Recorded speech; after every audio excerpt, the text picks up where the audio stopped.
buddy. How are you doing today? I am excited to get back into Umineko. I feel like we like ended last stream at just the right moment to like, you know, this is all the like starting information that you'll need. But who knows? Hello. Good afternoon, Zeph. How are you? That's great. I'm good as well. I have a joke for you. What is a dragon's favorite snack? Firecrackers. Oh man, the little slashes didn't do the actual pauses. But hello, Psych! How are you doing? Or you're good as well, yes. But yes, we are, you're sad! Or, oh wait, no, probably for the TTS not having pauses, sad. Hopefully. But yes, I'm ready. And we also figured out, like at the very end, how to get the big hand art. So we'll be doing that. We'll be doing that today. And then we'll see which style we prefer. Because I do actually feel like the updated style is a nice fit for it, but I do want to see the original art today. So that's what we're doing. Okay, so let me get this ready. Let me get everything ready. And whoop-ah! And then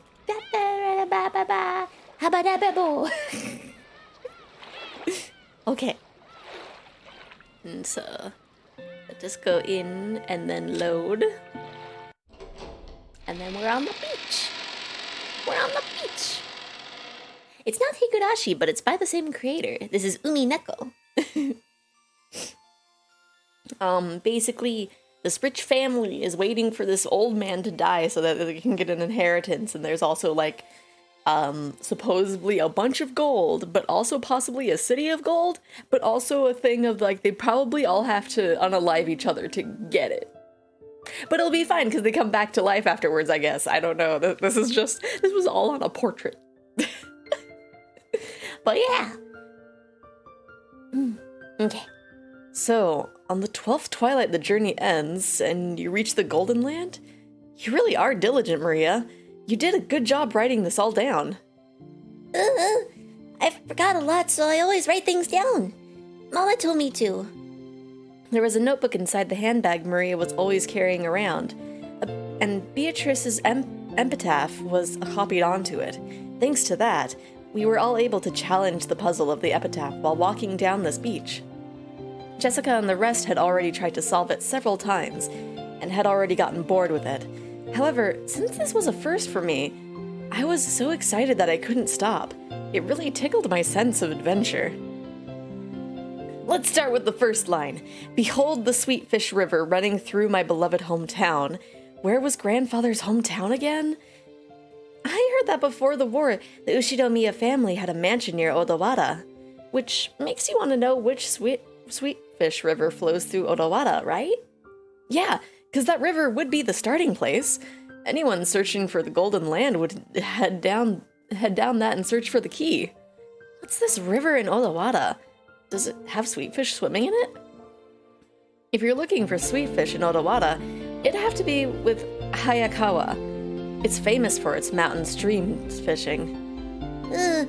I hate fish.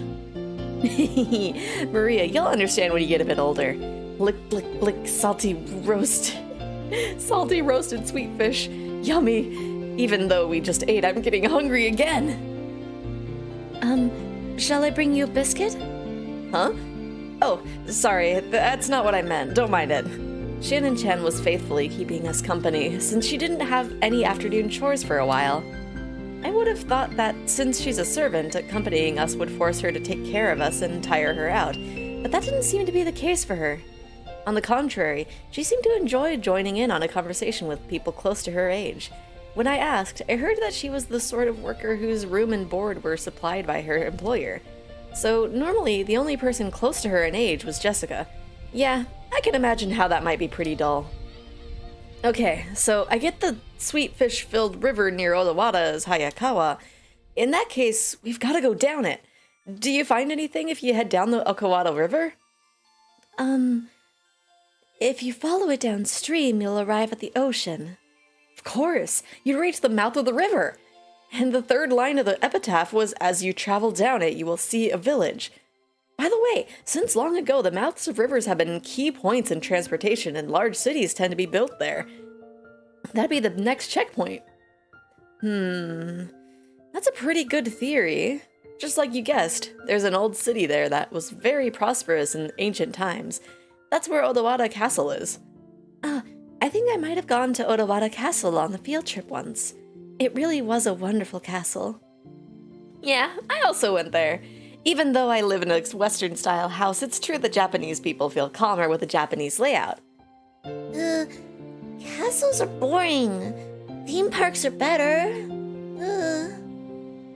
I see. Okay, if we find the gold, the great butler-sama will generously reserve the whole theme park for a day and let you play in it. Still, Odawara Castle, huh? The hidden gold of Odawara Castle. Oh? It's actually starting to sound pretty good. Well, we figured out that much 2 years ago. The village down the river where the sweet fish swim in Odawara, we figured it was probably somewhere near Odawara Castle. The problem is the next line. Okay, let's see where Butler's strange reasoning can take him. Like in the character voices, thank you. I'm doing my best with no prior information this time. Jessica grinned broadly.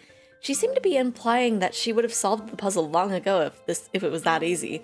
Damn it. I'll definitely find it and keep it all for myself. Fourth line. In that village, look for the shore the two will tell you of. I don't know what it means by the two, but anyway, the shore. What does it mean by the shore? No, wait. Is there any place near there with shore or kishi in its name? I've heard there's a place called Shogakishi in Odawara. Huh? Wow! You sure know a lot about it. What could that mean? Shannon-chan, are you trying to solve the riddle and get the gold too? That makes us rivals. It's not like I'm interested in gold. It's just that George-sama told me about it before. That's because we reached the same conclusion 2 years ago. We even went to the trouble of laying out a map and looking it up. It was about 5 kilometers to the north of Odawara, and we definitely found a place called Shogakishi there. However, after that we get stuck. The fifth line doesn't say where the key is hidden in that place. Well, that's why it's hidden. Maria-chan, can you read it for us? There sleeps the key to the Golden Land. I can read it! So, Sogakishi is probably large, and there wasn't ever any house built there by the Oshinomiya family. Not much we can do to find a key in such a vast area without any hints. You're right. And without the key, we can't advance to the next line. George Aniki, what kind of place is Shogakishi? Let's see. I've never been there, so I don't really know, but according to the map, it's in the mountains. I'm pretty sure it was at the base of Mount Asama. Something doesn't feel right. You'd expect a riddle pointing the way to hidden gold to be a bit more exact. I get the feeling that even the part about Shogakishi is a mistake. Well, I think it could be Sogakishi. It could be talking about some house that grandfather lived in when he was a kid that we don't know about. After all, the first line mentioned his beloved hometown. Shannon, you've served grandfather alcohol and stuff lots of times, right? Hasn't he ever talked to you about his past? The master almost never speaks of the past. However, he talks of the Great Kanto earthquake as though it was someone else's story. So he may have been living far away from the Kanto area. The Ushimomiya family may have been living in Odawara, but not all of the branch families were. Grandfather often called himself part of a branch family, the least connected to the successor. And that means the beloved hometown might not even be Odawara at all. I've never heard anything about grandfather's hometown, and I doubt he'd actually tell me if I asked. If the so-called beloved hometown isn't referring to Oshinomiya family's roots, then the Odawara theory is wrong from the beginning. Of course, this doesn't completely remove the possibility that it was Sogakishi. For example, perhaps he lived in Odawara when he was very young, but then moved far away later. I don't understand what we're all talking about. Maria had been completely left out of the conversation, and she now sat puffing up her cheeks out of boredom. So basically, if we can't even agree on the starting point for this dice game of gold, we're totally stuck. But wait, after the first 5 lines, the thing we end up finding is a key, right? Even if you don't have a key, it's always possible to bust through a door. Can't we just skip the first 5 lines and start figuring out the rest? Oh, I hadn't thought of that. Oh well, we're just wasting time anyway. Let's hear the rest of the battler's reasoning. But in the next part, it gets dark really fast. Shin-chan frowned slightly. After looking back at Maria's notebook to recall what was written there. Yeah, I was forced to agree. On the first twilight, offer the 6th chosen by the key as sacrifices. It sure does get horrible quickly. On the second twilight, it says to tear apart the 2 who were close. Does that mean make them break off their loving relationship? Or does it mean to literally tear them apart? I don't know, but either way, it's pretty disgusting. Even if we set that second line aside, it mentions 6 people for the first twilight, then 5 people for the 4th through 8th twilights, so at least 11 people must be sacrificed. Their sacrifices to revive Beatrice. I see. Sacrifices to restore the witch. Yeah, that's what it'd mean. Near the end, the witch will be revived on the 9th twilight. The last part is guaranteed. On the 9th twilight, the witch shall revive, and none shall be left alive, so everyone will die in the end. And after that, the 10th twilight is the goal line. Not sure how you're supposed to reach the Golden Land if everyone's dead by then. Depending on how you interpret it, the traveler who holds the key may or may not be included in the none shall be left alive part. But at the end, there's something pretty interesting. After reaching the goal, the witch gives out 4 treasures. One shall be all the gold. The problem is the next one. It says the dead souls will be resurrected, right? Doesn't that sound like it means everyone who died in the earlier lines?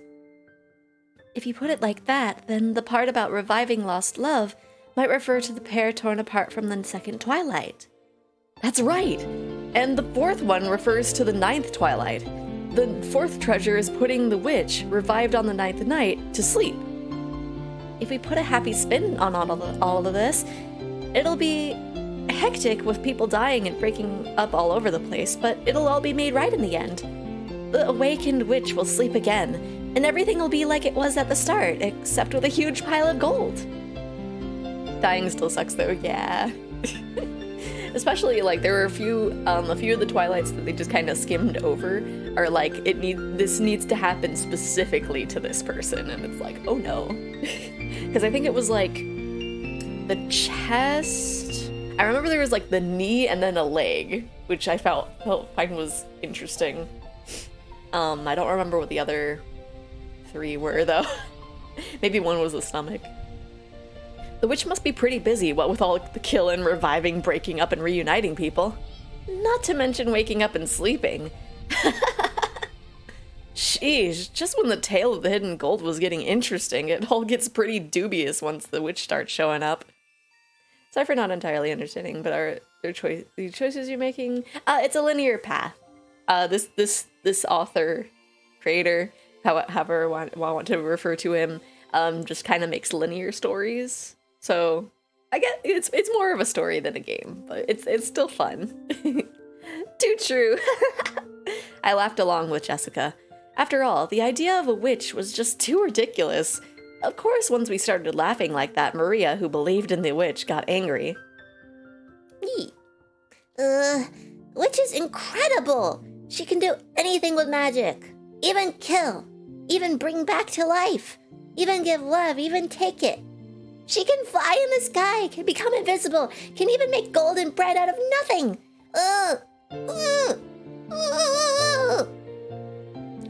Dang. My bad. We were just joking. Jessica apologized, sticking out her tongue, but Maria didn't accept it. She grabbed her notebook back out of my hands and, opening to some other pages, tried to prove that the witch existed. Those pages had colorful drawings of witches on them, and well conveyed the fantastical image Maria had of witches. It wasn't the normal sinister image of a crooked-nosed hag flying around on a broom, but a dreamlike person with unnatural powers who could do anything and wore a beautiful dress. It was just what you'd expect from an imaginative young girl. Flitting through the sky, crossing a rainbow, dancing around all night with a teacup and a teapot that would never get empty no matter how much you poured out of it. With a flourish of her staff, the stars in the sky would become candy and pour down, and flowers that produced sweets would bud by the roadside. To Maria, witches were the only concept that could embody the magical dream that so captivated her. As she grew older, it was the last remaining thing that could give richness to her dull and plain everyday life. That's why Maria believed in witches. She didn't want that dream of hers to be tarnished. That's why she didn't want anyone to tarnish the epitaph, which affirmed the existence of witches, because the witch named Beatrice is Maria's dream. To Maria-chan, the epitaph isn't a guide to the hidden gold, but magic to revive the witch. So it was the single link between Maria and the witch. Maria was very angry and clung to George and the key. Jessica and I scratched our heads and apologized. It might not be possible to smooth things over again like the time we got mad in front of the portrait. Maria didn't seem willing to be easily consoled. Unlike Jessica and I, who hung our heads, wondering what to do, Shannon-chan timidly opened her mouth. Maria-sama, did you know? There's a ghost story about Beatrice that has been passed down amongst the servants. Huh? Yeah, that's right. Shannon, tell us about it. I don't really know, but it apparently was pretty famous among the servants. What is this? A ghost story? Yes, it seems it's a story from before we were born. I also heard about it from my mother. Yes, it has been passed down since the time of the mansion's construction. The servants of that time whispered that the mansion had two masters, one of the day and one of the night. The tale that Shannon told was just like a typical campfire ghost story. If there was a forest with a witch living inside it, then of course the witch would come pay the mansion a visit from time to time. At some point, this ghost story naturally sprouted up between the servants. When people do the rounds a second time to check doors, windows, and locks that were supposedly closed, they'll find some of them left open. Lights that were supposed to be off were turned on, and lights that were supposed to be on went out. Things left around would disappear, and things would appear when no one had any memory of putting them there. When any of these things happened, the old servants would say that the witch had visited the mansion, invisible, and was playing pranks. See? She exists! Beatrice exists! Yeah, she exists. Long ago, it was always right before leaving for school that I wasn't able to find my bag and stuff. Maria puffed out her chest with a ugh, as though this was the final proof of the witch's existence. Right, told ya, she is real! If I opened my mouth, Maria would probably be hurt again, so I didn't. I mean, you hear this kind of story everywhere. Depending on the place, they might blame it on a dwarf or an elf. The only difference is that they call it a witch on this island. Of course, walking around a vast, elegant mansion at night would be a little unsettling. It's an island devoid of people. Since the mansion is so drafty, walking around on the night of a thunderstorm would certainly be eerie. Emos are extra bouncy today, yeah! They're bouncing everywhere. In addition, some servants have also seen Willow the Wisps and glittering butterflies dancing around. Canon-kun also saw something like that when he went patrolling one night. And recently, you often hear servants talking about strange footsteps heard inside the mansion near midnight. We've whispered together that the Beatrice-sama in the portrait sometimes makes herself invisible and walks through the mansion. It happened a while ago, but even I have heard footsteps while patrolling at night that resemble those stories. Whew, that's scary. But there's nothing to be afraid of. Oh my gosh, it got very sus around here. Super bouncy. Look at them go. Beatrice-sama is another ruler of this mansion, separate from the master. So there's no need to be unnaturally afraid. If you respect her, I hear she won't do anything bad. However, she can be quite terrifying if you don't respect her, right? Correct. I've heard that just before I began working here, someone who spoke badly about Beatrice-sama fell down the stairs and quit after receiving a large injury to their back. Because of that, there was a rumor between the servants that Beatrice-sama's anger has been brought down upon this person. Anger will definitely be brought down on Butler and Jessica. I'm sorry. I don't want her anger brought down upon me. I apologize, Maria. Of course, I also apologize to the witch. I'm sorry, Beatrice-sama. Please forgive an outsider's nonsense. I'll apologize as well. I'm sorry, Beatrice-sama. Will the witch be able to forgive us now? Don't know. Witches are fickle, so they forgive when they want to and don't when they don't. Is Butler still being creepy? Not yet, but I expect him to get weird here soon enough. Oh. That's no good. Maria-chan, isn't there some kind of good luck charm that could prevent Butler-kun and Jessica-chan from suffering Beatrice-sama's wrath? Maybe something that can block against magic? By relying on Maria, who was proud of knowing the most about witches, George was trying to revive her self-esteem. Once again, I've gotta admire his ability to calm kids down. After taking a moment to cross her arms and seriously ponder whether there might be a charm that could save us, she started flipping through the pages in her notebook. I'd thought it was just a scribbled diary, but there also seemed to be quite a few pages that looked like they'd come from a book on black magic. Maria solemnly considered a group of these pages, which contained things that looked like magic circles. Apparently, Grandfather wasn't the only one with a black magic hobby. When Maria finally found what she was looking for, she snapped the notebook shut and threw it into her handbag. She then began fishing through that bag's contents. There seemed to be various jumbled up things in there. After a while, she took out various pieces of junk, although they were probably important magical items to Maria, and repeatedly threw them back in, saying they were wrong. It was a little humorous, just like when Doraemon took out the wrong tool. Finally, she seemed to discover what she was looking for. With a face that was unimaginably cheery when compared to the intense expression she had worn until now, she held those out to Jessica and me. I grabbed it and saw it was a very cheap-looking charm. It looked like a bracelet made from a plastic rosary, with a scorpion-themed medal attached. Haven't you ever seen those cheap Zodiac-themed accessories? Wait, it had a scorpion key? We got the Scorpio thing! It's so fitting for me. The kind you might win in a crane game or at an arcade. It really looked like something like that. There were two of them. Probably one for me and one for Jessica. However, the very fact that there were two of them made them feel even more like cheap manufactured goods, making it pretty hard to think of them as magical items. Scorpio and Riska's coming, oh no! You're giving these to me and Butler? With these charms, you don't even need to worry about Beatrice, because scorpions have the power to ward off magic. Huh, really? Didn't know scorpions could do that. Butler doesn't believe. I'd said too much and angered Maria again. Maria took out her notebook again, pointing out various pages that she went on and on about now that the scorpion had such incredible holy power that it had been used in magic replaying magical circles since ancient times. I've heard about that from some of the other young servants. Something about how the scorpion is drawn as a magic repelling symbol in sorcery. Huh, really?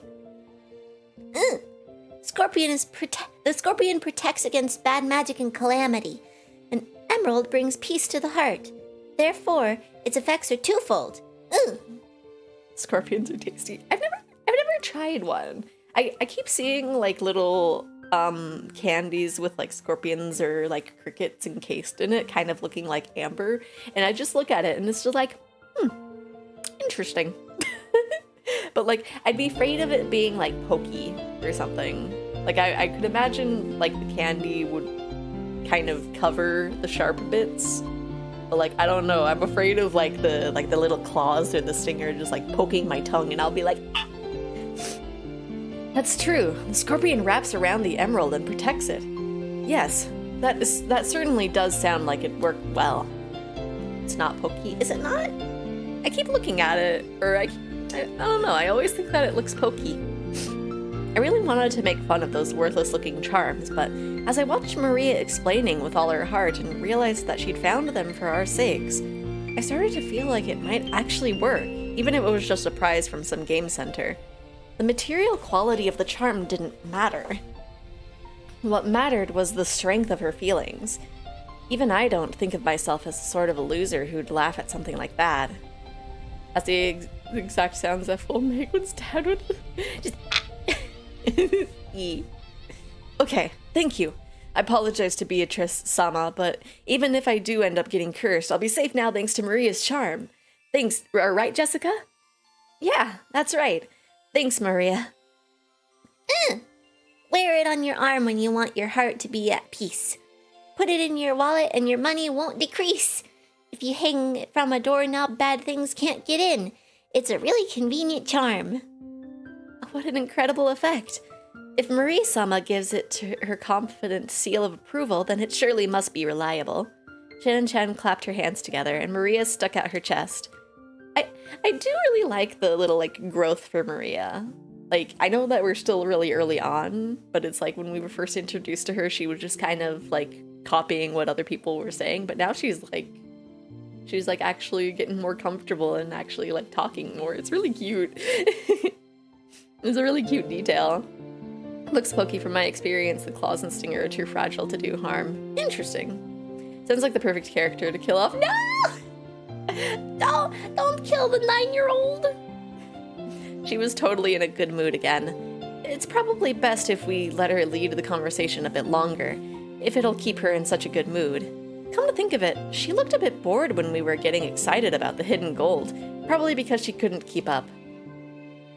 While eating the cookies Kumasawa-san had baked, Jessica and I asked Maria this and that about black magic. Maria happily chatted away in response to our questions. Each time, George, Aniki, and Shanna-chan would act surprised or chime in. That's so cute, we're talking to her about her special interest. The clouds in the sky grew darker and darker, but we cousins really enjoyed communicating freely after a year of separation. I was joking yesterday, but I really do think she's gonna die. Maybe. I don't know, because apparently there's like 11 people that are supposed to, and like, let me see, there's like at least 6 adults. I don't know if characters actually die in these stories. You know what, I don't know either. There's talk about death, but I mean, there's also talk about revival, so who knows? Did I just feel a drop on my forehead? Huh? I wonder. As George Aniki rubbed his forehead, he looked up at the sky. Considering the color of the sky and the dampness of the air, it wouldn't have been odd for a raindrop to hit him. The wind also seemed to have grown a bit stronger. Yes, a lot of death happened in Higurashi. I didn't feel a drop. Although I guess you kind of only were here like for the first half of the chapters when everybody was just like playing board games or playing baseball. But yes, every chapter had at least one death. Except I think like the very last one, everyone was okay, I think. If anybody died in that last one, they were unimportant. Huh? I didn't feel a drop. Only I didn't. Don't worry, neither did I. Anyway, I'm sure it'll rain so much tonight that everyone will get to feel plenty of raindrops. That's right. Maybe we should head back soon. Shannon-chan looked down at her watch. It was probably well into the evening by now. Is it already time for you to return to your work? Yes. Thank you very much for allowing me to enjoy some time together with you all. Tell Kumasama-san thanks for the cookies. Okay, everyone, help out with the cleanup. Shannon-chan declined our help, saying that it was a servant's job, but picking up dropped forks before the waitress picking it up before the waitress has to is pretty much my purpose in life. Last chapter of Higurashi was a good ending. Nobody died, yay. Oh, foreshadowing deaths with rain only hitting specific people, I like it. Oh no! We folded up the blanket gathered up in the trash and helped clean everything up. Ugh! The trash is getting away! Ugh! I won't let it escape. I'll grab it before Maria does. I'll grab it. Maria, don't get your shoes wet. You'll get in trouble. To Maria, chasing after some trash sent flying by the powerful winds was just another game. By the time we finished, the wind was blowing pretty strongly. Probably a good time to head back. They head back and all the adults are dead. You've all helped me out a lot. Thank you very much. It looks like you're really out of time. It's okay if you head back first. George Aniki perceived from her hurried appearance that very little of her free time was left. Genji-san's very strict about time. If you don't show up where you're supposed to be at the right time, I bet I'll be pissed. We'll see you later. Do your best with your work. Yes. Then, if you'll excuse me. Maria's gonna get lost in the wind. No, she's just gonna get blown away. She's gonna get blown away like Piglet. Except didn't have their tail, they'd be blown away. It keeps me balanced. keeps me firmly on the ground.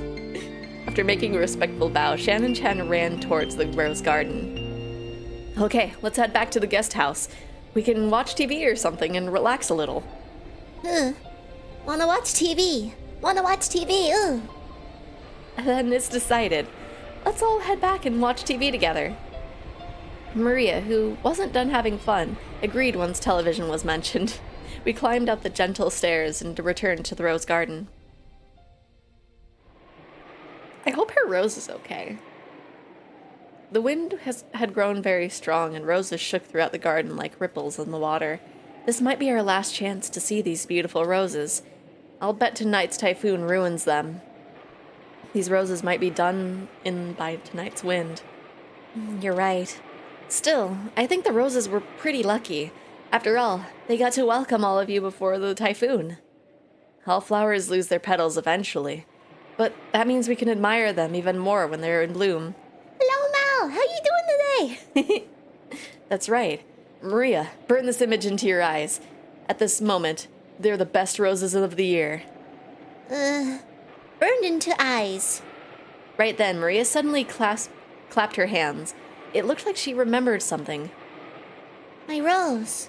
The typhoon will send it flying. I'm doing the classic art style today. I see, yeah, giving it a try. Because it's like, you know, I didn't find it until the very end yesterday. So it's like, okay, we're doing the classic art today, and then we'll see which one I prefer. Oh, you mean that sad-looking rose George on the key marked with a ribbon? What? It was a candy wrapper. It wasn't a ribbon. Unless the candy was wrapped in a ribbon. Maria apparently remembered where the rose was. She ran at full speed. The rest of us followed her. Where was that again? I'm sure it was somewhere around here. We searched everywhere around that area, but it was only a single flower among all of these roses after all. Even though we knew it was somewhere close by, we weren't able to find it. The winds making up the typhoon's front lines made roses throughout the garden undulate. It was almost like it was teasing us by making the location of Maria's rose impossible to find. Maybe it wasn't here. Let's try spreading out a bit in our search. Sounds good. Let's go for strength in numbers. Huh? What's up, Maria? Ooh, art looks different. Yay, we switched to the classic art to give it a try and then see which one we prefer. Hello, Elisa, by the way. How you doing? As we made to split up and search, Maria tugged on my jacket with an unhappy face. You could tell that she didn't want us to leave that spot. What is it? What's wrong? My rose is here. It's here. But it's actually not, right? Maybe it was on the other side of the flower bed. If we all look, we'll find it fast, okay? It's here! My rose is here! Look for it! For it! Maria stomped her feet in irritation. Getting ready for a plane fight? Or a plane fight? You throwing hands with a plane? Well, hopefully the flight goes well for you. Wait, hopefully it's just one, or if it's a connecting flight, hopefully you have plenty of time to get to the right gate. I remember the last time I had a connecting flight, we had to just like rush to the other side of the airport to make it to our gate. It was wild. I fight in the sky, just throw hands. Just don't be like Butler and worry about falling. Death shall begin when the last petal falls. Oh no. Yeah, I did fly recently to see Peach. That one was just one plane. It was actually it was better than my previous flight. It was nice and chill. Although there was a little bit of turbulence coming back, but it wasn't too big of a deal. I just had to stay buckled. Might have to run to the second gate. Oh no. Well, hopefully they give you plenty of time. She pointed at the spot and said it was definitely there, but in actuality it wasn't. Even so, Maria got mad when we said we were going to search elsewhere. We were at a loss for what to do. For a while, we had to stay near Maria and pretend to search through that rose thicket. I mean, maybe the rose dessert maybe used her rose on accident. Not here. Not here. Not here. Maybe she's saying that it should be here, but isn't. Maria became increasingly irritated. Oh man. Maria's really losing her temper. Sometimes Maria starts to really care about really pointless stuff. If she gets what she wants, that's okay, but you can't find something that isn't there. That's not good. Just when we were at a loss about what to do, Maria called out in a loud voice. Mama! We could see Aunt Rosa in the direction Maria was waving her hand. Maybe she wanted to look at the garden one more time before the typhoon came, or maybe she had some business at the guest house. Aunt Rosa was coming from the mansion. She quickly noticed her daughter's voice and came over. My, what happened, everyone? Are you looking for something? Look for it. Mama, you look for my rose too. Use your magical mom powers to find it. Your rose? We found an unhealthy rose around here and marked it. We tied a candy wrapper around it. But Maria, if I remember correctly, it was growing right in front and really stood out, didn't it? Unless it grew legs and ran off somewhere, it must have been somewhere else. Maybe you remembered it wrong? It is here. It is here. Battler doesn't believe. How many times do I have to tell you to stop saying ooh before you'll understand? Mama will look for it, so stay quiet. I'd never seen Aunt Rosa be anything other than kind and gentle, so her anger surprised me a bit. Aunt Rosa began searching as well, so she went along with her for the time being, but we were already more than sure it wasn't around here. So it didn't take long for Aunt Rosa to realize that too. Maria just wants the rose, right? It was her rose. Rose isn't here. Did you mistake this place for somewhere else? There are so many roses around. It's wrong. It is here. Mama doesn't believe. I already believed you and looked hard for it, didn't I? But it isn't here. But it is here. It is here, but it isn't. Then someone must have ripped it out. Anyway, stop saying ooh. Who ripped out my rose? Who did it? Give it back! Give it back! How should I know? Stop it! Stop saying ooh. Aunt Rosa slapped Maria's left cheek with her palm. In that instant, Maria was shocked into silence. Of course, it was only for an instant. When Maria realized that her wish was being rejected, she started yelling even louder.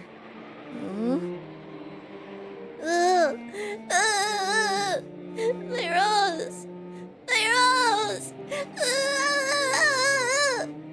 Didn't I tell you to stop that weird habit? That's why all the kids in your class make fun of you. How rude. I am speechless by her rudeness. Aunt Rosa is going to die when the rose bushes do, right? I feel like she's probably going to be the first victim now. Cut it out. Once again, her palm slapped Maria's cheek. This time she didn't go silent. She choked as she started crying and began to bawl in an increasingly loud voice. Aunt Rosa was clearly irritated and lifted her hand once more to try and shut her daughter up. Aunt Rosa, now, she's just a little kid, so there's no reason to get so serious. Right, the roommate's hearing ooh, it's just like, It's okay, though. Me on my way to protect Maria, right? Just get out of here. I tried to cut in with a bitter smile, rubbing my hands together, but Aunt Rosa glared at me with a serious face, and I realized that I should have stayed out of this. I'm sorry, but could the rest of you go back to your room for a bit? I need to have a little talk with Maria. Nobody believes in my rose, even though it was here. Look for it. Look for it. Here, it was here. But it's not here. So you must have confused this place for somewhere else, right? It is here. It's definitely here. Then it disappeared. Give it up. Why? Why did it disappear? Why? I don't know that. So stop saying ooh. Aunt Rosa once again raised her hand, overcome by emotion, and slapped Maria's cheek. It was strong enough to knock Maria over. Right, I'm gonna commit a dog and rope on Rosa, right? She's gonna have to write Leon in the bathroom. Hey, Aunt Rosa. Even if she is your daughter, violence isn't the answer.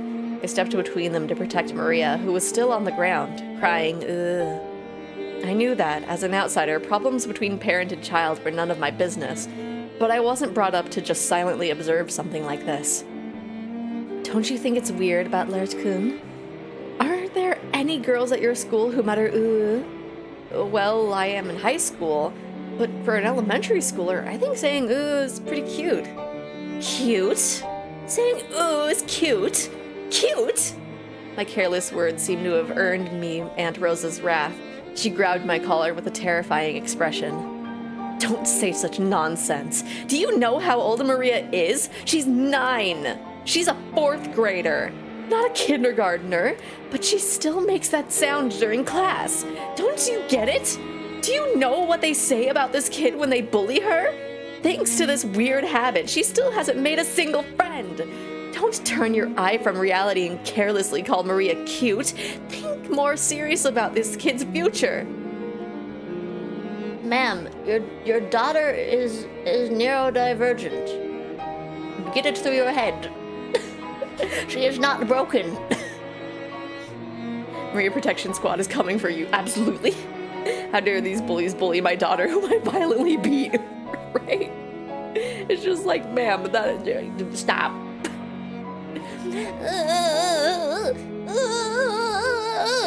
I told you, stop making that sound. Didn't I tell you to stop it? Aunt Rosa struck Maria's quivering head, from which an increasingly unhappy voice was rising. I tried to stop it, but Aunt Rosa pushed me away. My back hit George Anarchy. A long time ago, Aunt Rosa also thought of it as nothing more than one of Maria Chan's baby words, but now that it hasn't been fixed even midway through elementary school, she's been worrying about it a lot. How she talks isn't really that big of a deal, right? She'll never make it as an adult if she's like that. So even though it isn't fun to watch, this is a problem between parent and child. Well, even I get chewed out by Mom all the time because of how I talk. When they put it that way, maybe even a scene as painful as this isn't something an outsider like me should butt in on. Butler-kun, when you were a child, didn't you have any bad habits that you couldn't fix and that got you into trouble? Maybe it's not the ooh that Zeph is making, but more like an ambulance. Wait. Well, one or two. On Parents' Day once, I kept getting yelled at in front of everyone, and it was embarrassing as all hell. Well then, you can understand how the two of them must feel right now. I'm sure that they don't want us to be here now. You understand too, don't you, Jessica-chan?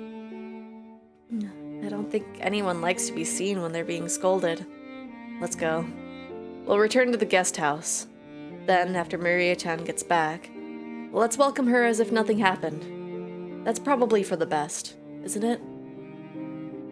We thought George Anaki's point was probably a reasonable one, and we may have been eager to use that reasonable-sounding argument as a justification to retreat for this heart-rending scene. Jessica and I nodded at George Anaki and left. Yes, but beating your child isn't the way to go. Absolutely. I've done the math. Oh, for the title? We called towards Maria, telling her that we were going to head to the guest house, but she didn't seem to hear, and we felt sort of guilty and shameless after saying it.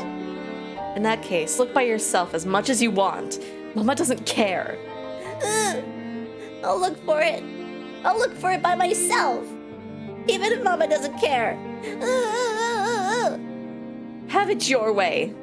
After blasting her with those last few words, Rosa spun on her heels and quickly returned to the mansion. Whoa, oh, that one was doing a big spin. As sucky as it sounds, unless it's life or death, it's unfortunately better not to intervene in these circumstances, yeah. And it really does suck. Especially, like, you hear stuff all the time, like, working in retail, just, like, a kid crying, and then, like, a parent just, like, pulling them in. It's like, you're embarrassing me, and it's just like, ma'am, I can't intervene, but, like, I want to. Like, you're gonna give you're gonna give your child a lot of trauma, ma'am. They're gonna grow up and not be well off. But I'm not gonna tell you how to raise your kid because you're gonna tell my manager. Now Aunt Rose is definitely gonna die first, absolutely. Maria probably viewed it as a cold gesture meant to injure, but that wasn't Rose's intention.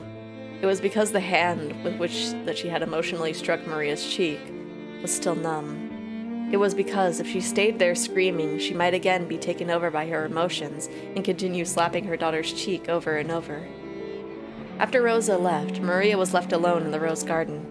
The wind began to blow stronger and stronger, and every once in a while a raindrop would fall on her forehead. However, Maria couldn't leave that place, not until she found that poor wilting rose. It had definitely been there. Even so, it wasn't. Even though she knew the place, and even though it had been there, it wasn't.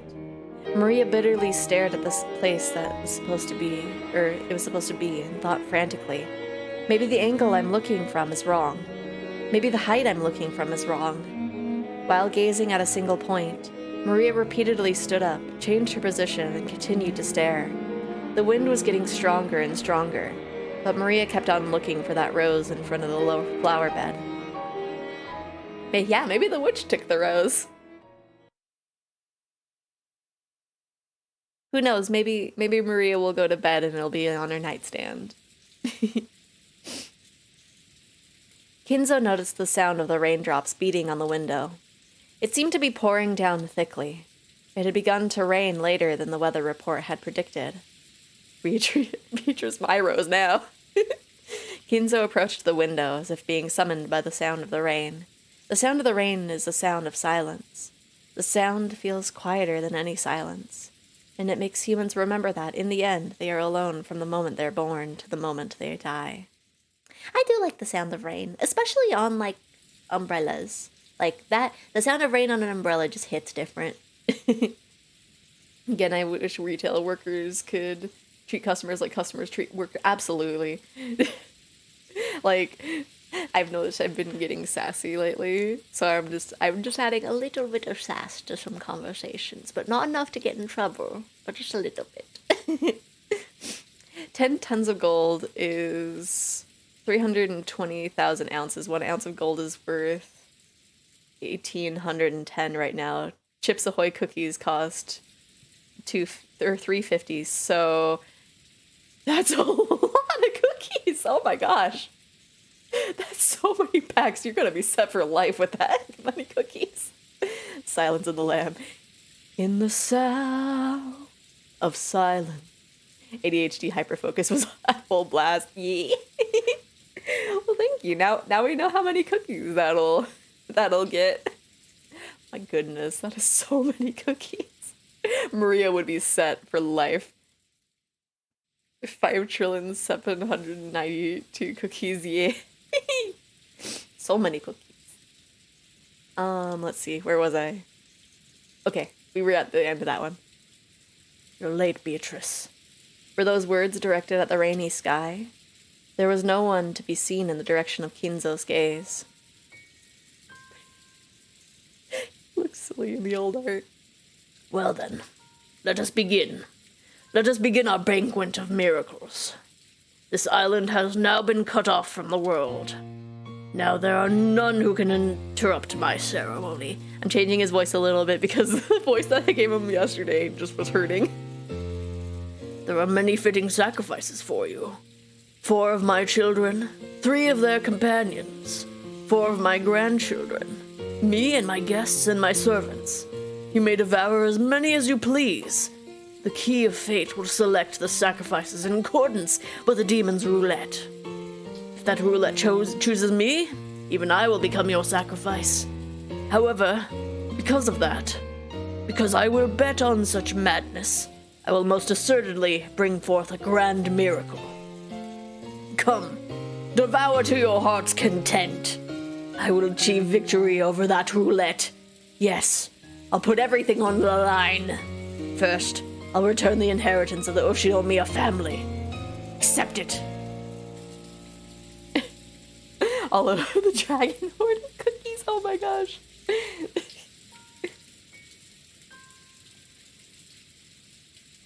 Oh my gosh, $5.50 in your area, that's expensive for Chipozoy. Kinzo tore the window open, ripped the golden ring off of his finger, and forcefully threw it away. Oh my gosh, is it gonna hit Maria? At that time, the sound of thunder rang out, giving the illusion that the lightning had accepted the ring. And when you are resurrected, surely I will be the one who stands witness. I will survive until the end and watch over you as you awaken. So come, Beatrice. Welcome to my banquet. In exchange for all that I have created, show me another miracle just this once. Oh, Beatrice. I'm buying chips a lot, but when I do, it's Doritos. Let's go, Moida.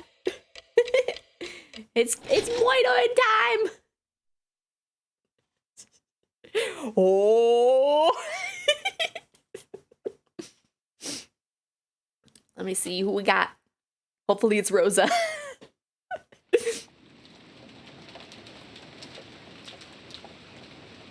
Who is the person you do not want to die? Oh gosh. Because I think technically they're all going to, right? All but one of them is gonna die, I think. Or all of them, I'm not sure. But I don't know. I'm not sure. I kind of would want Maria to be safe, but I feel like she's, if everybody's gonna die, she's probably not gonna be safe forever, sadly. A news ticker showed up on the top of the TV program we were watching. The disaster report told how municipalities all over were continuously sending out rain, flood, and wave warnings. Of course, the raindrops beating harshly on the on the window were even more convincing. This rain's incredible. Still, when it's raining this hard, it also feels like it might stop at any moment. You wish. They said that the typhoon's moving slow, so it might be like this all day tomorrow. And even a little bad weather stops the boat from coming. It looks like we won't be able to head out on Sunday after all. Just in case, I cleared out all outside business from my Monday schedule, and I'm glad I did. Which means... looks like we'll get to skip school Monday. Living on an island's starting to sound pretty good. Come to think of it, Jessica, you've got to take a boat to school every day, don't you? What do you do when the boats stop running? Do you stay home when it rains and show up late when the wind's blowing? Like King Kamehameha? King Kamehameha. Do you think people who got hit by the magic rain are the ones that will die or the ones that will live? I'm not... They might be the ones that live. I'm not sure. But like if that is a form of foreshadowing, then it might be the people that got hit with the rain might be okay. I don't know. Or he's gonna be swept away in the wind. Oh no, she's probably still out there. The boats don't come, I stay home. Still, it's not as good as it sounds. Usually I'm ordered to study by myself, and it's not that fun with someone standing right behind you watching everything you do. Oh no! The anyways, because it's like, you know, they're gonna be revived. If I live on an island, I'll return to monkey. Right. During the rainy season, does the weather ever stay bad for a long time and make you miss a bunch of days in a row? Maria might be the first to die. That'd certainly bring everyone together. Oh no! Right, that'd make your mom regret. That does happen sometimes. Still, I'd get a call from my homeroom teacher every single day who'd sourly guide me on how I should teach myself and what I had to turn in. She can't skip school as easily as you're imagining, Butler-kun. She's got to follow the rules for people that travel to school by boat and get a good amount of studying done. It'd actually be easier to just go to school. In my own room, I get distracted and can't concentrate. After being made to do nothing but homework for several days straight, it's pretty hard to handle all that mental stress. When I get into college, I really just want to go to some dorm and quickly say goodbye to this inconvenient island. Maria! Can't say much, but yesterday there was some sweet foreshadowing, but I can't say stuff. Feral noises, oh no! Okay. By the way, what do you do when the weather is good in the morning, but then gets so bad on your way home that the boats are closed? Do you spend the night at school? That actually happens a lot. Because of that, they've built some lodgings there for people who can't get back to the island they live on. That's where you'd spend the night. Sometimes when it gets really bad, you can get back home for a few days at a time. Or you can't get back to home for a few days at a time. Oh no, the one thing worse than death. College! No! Maria's holding everyone together, so if she dies, so does everyone else. Oh no. Maybe, I feel like she might be the first, like, of the kids to go, maybe. But I feel like the adults are probably gonna go first. Someone commuting to school or work on a train packed to twice its capacity might carelessly think that commuting by boat would be pretty interesting and fun, but it sounds like it comes with troubles of its own. You hear thoughtless tourists saying stuff like that all the time. I've had enough of this island life. I really want to just graduate high school and say goodbye to this island. But they're all dorm schools even for high school, right? Why'd you choose that Nijima school of all places? I've wanted to go to one of those from the beginning, but Mom's always going on about how I need to learn manners and discipline as the successor. So I ended up sticking close to home even for high school. Man, I hate this island. I just want to go live in a city. I don't care if rain or even spears fall from the sky, as long as I can move to a city where I can wear casual clothes and sandals and can get to a convenience store in less than 5 minutes. Hold out just a little longer. Just a bit more and you'll graduate high school, right? I can't wait a little longer. Let's see. Okay, I'm gonna leave for my flight. Have a good stream. Okay, have a safe flight. Hopefully all of the gates are well for you. Some of you have chosen death. Oh no! Jessica stretched out and reclined in the sofa.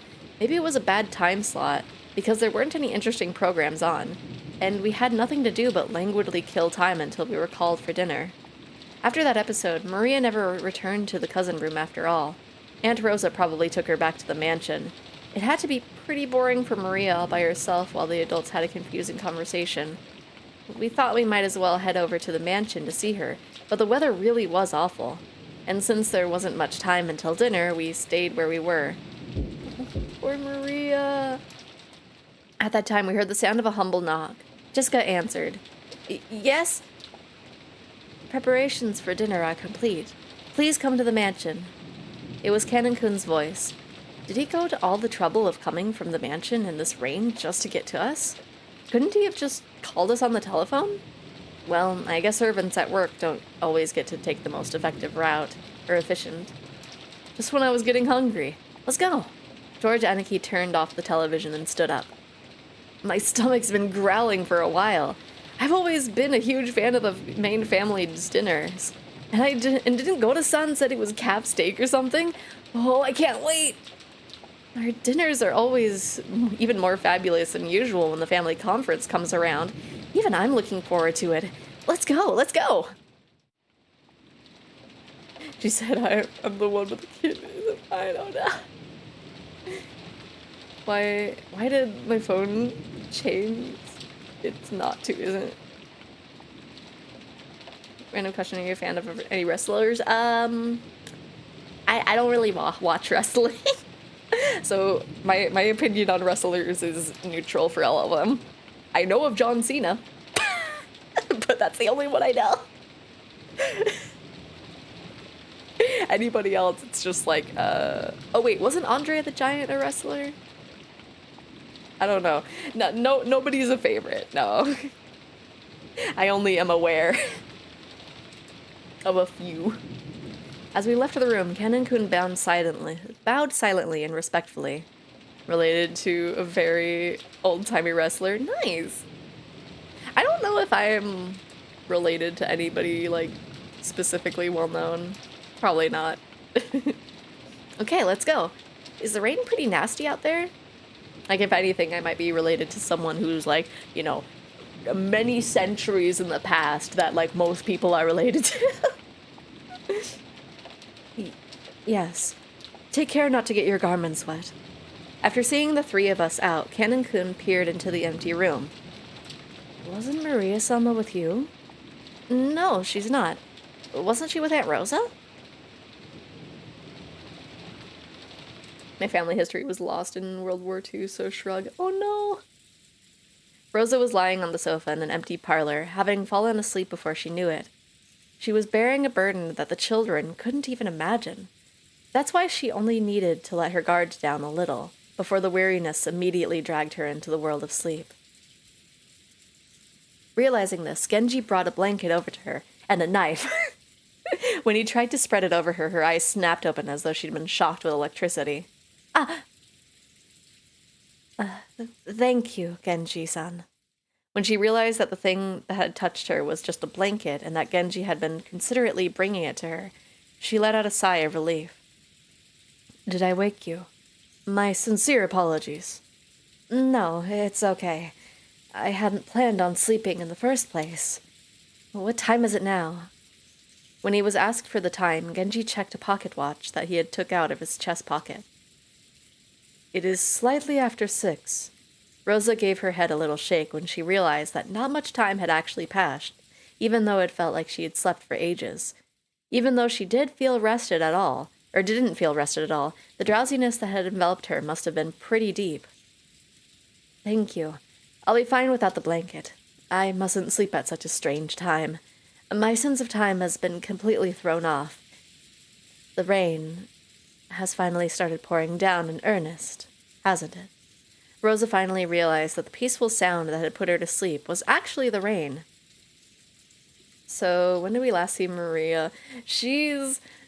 We last saw her looking for her rose in the garden, by herself, in the pouring rain. So, things aren't looking good. The rain's blowing hard, too. I wonder if the typhoon's finally here. That's what they said on TV. The typhoon is moving slowly, so they think it would be like this all day tomorrow. Really? So our last chance to see that wonderful rose garden must have already passed by. From the window, what you could see of the rose garden was completely blurred by the wind and the rain. Maria. That's right. What about Maria? I have not seen her. Did she not return to the guest house? Rosa knew her daughter's nature well, so a chill ran down her spine. Maria was stubbornly honest, and if she was ordered to find something that didn't exist, she would look forever and ever, even in pouring rain. I'm descended from German refugees. Thankfully, the history of my dad's side, if the family lost, but my mother's side is mostly lost. No. Right, now you care for her. No. The cousins left before I did, so Maria was alone. Unless someone told her to stop, she'd stay there even if it started raining spears. Without even opening an umbrella. How could I have lost control of my emotions and done such a thing? Even though she'd known about Maria's simple honesty better than anyone's, she'd once again lost control of her emotions and done something terrible. Maria! Rosa pushed Genji away and ran down the hall. I'm confused, wouldn't Maria just catch a cold or something? I don't know, she's only 9. So who knows? The outside really looked like a typhoon, and the wind was pouring down spectacularly. Maybe because of some aspect of the terrain, the wind wasn't typhoon class, so an umbrella wouldn't be torn out of one's hand. Even so, it certainly was a windy rain. There was no time to admire the roses being drenched. Anyway, I'm getting pretty worried about Maria. You don't think she's still rebelliously searching for that rose alone, do you? I wonder. Surely she wouldn't do it in this rain. Or at least, I wish I could believe that, but Maria-chan sometimes gets really stubborn and intensively straightforward. We hadn't worried much, thinking that Aunt Rosa had taken her back to the mansion. However, when Ken and Kun had come from the mansion to call us and thought Maria was here, we got a little worried. I did not see her in the mansion, so I was sure she was here. After all, Rosa-sama was taking a nap. You didn't see her on your way over here? My apologies. I opened my umbrella and ran as fast as I could, so I did not pay much attention. If he had cut through the rose garden, taking the shortest line between the mansion and the guest house, then he would have just barely missed the place where Maria had been looking for her rose. And it was raining this hard, too. It certainly would have been possible for Kanon-kun to fail to notice her. Instead of arguing around here, it'd be faster to just check it out directly. Anaki, why don't we race over there? Oh, do you think you can beat me now that you've been growing for 6 years?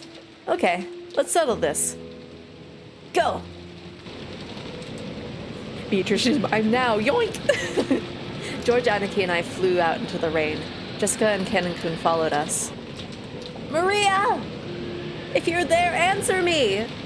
Maria! It's Aunt Rosa. Hey, Aunt Rosa! When George Anaki called back, Aunt Rosa jumped at him and grabbed onto him. Where's Maria? Isn't she with you? No, we didn't meet with Maria-chan after that. Maria!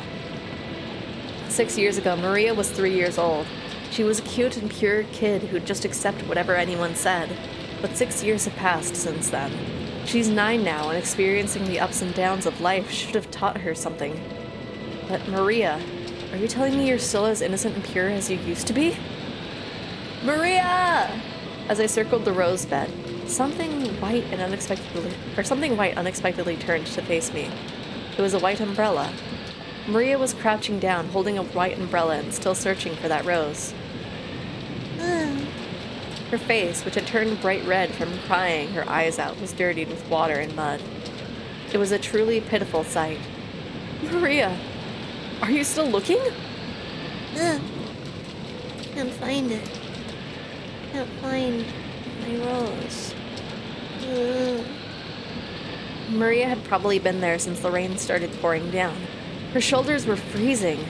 She looked tired to the bone, but fortunately, since she was holding an umbrella, she wasn't completely soaked. The umbrella probably came from the handbag Maria always carried around. Thank goodness. Seriously, thank goodness. Butler-kun, thank goodness you found her. Maria! I'm sorry. I'm so sorry. Aunt Rosa threw her umbrella aside and hugged Maria. It's not here. My rose isn't here. I'll look for it with you later, okay? So just put it on hold for today, okay? Put it on hold for today. It looked like Maria still wasn't able to accept it, but she no longer had enough energy left to resist. Jessica and Kanon-kun caught up with us. I'll have a towel ready in the mansion immediately. Maria, Were you here this whole time? I'm sorry. I'm sorry for being such a bad mother. Aunt Rosa, why don't we head back to the mansion for the time being? If we stay here, Maria will catch a cold. You're right. Maria, let's go. If we don't get you cleaned up, Grandfather will be mad. Hungry. It's already time to eat. You did a good job holding out, Maria. Once the weather gets better, we'll all go search together. We couldn't stay in the rain forever. We took Maria with us as we headed back to the mansion. As someone with ADHD, Maria, you definitely have ADHD, right? Like, she's definitely not neurotypical. I will say that. Maria apparently wasn't as worn out as I thought. When she remembered we were having calf steak for dinner, she started chanting, I'm hungry, ooh, ooh. It's returned to her usual spirited self. Aunt Rosa didn't chide Maria for saying, ooh. I see. So she had an umbrella on her. Maria sure is good at packing the right stuff. Ugh. I didn't bring an umbrella. Ugh. What? Then how did you get that white umbrella you're holding? Ugh. I borrowed it. Some caring person must have brought her an umbrella. A normal kid would have looked for shelter once it started raining, but Maria was too stubborn to give up so easily. So maybe that caring person gave up on telling Maria to find shelter and decided to at least give her an umbrella. I see. I'll have to thank that person. Who was it? Beatrice. The name Maria cheerfully mentioned was that of the island's witch. Rosa took a deep breath and asked again, trying to do so in a way that wouldn't damage Maria's good mood. Really? That's wonderful. So who was it? Who brought you that umbrella? Beatrice. Beatrice. Maria immediately realized that her mother didn't believe her and she started crying out unhappily again. So Rosa stopped pursuing the subject. It'd probably be faster to ask whoever lent Maria the umbrella during dinner, rather than ask Maria herself.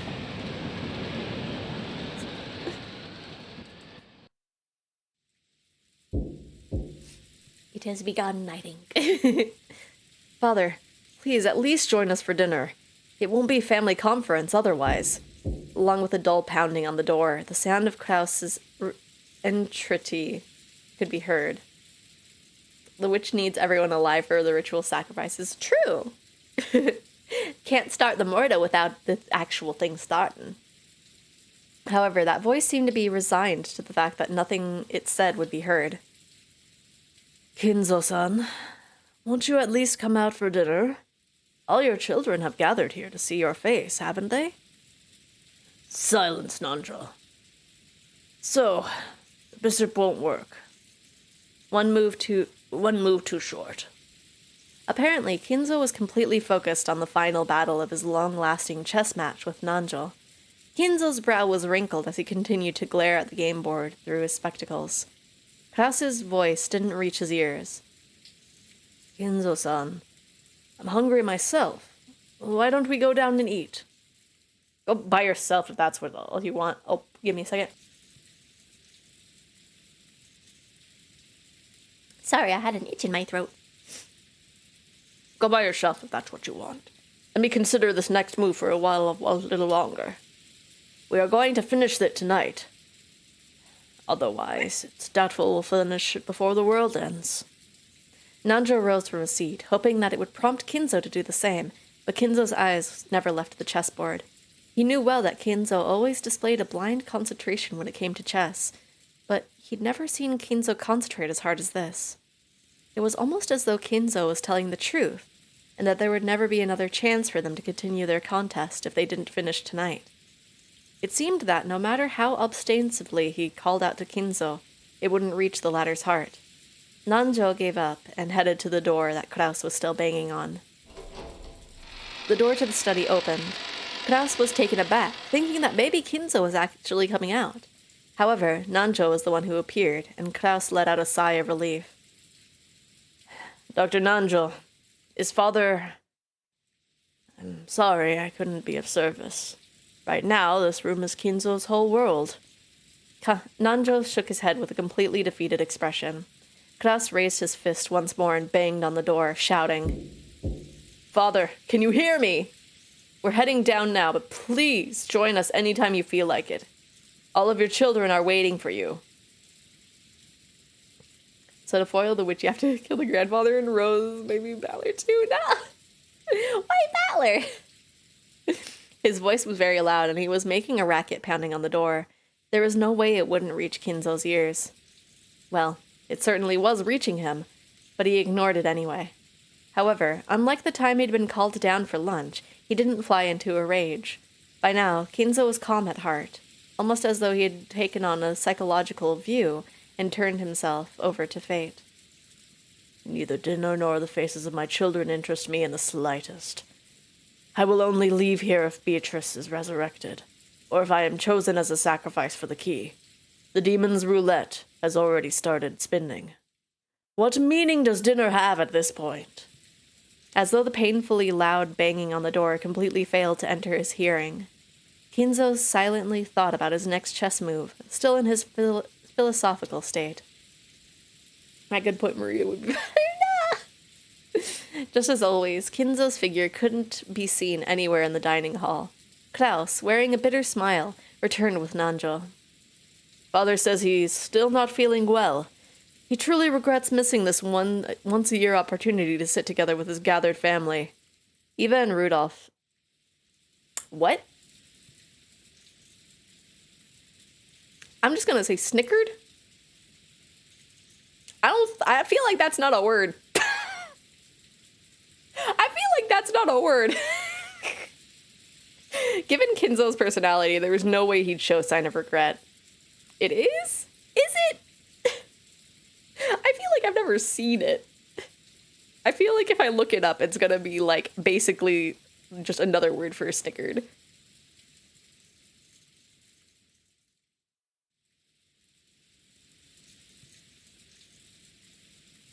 Laugh in a half-suppressed, typically scornful way.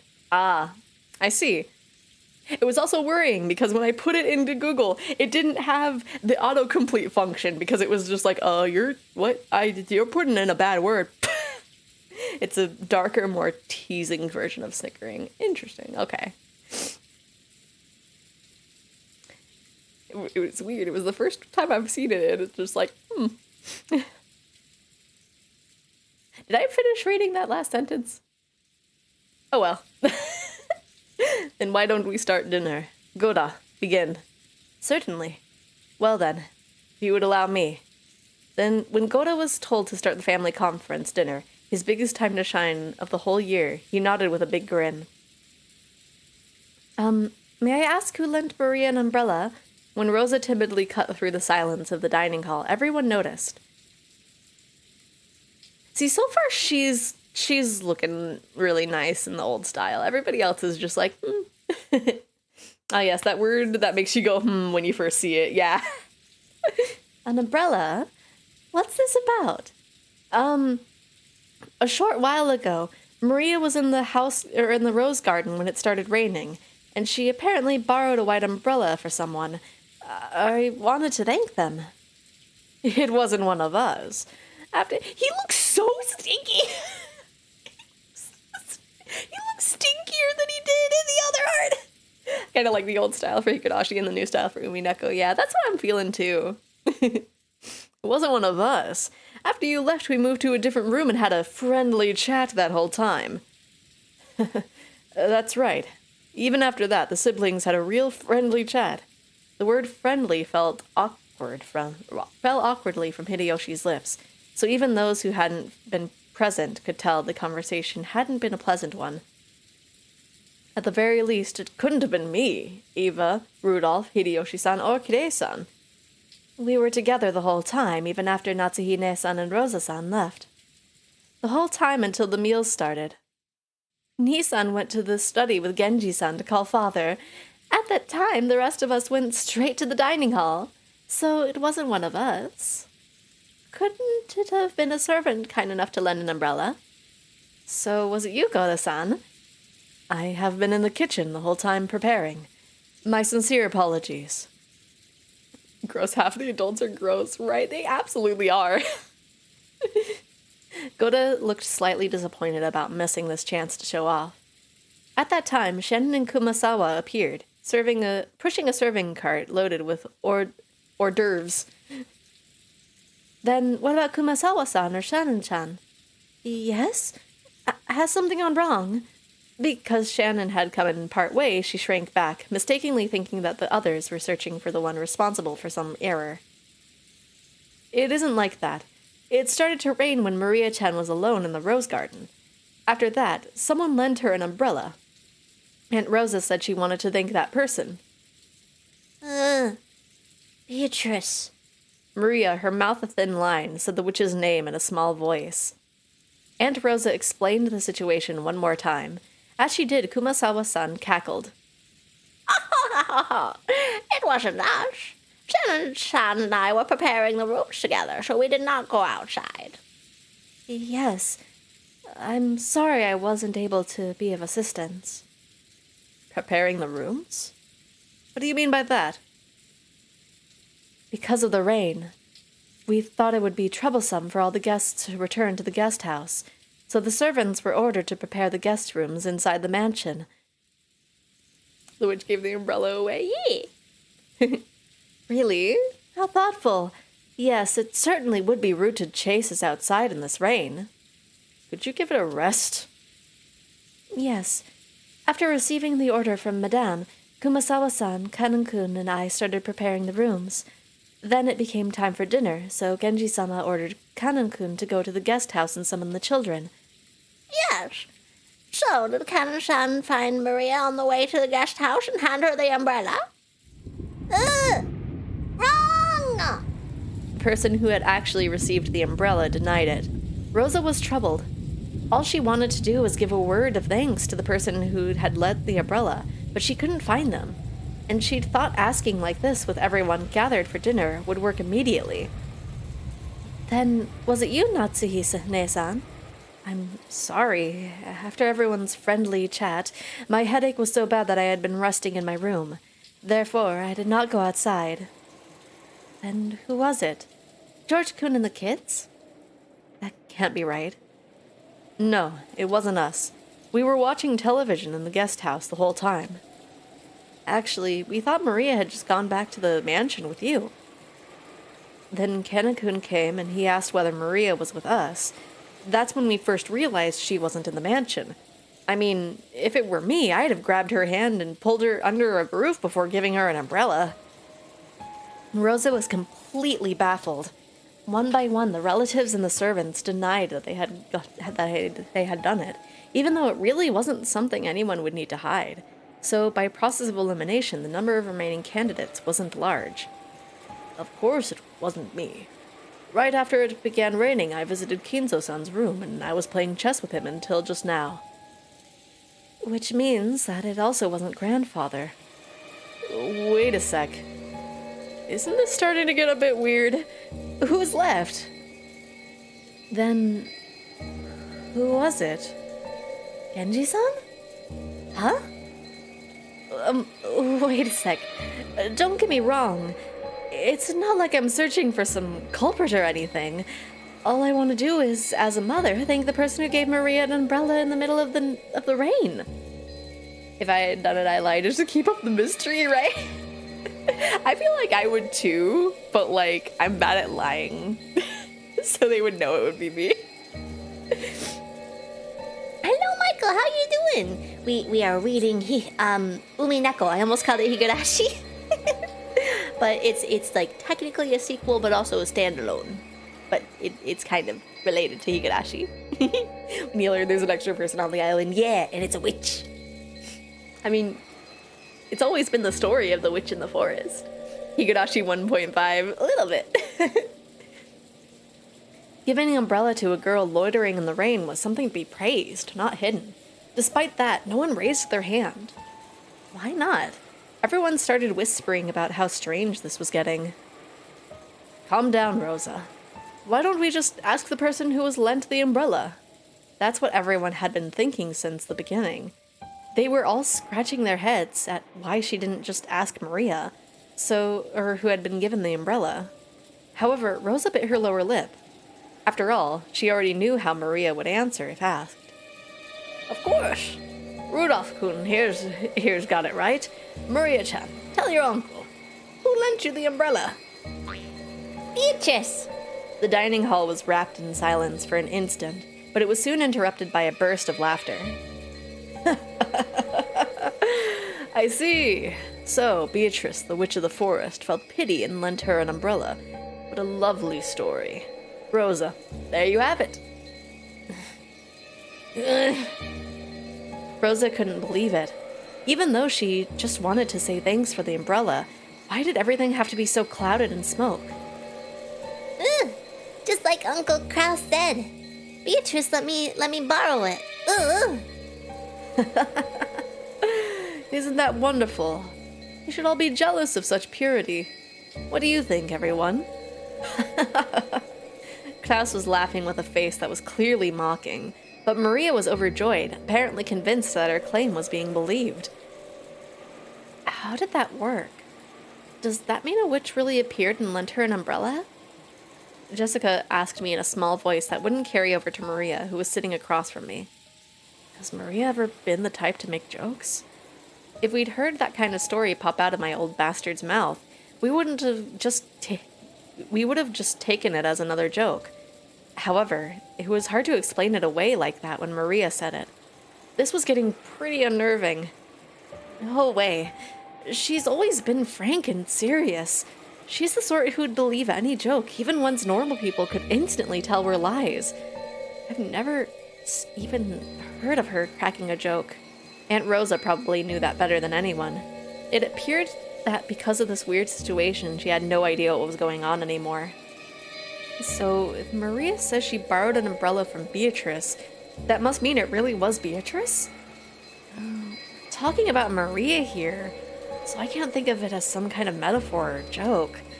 It might be best to take what she says at face value.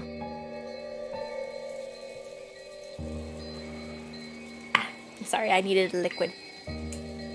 Then, what's going on? Are you saying Genji-san or someone put on that fancy dress from the portrait and gave Maria the umbrella? So thank you for the actual proper hydrate. Here we go. Oh. I'm not sure about that. Actually, that's what I want to know. Jessica shrugged jokingly, but her expression didn't completely match her attitude. Once the hors d'oeuvres were set out and Goda showed off his vast store of knowledge, the meal began. A couple casual chats broke out here and there, but they seemed somehow distant, and the meal ended up being so quiet that you couldn't ignore the sound of the rain sneaking into the dining hall.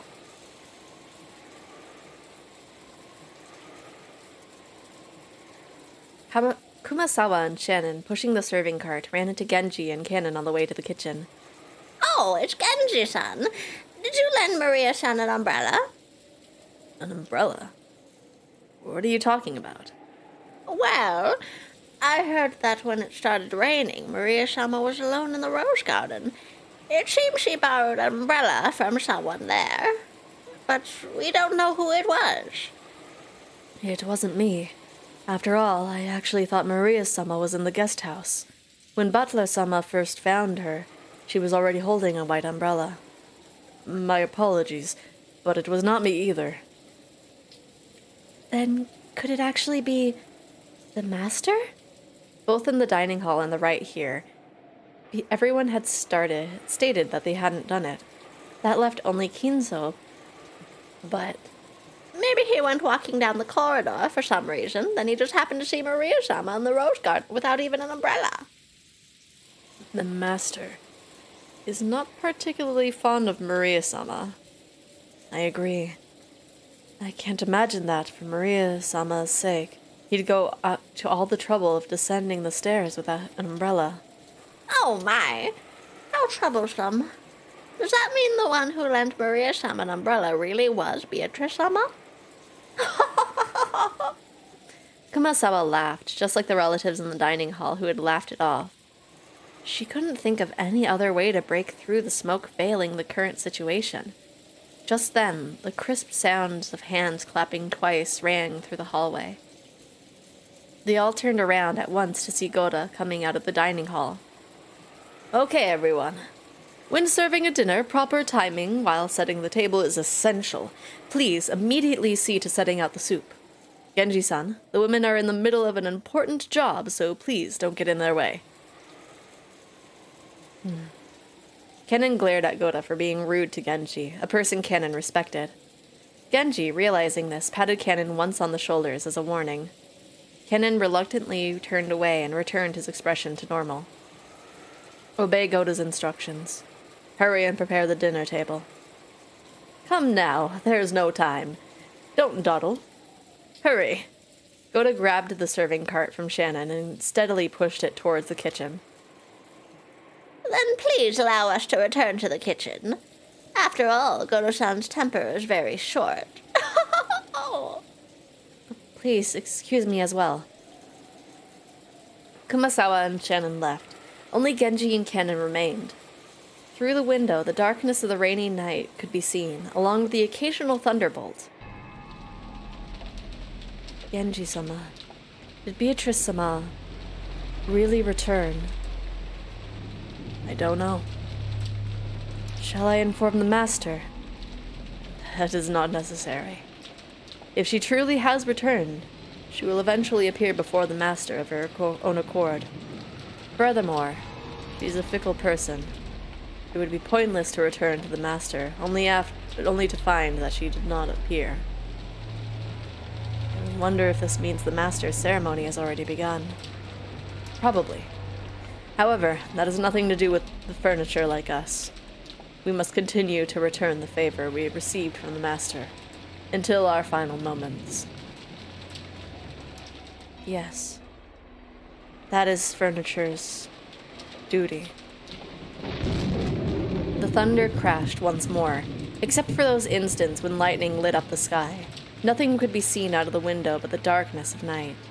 Just as humans rule when the sun is up, those that are not human rule when the sun is down. The darkness of night that now surrounded Rokenjima was ruled by another master, not the Ushiromiya family. Did this master take pity on Maria when she was alone and being plummeted by the rain in the rose garden, lending her an umbrella? Kennen looked at the rose garden's light, dimly visible beyond the window. The dim lights weren't enough to illuminate the surrounding area. Looking at those lights felt like making eye contact with the witch, and Kennen forced himself to avert his gaze. If he didn't, it felt like his eyes would be absorbed by that light. Can the weather change how people act? You often hear stories about how things like atmospheric pressure can influence people's moods and physical health. For some time now, everyone had been struggling to clear the gloomy atmosphere. But any conversation was quickly cut off, and in the end, the dining hall was simply filled by the sound of the rain. The dessert was some kind of chocolate cake accompanied by pear sherbet. That sounds delicious. That sounds delicious. Oh my gosh. Goda-san enthusiastically explained the recipe as soon as this final dish was presented, but I quickly forgot the details. The guest of honor, grandfather, was absent. The weather was horrible, and the identity of the one who'd lent Maria an umbrella remained a mystery. When dinner ended, no one felt even one bit refreshed. It was too late now, but I realized painfully that taste wasn't the only important part of a meal. The whole atmosphere was also critical. Goda-san, the supposed conductor of this musical piece called Dinner, did his best to enliven the place. Pear sherbet? I mean, I don't know. I've never tried it, but, it sounds yummy. Although I am picky with sherbets. Maybe if it was, a different pear-flavored thing. Maybe, a pear pudding? I don't know.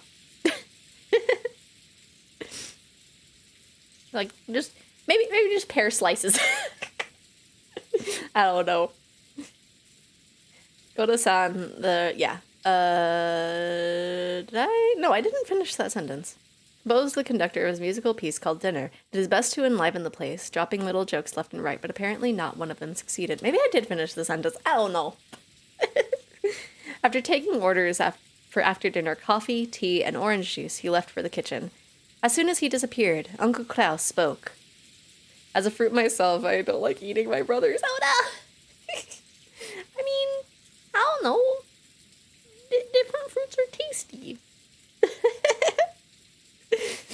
My. What a waste that the dinner Goda worked so hard to create has met with such a gloomy atmosphere. I wonder if a family member is gonna send me a very specific, like, food thing that has pears. I'm not tasty, I'm scary. Pumpkin pie is delicious.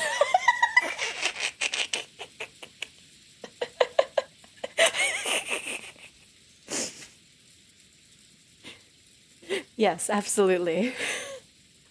It just feels like nothing would taste good today. I don't like pears, they actually tasted like dirt to me. Oh no, I'll poop it by your face. No. Oh. Thank you for the follow, Ryu Spirit VTuber. How you doing? Oh, I'd like to know why you feel that way. Later on, I'll do all that I can as your older brother to help cheer you up. Love your dragon avatar. Thank you. I made it myself. I'm actually working on a 2.0. I don't know when it'll be done. I'm hoping, like, either late December or, like, maybe, like, the first of the new year. But I'm not sure. But yeah, here, I'll show you my tail. Look at my little tail. It's so big. It's so cute. But again, thank you for the follow. Aunt Ava grimaced slightly. I'd always heard that she wasn't on good terms with Uncle Klaus, but it was pretty clear now. When I looked around, I noticed that my father and Aunt Rosa were also grimacing. Apparently, there was something besides the weather troubling all of them. Both Aunt Ava and my dad aren't looking too happy. Really? I don't think so. I asked Aunt Natsuhi, who was sitting on my right, but she seemed to be in a bad mood as well. She snapped back as if to say she was absolutely not interested. Well, our adult conversations got a little complicated. It isn't something kids like you need to worry about, Butler-kun. Is that right, Natsuhi-san? Kirei-san? Uncle Hideyoshi laughed as he spoke, but without his usual brightness, so I could vaguely imagine just how complicated their adult conversation had become. On top of that, even Aunt Natsuhi and Kirei-san, the people who had directed his comment to, ignored him as though they hadn't heard anything. I didn't know what kind of conversation they'd been having while us kids were away, but it reminded me of how Dad said he had stomach cramps when we arrived at the mansion. The family conference might have been a playful reunion to us kids, but it was definitely different for the adults. After Uncle Hideyoshi's comment was ignored by the other adults and an awkward silence fell over the room, Kirei-san spoke up. We were talking about how the kids' careers would turn out, such as what lies in your future, Battler-kun. Will you just drift on to college? Wouldn't that be a little disheartening as a starting line for the long race of life?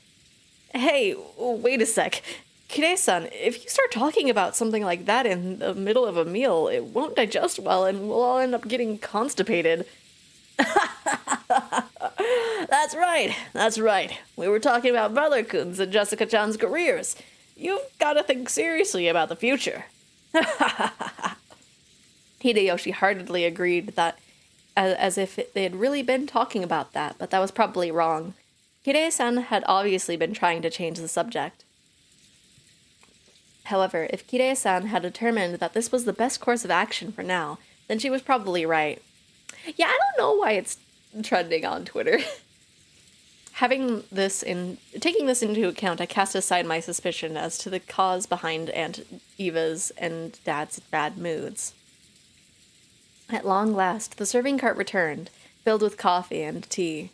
Kumasawa-san and Shannon-chan served it to everyone. Goda-san then explained that this concluded tonight's meal. If only the mood had been a bit more cheery, it might have been the best dinner in my life.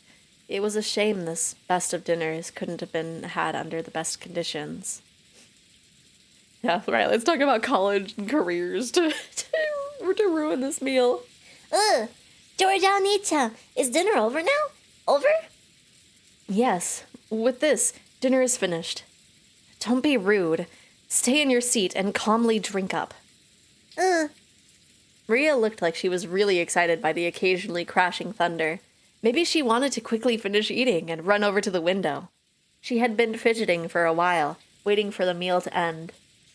Some people were afraid of thunder, while others find it interesting, and Maria was apparently one of the latter sort. Therefore, when she heard from George Anarchy that dinner was over, a huge smile broke across her face. She then rose from her seat, took out her handbag, which she set under her seat, not having left it even while she was eating, and began fishing around inside it. No one seemed particularly concerned by this behavior. Why did they really want everyone to drink their drinks? I don't know. That does seem suspicious. What's that? Where did you get it? George was the first to notice it. As he spoke, Butler noticed too. Oh no, she's been accepted for Smash! And they saw that Maria was now holding a beautiful Western-style envelope. On the front of the envelope, the Ushinomiya family crest, the one-winged eagle, was done in gold leaf. Furthermore, the fact that it was sealed with dark red wax made it clear that this wasn't something Maria could have brought as a prank. Maria-chan, what is that? It seemed that Natsuhi had also noticed the strangeness of the envelope Maria was holding. The witch told me to wait until you were all drugged to give you this. Oh no! Maria killing it. Her voice sounded too serious for someone admonishing a small child, so the relatives around us finally noticed too. What happened, Natsuhi-san? What is that? Maria, where did you pick that up? That envelope has Kinzo-san's. When Nanjo muttered that, even us kids could understand why everyone seemed to be frozen solid. The envelope that Maria held was one of the Ushinomiya family's head's custom-made envelopes for private use. In other words, it could only mean one thing. This envelope contained a message from Kinzo.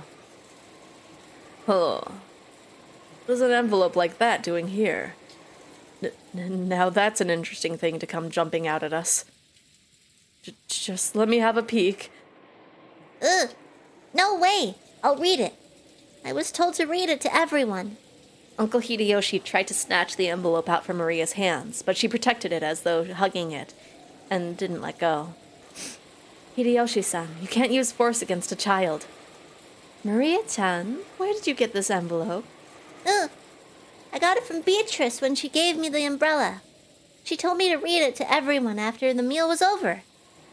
I'm the witch's messenger. Ugh. Messenger? The almighty witch of the island sure likes to mess around. Butler tried to joke about it, but no one laughed. I wonder what's written inside of it. Maria-chan? Ugh! Gonna read it. Ugh! Maria casually opened the envelope. It was sealed only with wax, so she just had to remove the sealing wax to open it. That sealing wax fell onto the desk. Hideyoshi hastily picked it up and stared fixedly at it. He then set it to the center of the table where Natsuhi, Kirei, and Nanjo stared at it. Imprinted in the sealing wax was the one-winged eagle, which was the Ushinomiya family crest and also Kinzo's personal crest.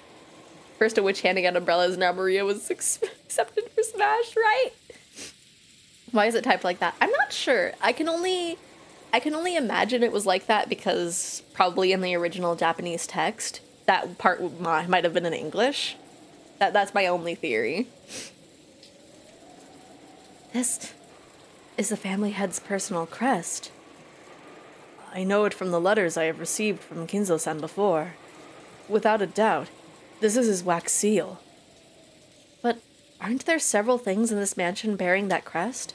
For example, if there was some kind of stamp for wax seals, couldn't someone other than Kinzo-san have used it? No, Kinzo-san would always use the ring on his finger, his proof of the Ushinomiya family headship, when he sealed the wax. The shape and complex design is definitely Kinzo-san's seal. That is not necessarily so. Anyone in the family must have received a letter from father at least once. We can't eliminate the possibility that someone used that wax as a model to recreate a fake seal and pass themselves off as father. I agree with Anaki. No matter how much the seal resembles Dad's, we can't prove that it's the real thing. So it doesn't prove this envelope came from him. I absolutely agree. I cannot approve of arbitrarily deciding that this letter came from Father, based solely on the wax seal. Dr. Nanjo, couldn't you use a bit more discretion with your vague words? I apologize. It was not my place to speak. One after another, all of the siblings from Kraus on downward rejected Nanjo's statement, saying that the envelope Maria held wasn't necessarily from Kinzo. They were afraid. They feared from the bottom of their hearts that Kinzo's intentions were written in there, and that it might be some announcement regarding the inheritance that would be decidedly unfavorable to them. When you eliminate the impossible, whatever remains, however improbable, is the truth. True. All of you are wrong, the witches. Your mother's grandmother. Oh no. Baby. Maria, the person who gave you that envelope was the same person who lent you that umbrella, right? I don't know what means. Is it true? Yes. So, in other words, the witch, Beatrice, gave Maria-chan that envelope along with the umbrella? Maria nodded forcefully. I agree with my husband. It's a dubious letter handed over by some suspicious person. It isn't even worth reading. There's nothing wrong with just reading it, right? Butler said it to Jessica in a small voice, trying to act tough, but Natsuhi heard him clearly and glared at him with threatening eyes. Stop talking about it, just read it, right? Let her read the letter! It doesn't matter who she got it from! You can have her read it, and then we can discuss where it came from, okay? Beatrice told you to read it after the meal was over, right, Maria? It's okay, everyone. This envelope didn't come from Grandfather, but from Beatrice. Regardless of who actually wrote it, why can't we just hear what's inside before we decide? That's right. Even if Father didn't necessarily write it, I'd still like to know what's written inside. Maria-chan, I'm sorry I tried to take it from you by force earlier. I apologize, so will you read it aloud in front of everyone? Maria, read it. If I was in a D&D game and this was happening and the NPCs were all sus about the letter, I'd assume it was a magical trap. Probably. Like you'd be like, yeah, I have a letter, and everybody's talking about, like, who it's from, and you're just sitting there being like, should I not read this? Is this gonna open a portal to like, the Underdark or something? Or, like this is gonna essentially be that bag of devouring. So you say that out loud, right? Yeah, it's like, so, yeah, you read out a spell, and now you're dead. As all the relatives stared fiercely at Maria, she spread the letter open with a rustle. Do you think it really did come from Dad? Impossible. Whenever Father has announced something to us in the past, he would always send Genji if he didn't do it directly, right? Or correct? I cannot believe that he would use such a joke-like approach. That's right. Maria, a messenger? That definitely doesn't suit Father's tastes. Rosa, could this be Maria-chan trying to surprise us by putting on some kind of show? Maria isn't really a kid who's capable of something so thoughtful. What's the worst that could happen? You get sent to the Shadow Realm, right? Gonna read it. The words came out of Maria's mouth, but for some reason her voice seemed different from usual. Everyone went suddenly silent. Welcome to Rokenjima, members of the Oshiromiya family. I am Beatrice, the alchemist for this family, employed by Kinzo-sama himself. That's crazy. Quiet. I have served him for many years in accordance with our contract, but on this day, Kinzo-sama has announced the final suspension of that contract. Therefore, I ask that you acknowledge my resignation from the position of family alchemist from this day forth. Foolish. What nonsense. I can't stand to listen to this. And now, there is one part of the contract that must be explained to all present. I, Beatrice, lent Kinzo-sama a vast quantity of gold under certain terms. One of these terms specifies that all the gold is to be returned to me upon the termination of the contract. Furthermore, I am to receive everything of the Oshinomiya family as interest. Ridiculous. It's been ridiculous from the very beginning, right? We all jamming. So it's basically one of those things, right? Doesn't it sound just like one of those contracts with the devil? The contract has expired, so they've come to collect the interest. Is she trying to grab some retirement money for her old age or something? What a cheeky witch. Battler-kun, now isn't the time to joke around. Battler made a face as if to ask, if I can't make fun of this, what can I make fun of? Some of the adults' faces were pale, while others looked dazed.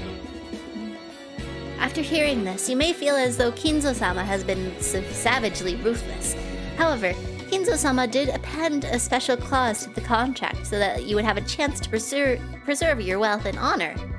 If and only if that special clause is fulfilled, I will lose my rights to the gold and the interest for all eternity.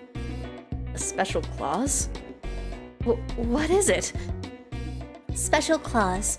Beatrice retains the right to collect the gold and accumulated interest upon the termination of the contract. However, if someone is able to discover the hidden gold of this contract, Beatrice must abandon these rights for all time. Yeah, we were able to activate the old art. Also, hello Bailey, we jamming. The collection of the interest will proceed shortly, but if any one of you fulfills the terms of this special clause, I shall return everything, including the portion that had been already collected. Furthermore, as the first step in this collection of Kinzo-sama's debt, I have taken possession of the Oshinomiya family's head ring, which signifies the passage of the Oshinomiya family headship from one individual to another. I ask that you confirm this for yourselves by examining the imprint of the wax seal.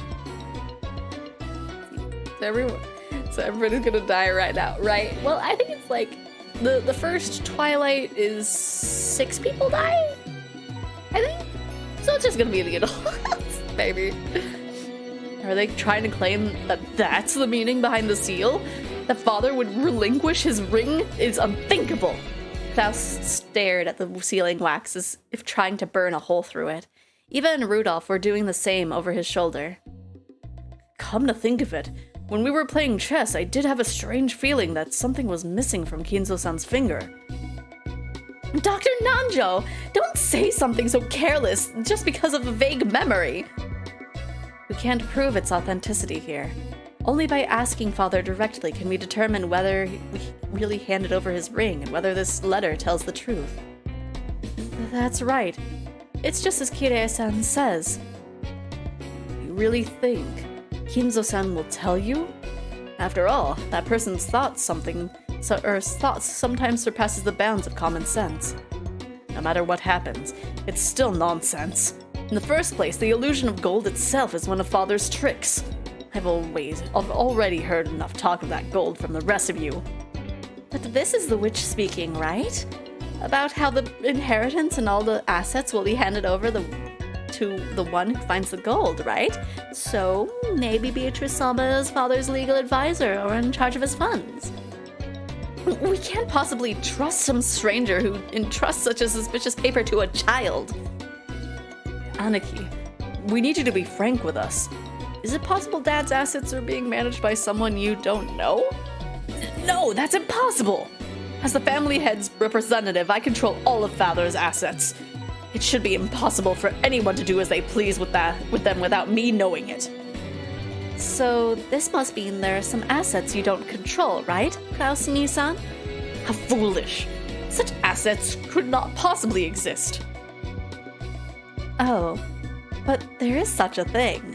An asset of Father's that you don't control. There is no such a thing that could exist. No, it does. It's Beatrice's hidden gold. Is the messenger text thing perhaps there because in Japanese it's an honorific? Maybe? I don't know. Maybe the next time it shows, because I think I can I can switch to the Japanese text really quick. So the next time it shows up, I'll do that really quick and maybe see what's going on with it. Let's keep it simple. In short, Dad had some trusted confidant that Aniki doesn't even know about. Furthermore, this person has always been in charge of watching and managing the gold. Or it could be some eccentric rich person who offered him a loan with rules like the devil's contract. Could it be that this confidant called Beatrice is trying to test which of Kinzo's children is most worthy to be financed by her gold? Hide's question was one that all the siblings wanted answered.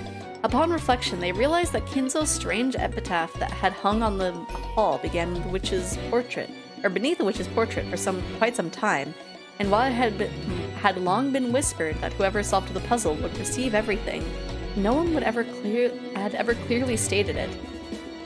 It was just something that everyone had hoped might be true. And right here, right now, the thing they'd hoped for had been clearly stated in Beatrice's letter. It clearly specified that everything of the Oshinomiya family would be given to the one who found the gold. Kinzo-sama has already publicly displayed the location of the hidden gold within the epitaph under my portrait. The rules apply equally to all who could read the epitaph. If you discover the gold, I shall return everything to you. Tonight, I ask that you enjoy your battle of wits with Kinzo-sama to the fullest. I sincerely pray that this night will be both intellectual and elegant. Beatrice the Golden. So this is a Treasure Island situation. Kind of, but with Moira. Father, I know you could hear me. Please respond. The door to Kinzo's study was being violently, harshly beaten against over and over again like a percussion instrument. The yells coming from the other side belonged to Klaus, Rudolph, and sometimes Eva. It was the siblings who were trying to intrude upon Kinzo's study to question him about the truth behind the mysterious letter. Tonight we hunt the most dangerous game, humans. Kinzo was eating. An elegant tablecloth was set over the desk, and the fabulous dinner that had adorned the table down to the dining hall was reproduced here. Kinzo continued his meal in silence. Shannon, taking away an empty plate, looked uncomfortably between the door being pounded on and Kinzo's face. Everyone is calling for you. But what should I do? Right, you call this silence with the wind going... Leave them. God and my meals both hold silence as a virtue. Should I silence them? There's no need. It does not even reach my ears. Kinzo enjoyed his food, apparently indifferent. Genji quietly lowered his head and took a single step back. As he did, Cannon, who stood in reserve like a shadow behind and to the side of Genji, opened his mouth. Maria-sama apparently received a letter from Beatrice-sama, so I imagine they want to test its authenticity. Has she started already, then? Come, Beatrice. I have no shortage of coins to be wagered. Shall we enjoy this night to the fullest? I don't think I'll lose. Your smile will be mine for all eternity. If I could see it one more time, I wouldn't regret losing my wealth, my honor, or even my life. Well then, the roulette has begun to spin. Which pocket will the ball fall into? Noir? Rouge? Or house takes all? Come, you may begin, Beatrice. I'll show you the power of miracles once more. Dun, dun, dun, dun, ba, ba. The rules apply to everyone who could read the text that implies the butlers and the maids. Yeah. Even though they are merely furniture, as they have said a few times, and I'm still not 100% sure what that means. Another foreshadowing.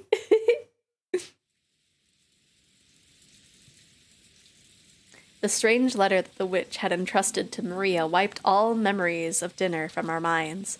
Maria was repeatedly barraged with questions by Aunt Rosa and other parents, and became increasingly ill-tempered when they refused to believe her. If we kids tried to butt in, they'd probably ignore us. Our parents were all stirred up, firing back and forth about the gold and the distribution of the assets, and completely forgetting that we were even there. I'd already guessed that they'd been talking like this in the shadows, but I hadn't thought they'd be so blunt. It gave all of us kids a considerable shock. From what we could all overhear, all the parents wanted more money as soon as possible. Back and forth about grandfather's inheritance. Back and forth about the distribution of the gold if it was found. About advance payments in cash. It was so despicable. I could barely bear to watch, even though I was one of them was my father. It looked like Jessica felt the same way. We left our seats without being asked to, and went to hang out somewhere well away from our parents. I get it. Now I totally see why grandfather hates coming down for meals. I'm so disillusioned with our parents right now. All that about money and the inheritance. How can they act like that right out in the open? Well, I'm already completely disillusioned with my old bastard. There's no way I could think any worse of him. That's exactly the same for me. Still, it freaking shocked me. Shocked me to the core.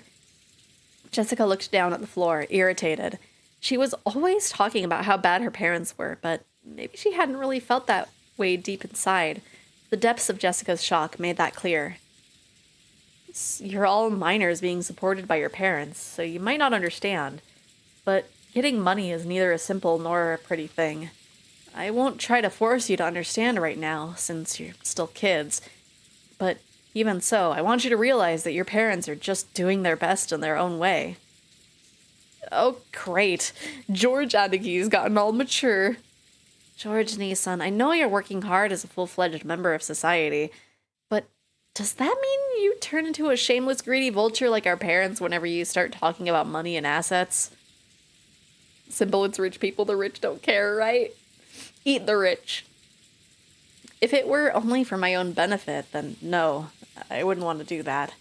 However, when your family and your employees, your subordinates and their families are all counting on you, there are some times when you must fight.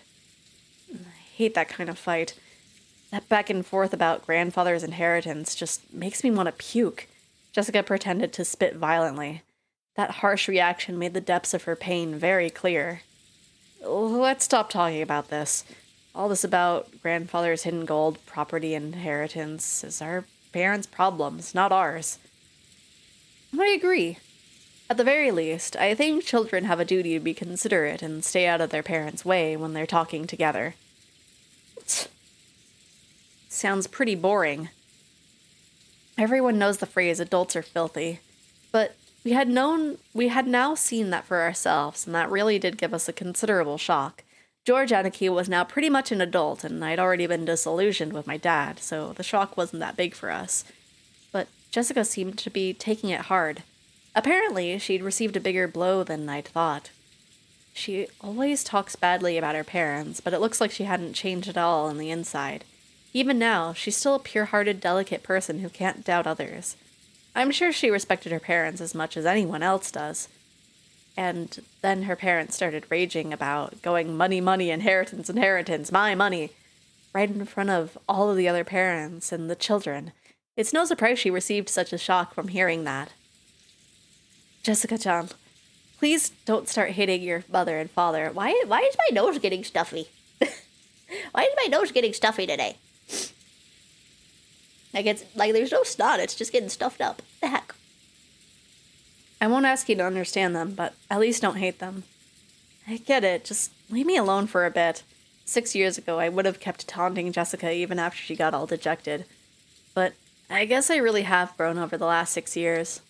I realized it'd be better to leave Jessica alone right now.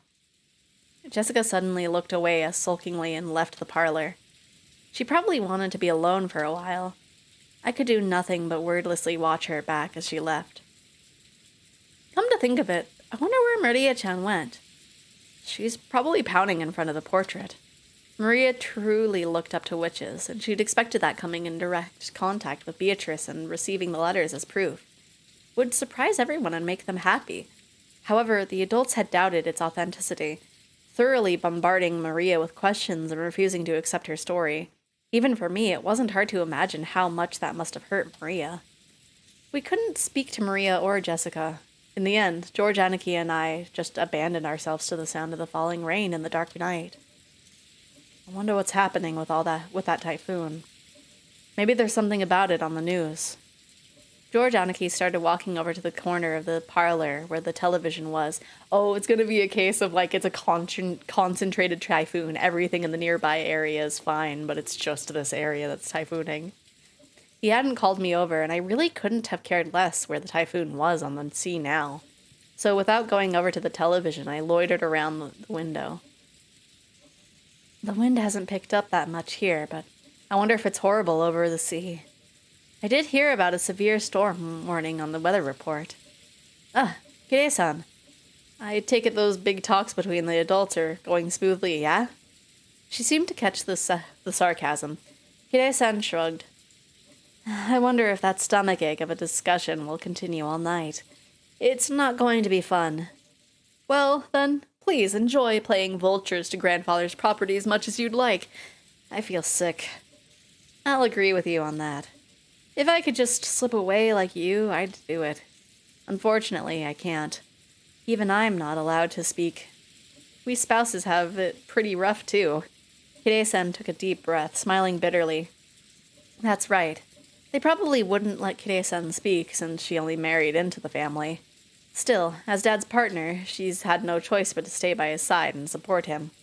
She's probably had to bear the full brunt of this mental pressure much more than me. I wasn't going to apologize, but realizing that I'd spoken too harshly, I cut the sarcasm for the time being. So, how does it look? Are they still stuck on the topic of the mysterious witch, Beatrice? Eat the rich game? It does seem like that way. It's definitely making it be like, hey, all these adults, they're stinky rich people. They all suck. They're all terrible people. More or less. Those four siblings are always piling up secret agreements when they come together to discuss the division of grandfather's inheritance. They're saying that some unknown fifth person has appeared and is trying to make things even more complicated, and there's no way they'll make for a peaceful conversation. Just when you think they're snarling at each other, they'll set up a common front. Natsuhi-ne-san's not the only one getting headaches. On the other hand, they all want a larger portion than the other siblings, so they're all rivals. But on the other hand, they don't want 1 yen to be snatched up by anyone other than the siblings, so they're also all allies. I hadn't been told the details, but the siblings were apparently discussing how to protect their shares under various situations, setting up ceasefire agreements and rules to prevent anyone from getting unfair advantage, and even preparing to resort to lethal action if necessary. Legal action, not lethal action, if absolutely necessary. That they would go this far to preserve their shares was so beyond disgusting that you just had to acknowledge their resilience. So basically, Beatrice is like an assassin sent by grandfather. He probably wanted to scare the hell out of his children for talking about the inheritance without him. Who is this Beatrice, I wonder? If everything she claims is true, then she's a mystery figure that no one knew about until today, and she also knows about grandfather's hidden gold. On top of that, she was even entrusted with the head's ring. She must truly have been trusted by him. Well, obviously, I don't think she's a witch riding around on a broom, but there's no doubt she's a mysterious person who has earned the right to be called a witch. If only Maria-chan would go into more detail about that. Everyone's been smothering her, even though she's just a little girl. They really scared her, and some things they might have asked now can't be asked. Lethal, yeah. I wonder if the people have ever even read The North Wind and the Sun. What? What we do know is that Maria received a letter from a person who took the name Beatrice. She sure is shy for a mystery person entrusting Maria with a letter and hiding away even now, and she could have just appeared and talked to us directly. Hey, Butler-kun. Do you really think a person called Beatrice actually exists? Who knows? Doesn't it really seem like a false name? Like, she's grandfather's representative, so she was given permission to take the name of the witch from his delusions? No, that's not what I meant. Right now, there's a total of 18 people here in Rokkenjima. Do you think there's a 19th person? Are there really a full 18 people on this island right now? Wondering about that, I began counting on my fingers, and it really did come out to that many. Do I think that a 19th person exists? What exactly do you mean? Just what I said. The person who lent Maria that umbrella supposedly wasn't one of us 18. So isn't it natural to assume that a 19th person exists, and that this person lent Maria the umbrella? Well, yeah, sure looks that way. Then where exactly is this person now? At the very least, she must have been on the island when it started raining. And ever since that time, the weather has grown progressively worse, so taking a boat out would be pretty much impossible.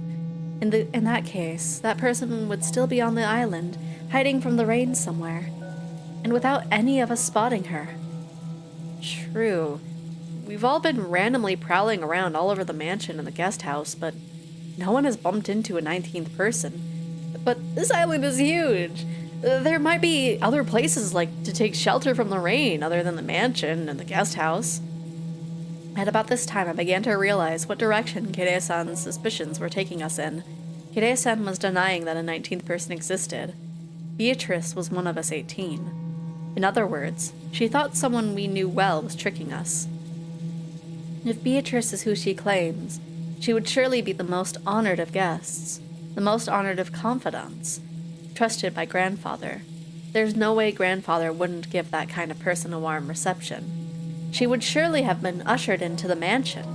However, we haven't seen anyone like that. Wait a sec. Isn't this line of reasoning a bit too hasty? Sure, no one spotted this person, but that doesn't mean you can deny the possibility that a 19th person exists, right?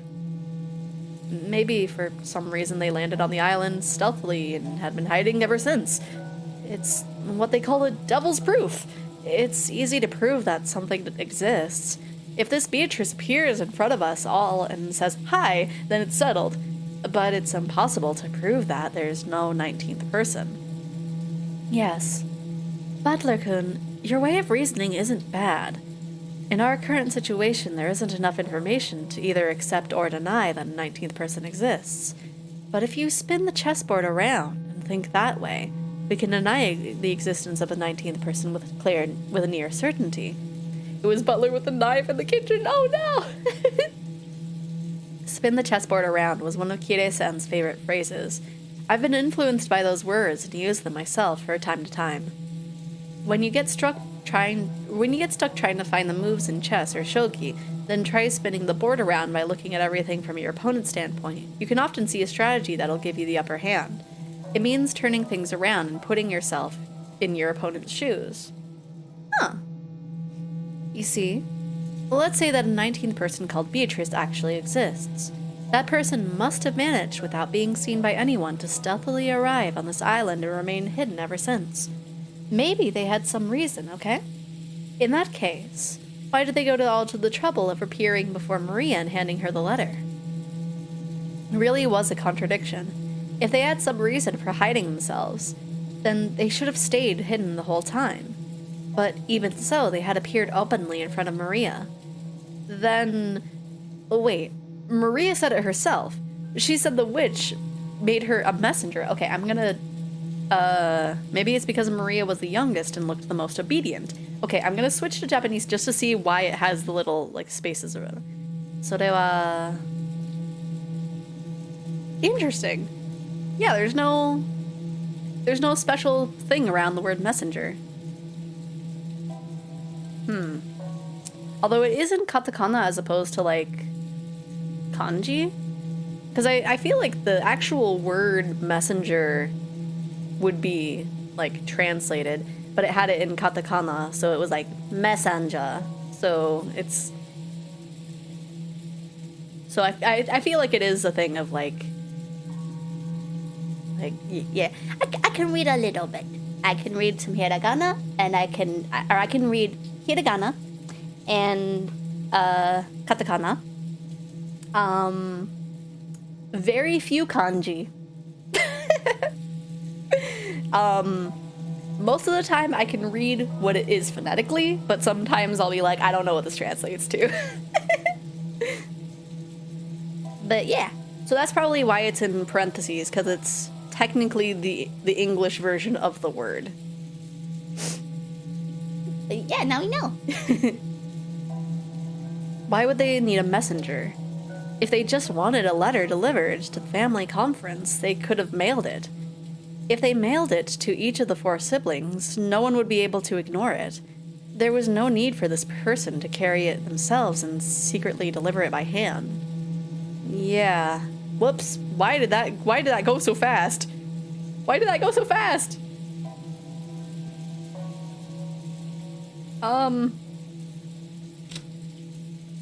Log Yeah, that does sound pretty weird. Okay. Joseph Joestar English, got it, yeah. Let's see, in the first place, if Beatrice existed and wanted to make her presence known to everyone, then she could have just openly presented herself to all of us. Despite that, she chose the vague method of appearing through a little girl called Maria-chan, and only gave us a vague impression of who she was. Contradiction. Let's go a little deeper, shall we? She appeared in front of Maria, trying to give us the impression that a 19th person existed, and yet she still hasn't appeared before us and is hiding somewhere in this very moment. Think about those contradictions. You've got to keep those things in mind when you spin the chessboard around. But yeah, that's why in my rules, like, I have little Japanese okay. Because, like, you know, if someone comes in with, like, maybe first grade or kindergarten Japanese, I'll be like, oh yeah! I don't know if I'll be able to respond in Japanese. I don't know if I'm that good yet, but... Chad, I need anime night character. You know what I need? An anime night character? Gosh, I know there's more than likely some, but none of them are coming to mind. Mal, do you know? Do you know of any night characters? In short, if a person wants to leave us with the impression that Beatrice exists as a 19th person, what might their goal be? If this person wanted to hide, then they wouldn't have made their presence known. And if they wanted to show themselves, they wouldn't have used the roundabout approach of entrusting someone with a letter. Which means... it's simple. Beatrice is one of the 18 people. That's why they want to create the illusion that there is more than 18 people. The 19th person was revealed so spectacularly. Oh yeah, I guess Saber. Like some characters from Fates would be knights, I guess. If people were to profit from this, it wouldn't be some 19th person in hiding. It'd be one of the original 18 people. Of course, this reasoning is full of holes. If you turn over even a few of its premises, it'll simply fall apart. But I'm almost completely certain it's correct. This is starting to feel pretty creepy. Someone lent Maria the umbrella and handed her the letter. Supposedly, none of the 18 did this, and yet Beatrice was hidden amongst those 18. What was this person planning, hiding their true form and pretending to be Beatrice? I suspected it might have been Maria-chan play-acting, but the contents of the message was extremely complicated, and it's hard to imagine Maria-chan writing it herself. However, I can't deny the possibility that Maria-chan is working together with someone. Wait a sec. Maria's a 9-year-old kid, right? What could she possibly be planning, and with whom? And what about her straightforward, overly honest, obedient nature? A good chunk of Black Clover characters. That makes sense. Yes, I understand what kind of person Maria-chan is. But that's exactly why I think it's possible. That girl's a dreamer who can't help but look up to and blindly accept the existence of witches.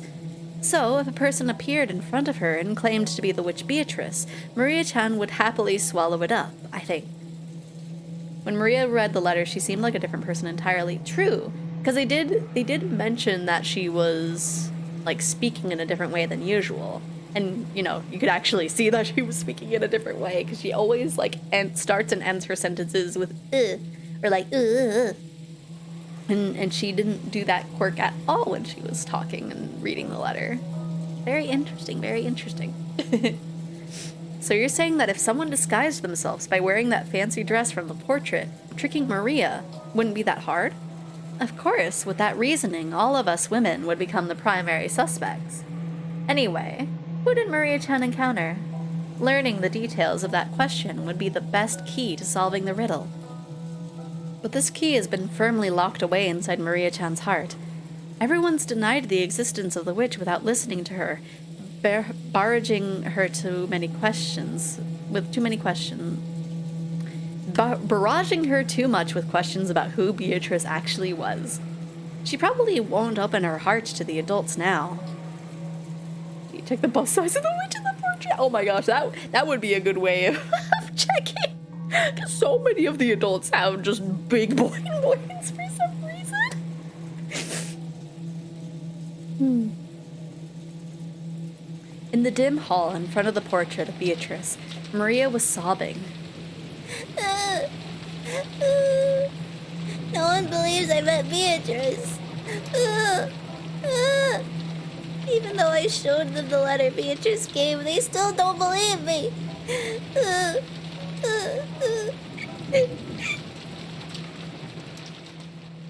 Or Maria? Not being believed because you're 9? Oh no. Anyway, Maria Chan's holding the key. The key to whether Beatrice is one of the 18 people or a 19th person. Maria's stubborn, right? When that girl gets angry, it's pretty hard to make her feel better. Battler-kun, I think a kid like you would be better at cheering her up than an adult like me. After she's feeling better, try asking. I know you don't care about all this back and forth about the inheritance, but don't you find this Western Mansion mystery situation exciting? Who in the world is this person who gave Maria Chan the letter? It makes your intellectual curiosity ache. You're actually pretty tough considering you're still excited after being dragged through that endless money talk. Adults can be pretty amazing. I shrugged exasperatedly. But I did notice something. Today I noticed how dejected I was after overhearing our parents' turbulent discussion, and was probably trying to clear the air. At the very least, I'd recovered enough to voice my complaints. She wasn't my real mother, so I've never felt like calling her mom, but it did make me think she's a real adult. When Maria comes back, I will activate it. It? Oh no. Hey, brats. So this is where you were. G'day. You really took your time fixing your makeup, didn't you? I think I'll make a habit of going out to touch up my makeup now. I'm sorry. A woman's makeup takes a long time. So? How's the direction being with me? Not the boobs. I'm sure everything was all peaceful and harmonious. Kide-sen poked the weak spot under my arm with her elbow. Did she elbow your armpit? Or like, what? We decided to take a break to cool our heads a little. It looks like we'll be at it all night. Makes me want to cry. His way of talking hadn't changed, but he couldn't completely hide his fatigue. I couldn't say I was sympathetic, but he looked pitiful compared to his normal energetic self. I'm back, the student got out of school and crashed the Wi-Fi. Oh no! Why the heck would they crash the Wi-Fi? Still, the rain's just awful. I really don't want to go back to the guest house. It looks like Natsuhi-ne-san set things up so we could spend the night here in the mansion. What'll we do? We don't need to decide until you're done, right? If you run so low on energy that you can't return to our room, then we can take them up on their offer. You're right. We can think about it later. What about you, Butler? If I stayed, I'd just get in the way. I'll be nice and go back over there. I see. Will you go back soon? I don't know. It'd be lonely to head back by myself. I'll gather all the kids and we'll head out. Okay. You go do that. Also, Battler, you won't be going to sleep that easily tonight, right? Yeah, I'll probably be up talking with the cousins. Sounds like we'll be up all night. Is there a problem with that? I see. If you're still awake when the adults' discussion is over, I want to have a little talk as family. What? That doesn't sound like you. Apparently, Kide-san was thinking the same thing. What are you talking about? She asked him in a small voice. It looked like Kide-san didn't have a clue what Dad meant either. I also want to talk to you about it, Kide. I'll tell you later, so don't ask now.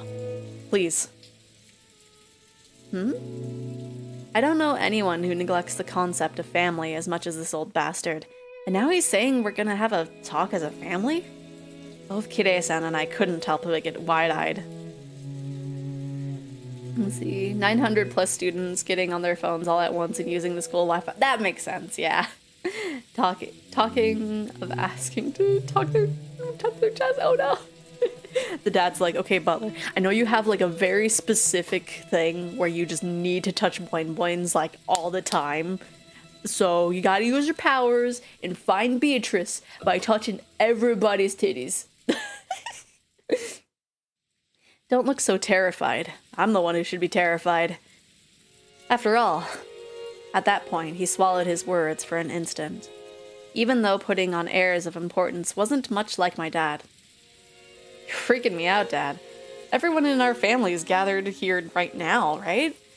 Don't make a big deal out of it and spit it out. Tonight, I will probably be killed. There was a huge crash of thunder. It must have been really close. Dad's expression, brightly illuminated by the lightning, was burned into my eyes. Dad's face, which always looked so sure of itself and which always tore a taunting expression, was strangely frail in a way I couldn't really explain. He was so worn out that he looked like a different person. Oh, why didn't it activate? Okay, I need to fix gremlin mode. I don't know why it's broken. Wait, no, that's the selfie picture. Let me see, where... There it is. All the way down here. There we go. I don't know. It's supposed to do it automatically. I'm not sure why it's not doing it. Oh, well.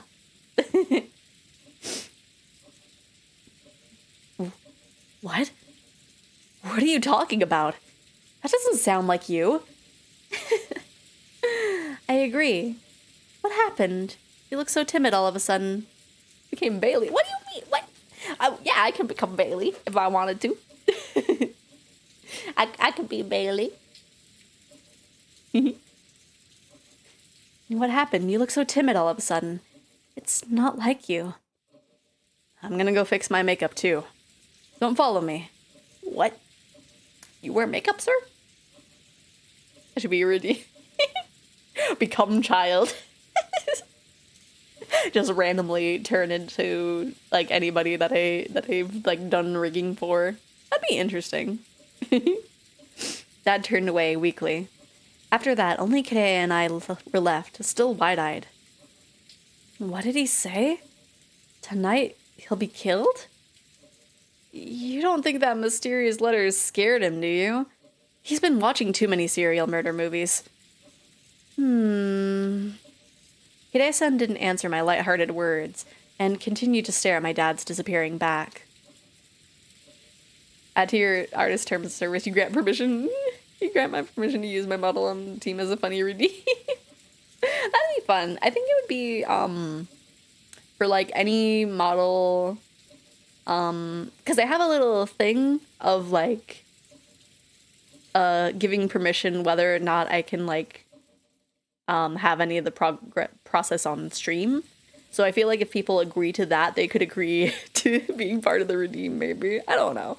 Well, I'll have to think about it. Become friend, yes. Bettler-kun, when you told Rudolph-san to spill the beans right away, he left without telling us anything. Because like at the moment it's just Bailey, but who knows for the future? Because I kind of I do want to open up for more model slots for the next year for 2023.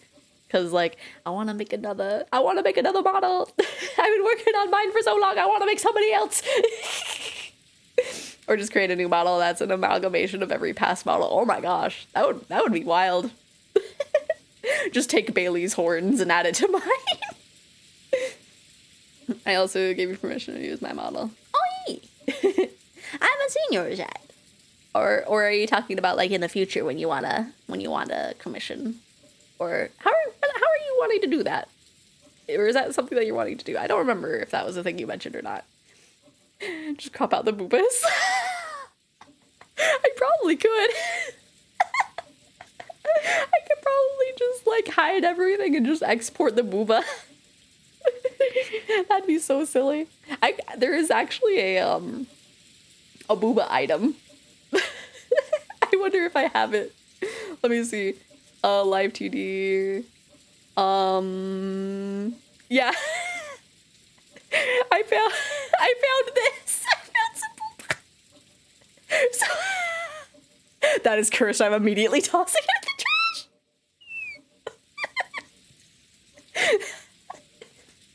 Great idea for an April 1st, maybe. Yeah, that was absolutely cursed. I want to give you my references sheet and see how you interpret my model. Oh, yeah. Oh, right. You wanted me to, like, try to make it cute.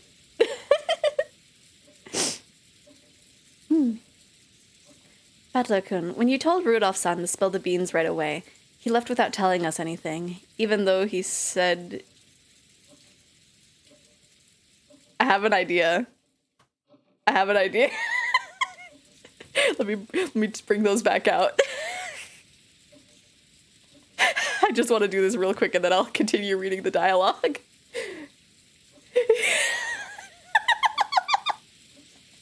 Perfect. Absolutely perfect.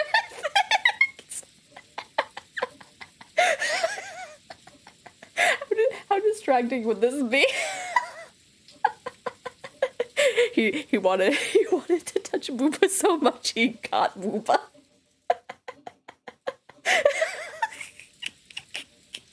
Can I grab these? I could mess with them. I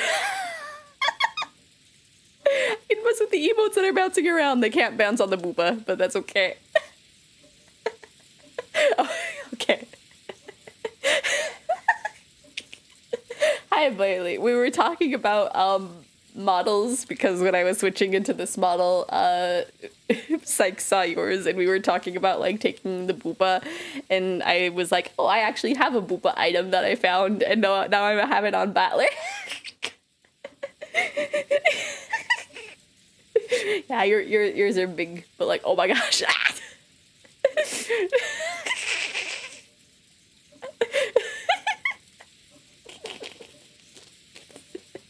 Okay.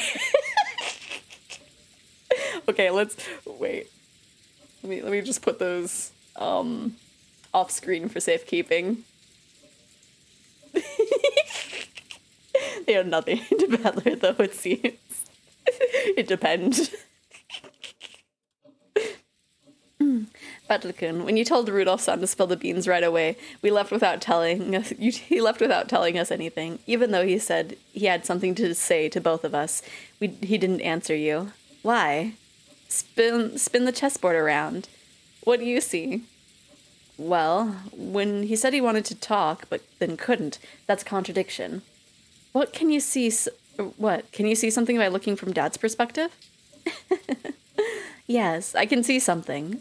He wants to talk about something. However, he doesn't have the courage to bring it up. So, he actually means chase after me, talk to me, and ask me about it yourself. By saying, don't follow me, he actually means the opposite. He actually means follow me and force me to answer. Seriously, what a spoiled brat. What? Can you really call that reasoning? That's ridiculous. Can great private and police detectives deduce the emotions and feelings between men and women? They can't, right? Figuring out the feelings of the opposite sex is an even more advanced art than exposing the tricks in difficult crime scenes. If you ask me, romance novels have much deeper mysteries than masterpiece mystery novels. I see. Is that how it is? I'll stand alongside that spoiled brat. He normally loves to bluff, but tonight, he's completely tired out from the heated discussion. He probably wants someone to lean on at the moment, and responding to that need is the role of his partner. This sounds passionate. Then I'll leave that old bastard to your hands. Yes, leave it to me. I called out to Kirei-san, departing back. Huh? What? I wanted to say thanks. Thanks to you, my gloomy mood has cleared up a lot. That's good. Communication is important. After answering with a wink, Kirei-san followed after Dad. That was so silly. Natsuki could be found in a dimly lit hallway. Now and then, the thunder would crash, but this had no effect on her expression. She looked completely worn out.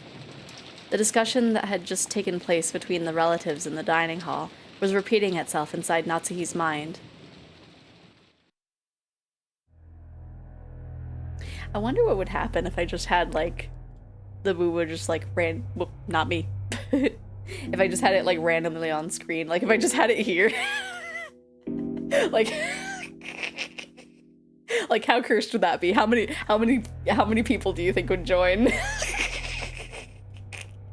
Okay, let me put that back. I'm having too much fun with it. Beatrice had proclaimed that in addition to the gold, all of the inheritance and property of the Ushinomiya family would be given to the person who would solve the riddle. In other words, she planned to undermine the absolute guarantee that Klaus, as the older brother, had to succeed the family head. No, Morgan, no! Depends, do they have physics? They do. They do have physics. Like see? They bounce when I look up and down. And they bounce a little bit when I look side to side, but it's mostly up and down.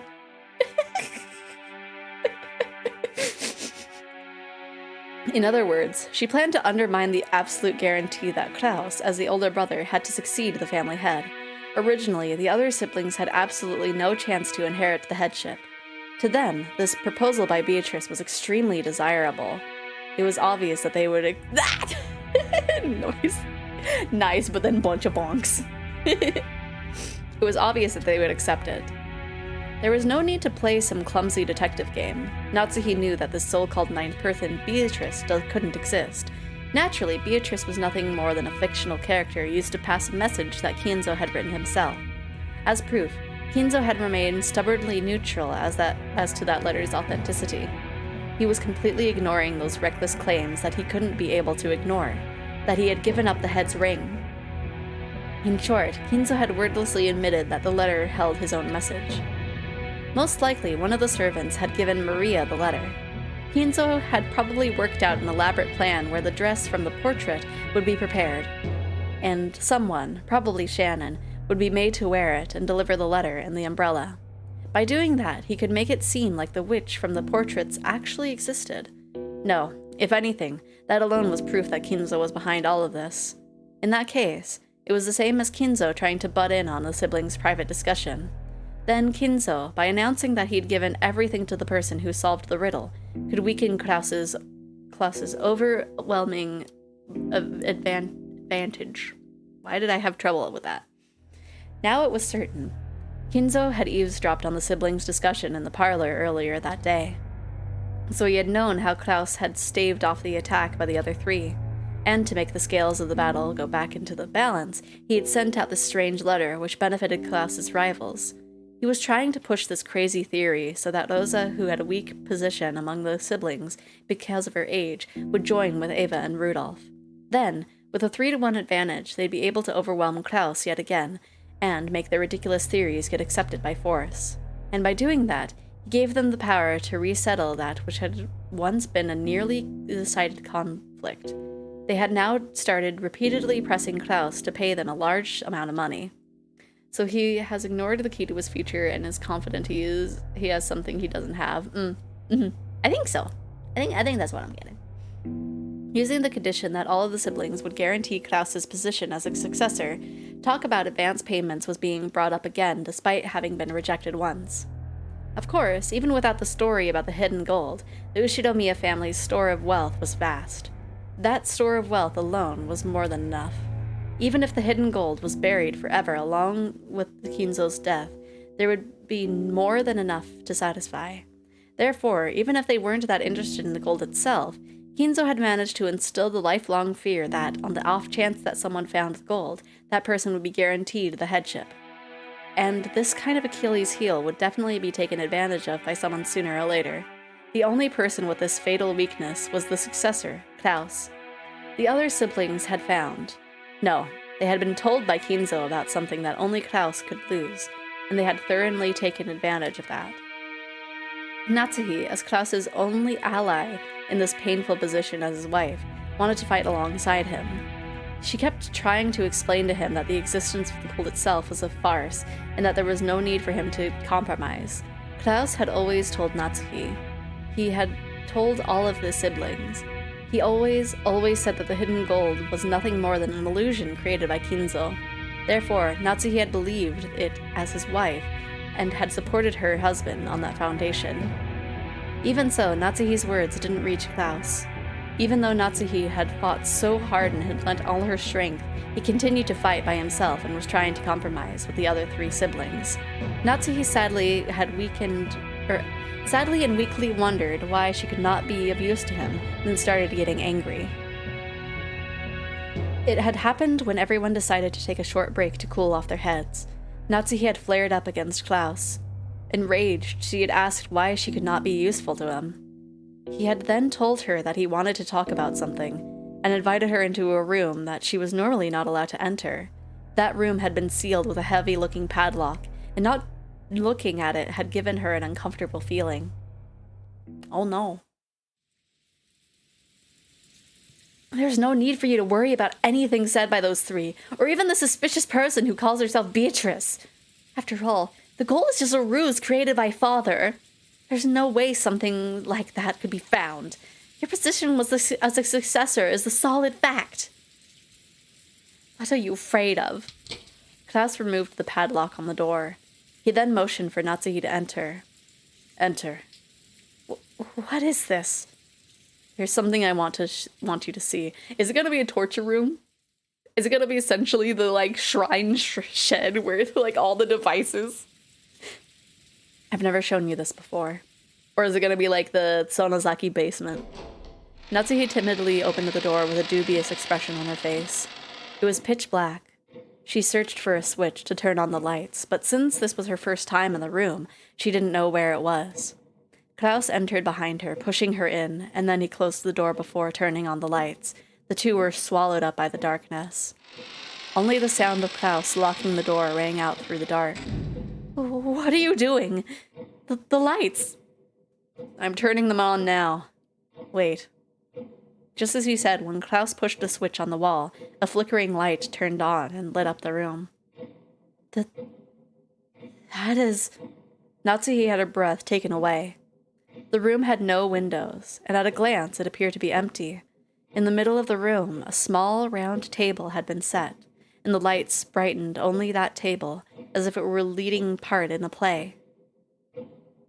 Torture room or a fun room? Oh no! He's like, I've had so many just arguments. I need to do this, Nazi. On top of the table, a red tablecloth of elaborate design has been set out, covered in dust. And on top of that, something about the size of a grown man's arm had been set down. I was joking. Game, I was joking. Game, I was joking, please. I know it's probably not anything lewd. Hopefully. That something took Natsuhi's breath away. Okay, it's gold. Okay, it's gold. It's a gold ingot of incredible purity. Without this, no one would be believed in the legend of the gold. It was an ingot of solid gold. Even in the faint light, it sparkled with a noble and dignified glint. Remember, the torture room can become a fun room if you're into the right things. True. Absolutely true. This is not a proper ingot. I don't even know whether it was cast inside or outside of the country. It took a high level of skill to make the purest of solid gold ingots. And in order to verify that purity, it was standard to have the original foundry and the name of the bank that guaranteed it imprinted on the gold. However, this ingot did not have that kind of seal. This mysterious gold bar had come from an unknown foundry. Look here.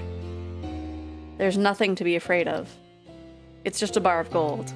Natsuhi, following Klaus's words, timidly approached the ingot. Welcome back, Mal. You missed to talk about Booba. Right here, Klaus pointed at the surface of the ingot. Natsuhi concentrated on that section. I don't want to buy followers, thank you. Right there was the thin imprint of the one-winged eagle crest. Natsuhi's breath was taken away once again. That's right.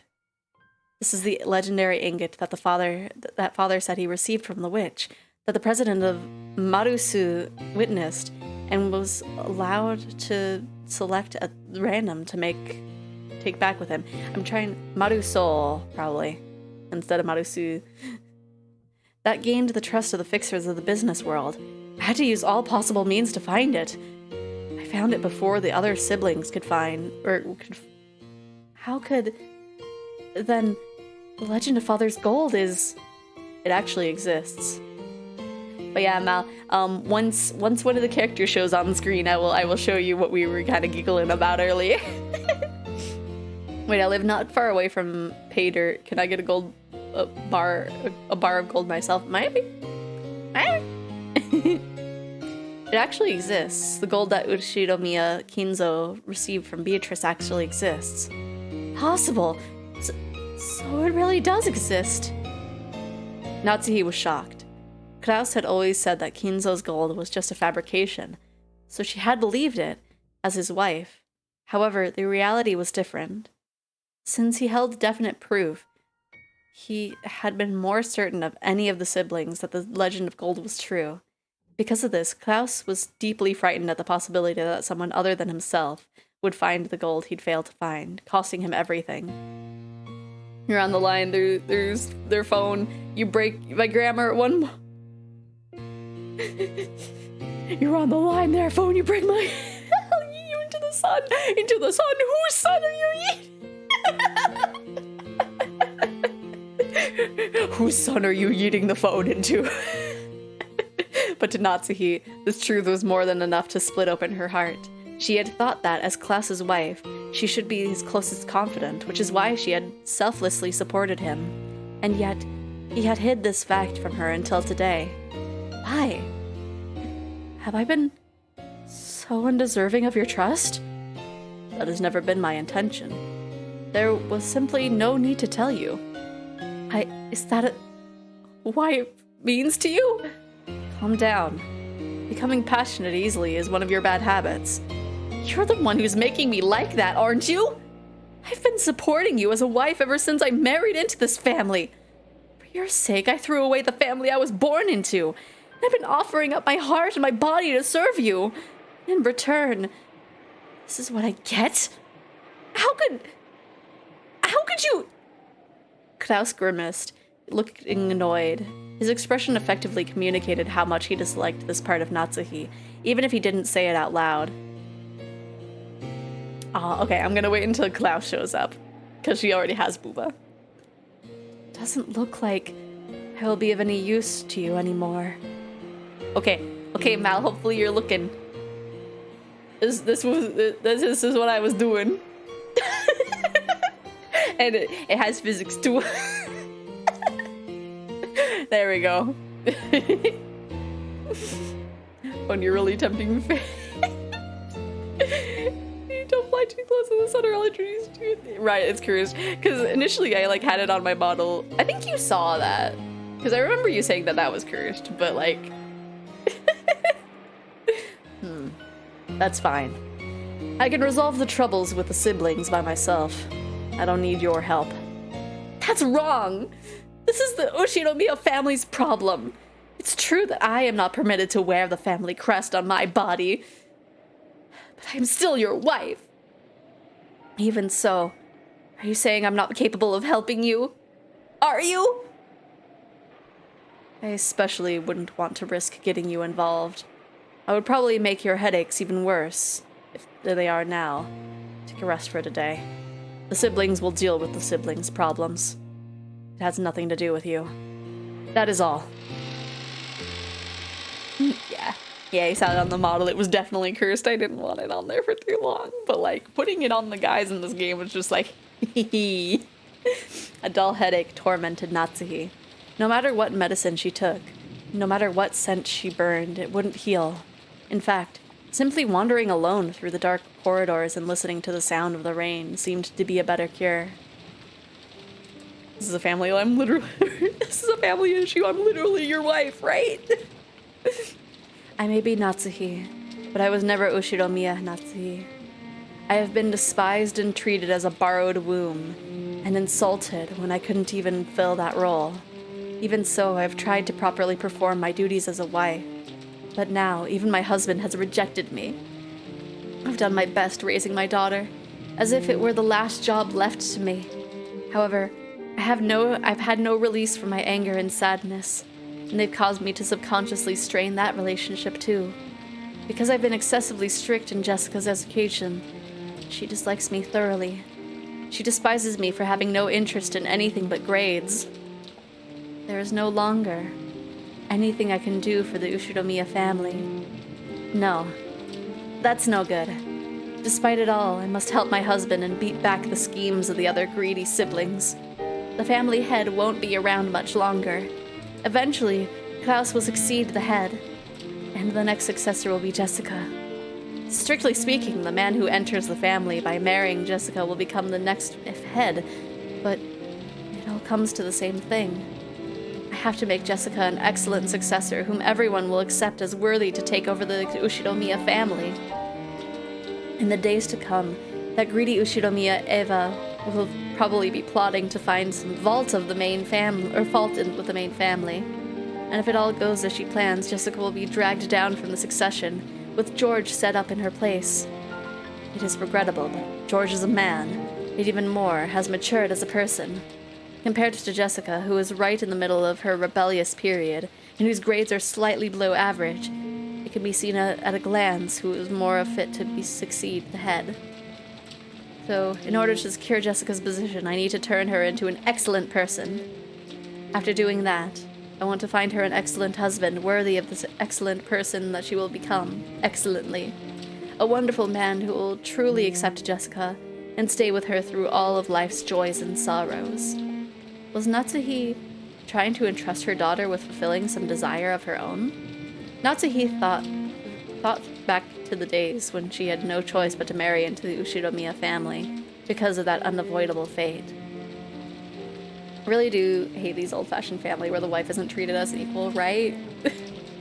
Because, like, I'm still trying to remember what time frame this takes place in. It's, like, either the 20s or the 40s. So it's, like, not too far back, but it was definitely when, like, housewives were just like, you are a food provider and a baby provider. She tried to block that from her memory. She had consciously forgotten it and had actually, like, not food provider, but, like, cooking, preparing the food provider. Because, like, back in that time frame, it's like, oh yes, the man has to go and hunt for the food or whatever. That's why I wanted to throw hands with the Zenin clan and Jujutsu Kaisen. I don't know. I don't think I've gotten to that part yet. Well, I don't know. Peach needs to still, like, finish watching, like, having me watch the anime with her, because I don't remember where I am, but, like, I don't want to watch it without her, if that makes sense. Because we started together. I don't know. She had consciously forgotten it, and had actively attended to the life that she'd been given at Ushinomiya Natsuhi. And in doing so, she had built up a new life. But right now, it felt like all of that had been casually rejected. You haven't met them yet, they'll be in second season. Oh, okay. So I've definitely not gotten to that part yet. How should I think as I live my life? I do not know. Natsuhi helplessly rested her head against the glass of the window. The glass, which was cool thanks to the raindrops beating against it, felt somehow refreshing, even though it should have been emotionless. Right then, it seemed to be the only thing that could understand Natsuhi. At that point, even if someone had appeared, Natsuhi didn't intend to pay any attention to them. But she did pay attention, because it was her beloved daughter. So you're saying to get you to watch anime, it has to be a watch party? Maybe, I don't know. It depends. Because, like, I'm trying to remember which anime I watched last.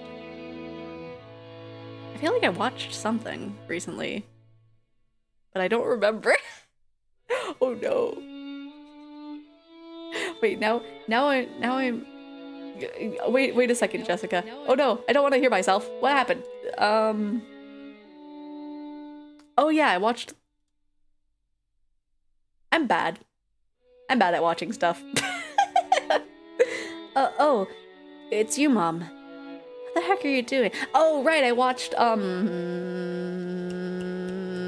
Edge Runners. That's right. I binge-watched Edge Runners. And then cried. Oh, it's you, Mom. What the heck are you doing in a place like this? I thought you were a ghost. Just like always, her words were rough and not at all like a girl's. Girls? Is that what I said, girls? Instinctively, words of rebuke rose to Natsuhi's throat. However, their strength gave out and they didn't escape her lips. There's 50 episodes of Digimon Ghost games. It would be a shame if I watched them on my own. Oh no.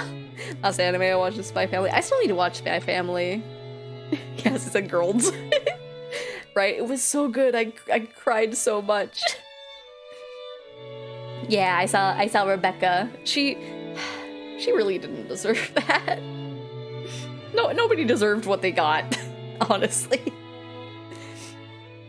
I'm currently watching Chainsaw Man and My Hero. I need to catch up on My Hero. I remember I was like kind of keeping up with the manga, and then I just got like, I just got behind.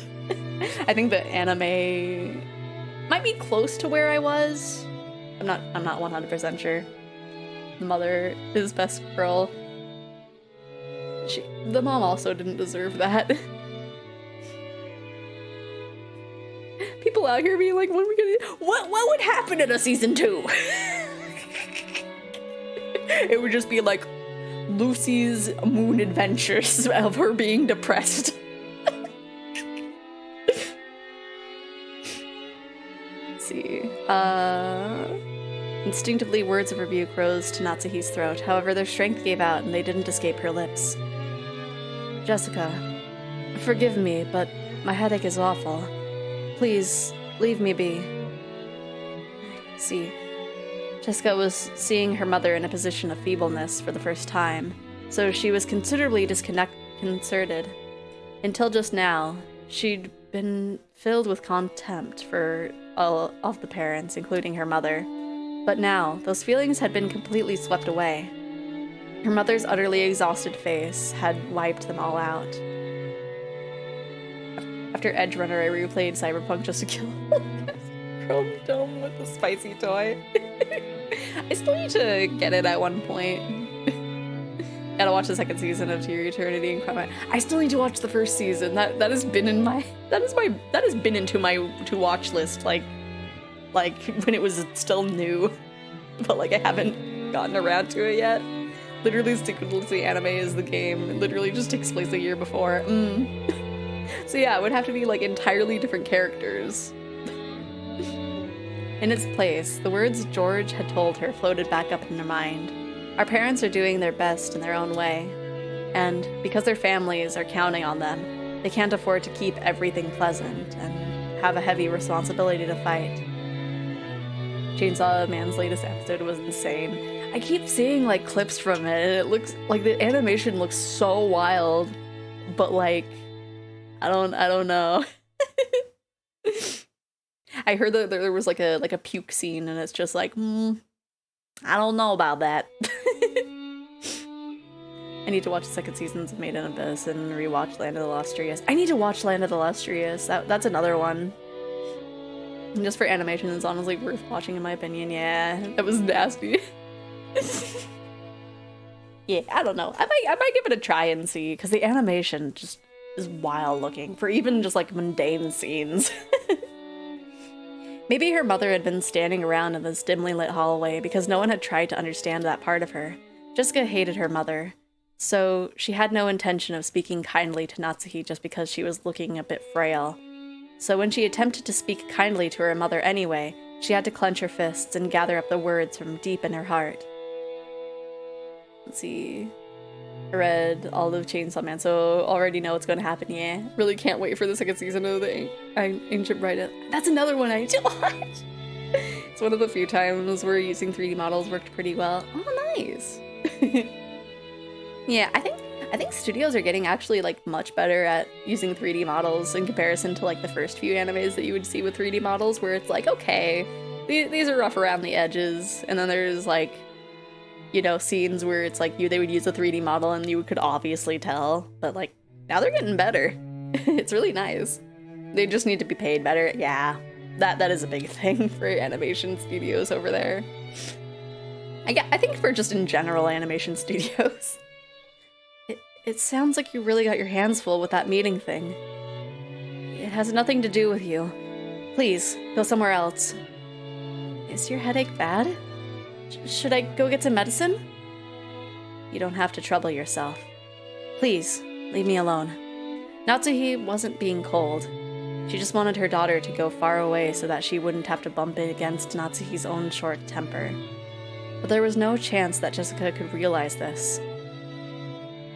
I also believe I saw some work going on for the next Spider-Man. Oh, for the next, like, Into the Spider-Verse? Yeah! I'm excited. I can't wait for that to come out. I loved the animation style in there. I've also, like... This is silly, but I saw, like a trailer for the new Puss in Boots movie, and, like, for some of the scenes, it looks like they took some inspiration from Into the Universe. Like, studios are starting to learn, like, maybe we shouldn't make things look realistic. Maybe we should have things look cartoony with our 3D stuff. And it's like, that's cool. I just, yeah. It was really hard for me to watch animes when they first started using 3D models for some reason.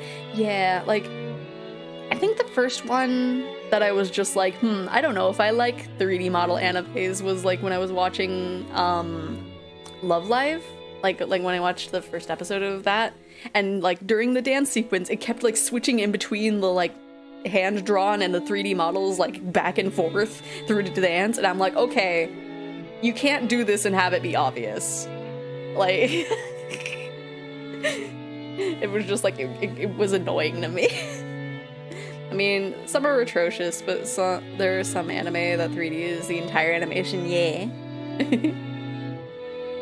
Which, like, I don't doubt, like, with the fact that Love Live is still making anime and stuff, like, they've probably gotten better about it. But, like, just with that first episode, with that first scene, it was just like, okay, choose one. Choose one. Okay. Jessica hung her head, looking sad. Seeing that expression, Natsuhi recognized the kindness that Jessica was trying to muster. She gave her head a small shake to drive away her own unkind feelings. Then I'll leave. I'll be with the other cousins, so I don't get in the way of the adults. See you later. Oh, wait there.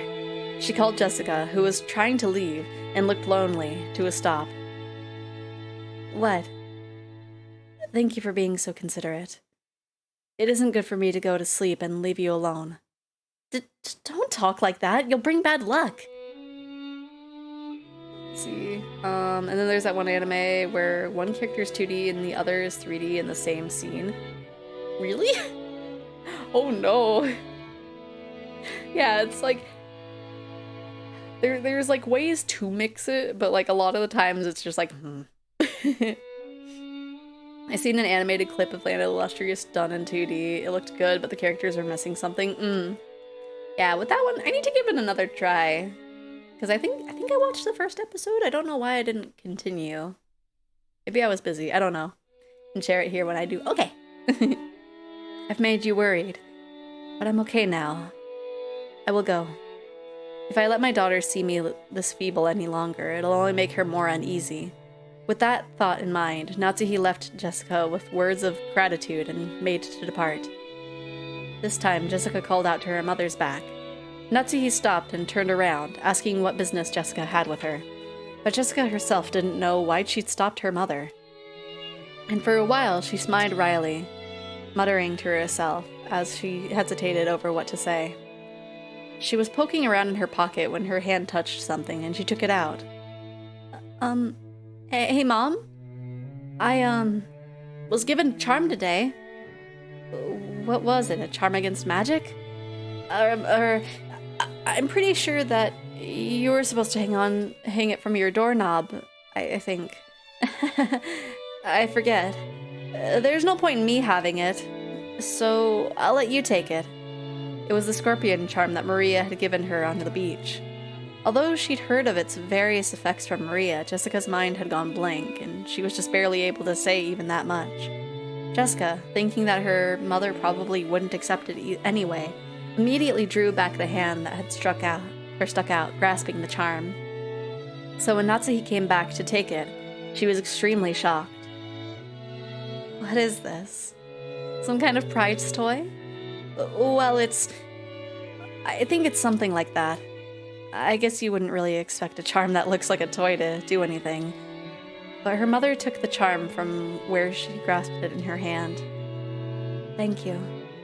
I'll take good care of it. Sometime soon, in exchange, why don't I give you a charm that was important to me when I was a child? It's not like that's why I gave it to you, but, well, if you really say so, then I will rest for now. My headache is awful. Try not to stay up too late. Sure. Exams was atrocious because repeating characters were 3D, but background characters are 2D. Huh.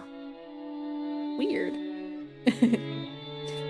Like with me, it's just like, as long as there's consistency, it's not too bad. But like, if it's like a weird mix and it's just like, I feel like you could have decided. I guess it depends. It really depends on if it's executed well, honestly.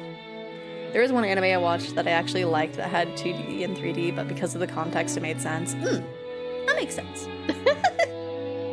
Yeah, like, it all depends on, like, how it's executed, honestly, I think. Natsuki put the charm in her pocket and turned away. She then disappeared into the dark hall. She got pockets on her dress? Jealous? It seems the weather will be like this all day tomorrow, after all. Dang. Makes the good weather we had earlier feel like a lie. George, Aniki, and I were killing time in front of the parlor television. At that point, Jessica returned. Her face was still blank, but it looked like she'd calmed down a little since we'd last seen her. Kimono Friends was done in 3D, but not very well, but I liked it because it was cute. Yeah. I've heard good things about Kimono Friends. And then I think, didn't they make like a spin-off that like wasn't that good because something changed hands or something? I feel like I remember something along those lines. Or like, I also feel like there was a thing of like they went back and like fixed the animation in some episodes. Like shortly after releasing them. I'm not sure if I'm remembering that right or not. It was a while ago. Is Maria still in front of the portrait? Nope. She just came back and she's sleeping over there on the sofa. It's getting pretty late for her after all. Looking at the clock, I saw it was a little past 10 p.m. Even if we were planning to stay up all night, it was about time to head back to our room. The spin-off looked like it was animated in live 2D. Really? Huh. Interesting. I'm trying to, like, visualize that. Huh. Because, like, some people can do really wild things in live 2D, but, like, my brain is like, if it looks like that, does it look like Nekopotter or something? Well, my mom did have a room prepared for us in the mansion. What'll we do? I'd rather head back to the guest house. Going by what we saw of our parents, I think it'd be better if we weren't in the mansion. I agree. Feels like they're telling us kids to mind our own businesses and stay out of their way. Let's be good little boys and girls and do that. As we were talking about this, Aunt Rosa came into the parlor. She was looking all over restlessly, probably trying to find Maria. Aunt Rosa, if you're looking for Maria, she's over on the sofa. Thank you. My, she's out cold. We must move her to a bed. There's an artist I follow who did a whole animation in Live 2D, and I was like, damn right. Like, oh my gosh. There was an animation that I think, like, Art Gun made. That was just, like, just kind of lip-syncing to video, but, like, it was like a mermaid, and, like, the movements were so smooth, and there was, like, lighting that was happening, and it was just so wild, and it's like, oh my gosh. Art Gun makes some wild stuff, honestly. If you'd like, I'll carry her to a bed. Thanks, that would be wonderful. Are you all heading back to the guest house? Or are you going to stay in the room Natsuhine-san had prepared here? Art Gun just cracked. Right? Art Gun is wild.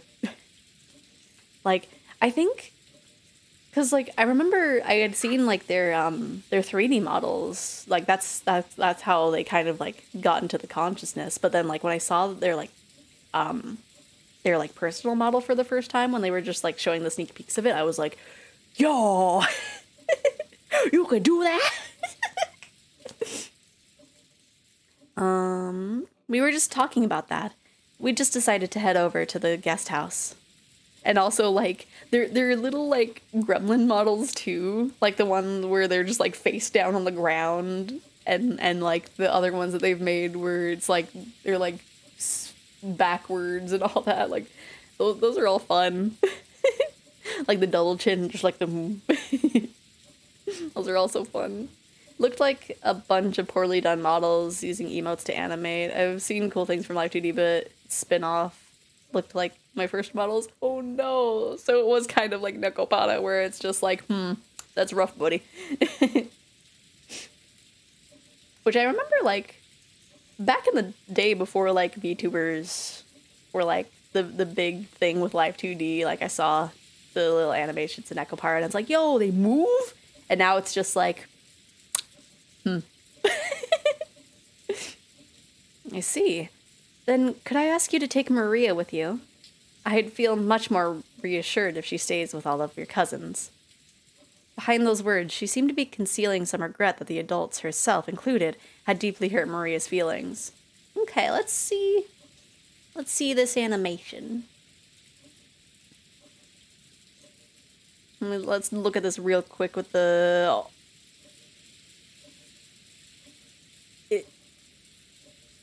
It must be plot relevant to have them like that, right?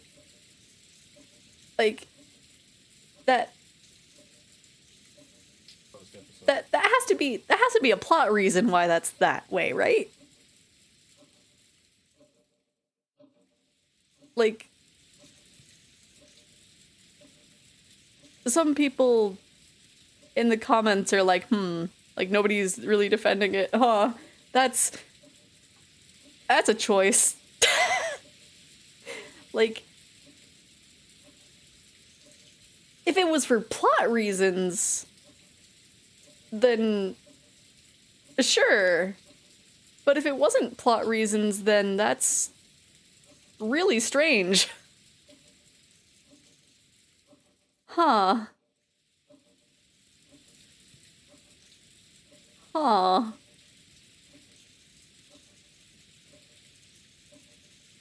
Interesting. Okay. Also, I randomly got a gifted sub for a channel I've never seen. It's a Crunchyroll exclusive too? Oh my gosh. Oh my gosh. Live 2D was released back in 2012, but it didn't take off until 2017 when Holiday Life became a thing, yeah. When Hololive started having the Live 2D. Because the first ones were all 3D. But then they started using Live 2D and a lot of people were like, that's accessible. That's more accessible than the 3D models. Because back in the day when Kizuna Ai and Kaguya were really big, like there wasn't that many like good resources for English speakers other than like FaceRig. Because it's like but then like with Live 2D it's just like you could just do that. You could just do that. I believe I read that sentence. Okay, let's keep going. Leave it to us, Aunt Rosa. After all, we do have an expert at comforting Maria with us. Are you talking about me? I couldn't do it myself.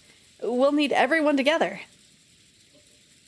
I'm here to derail your stream. You're welcome. It's okay. I mean, we derailed it earlier with these.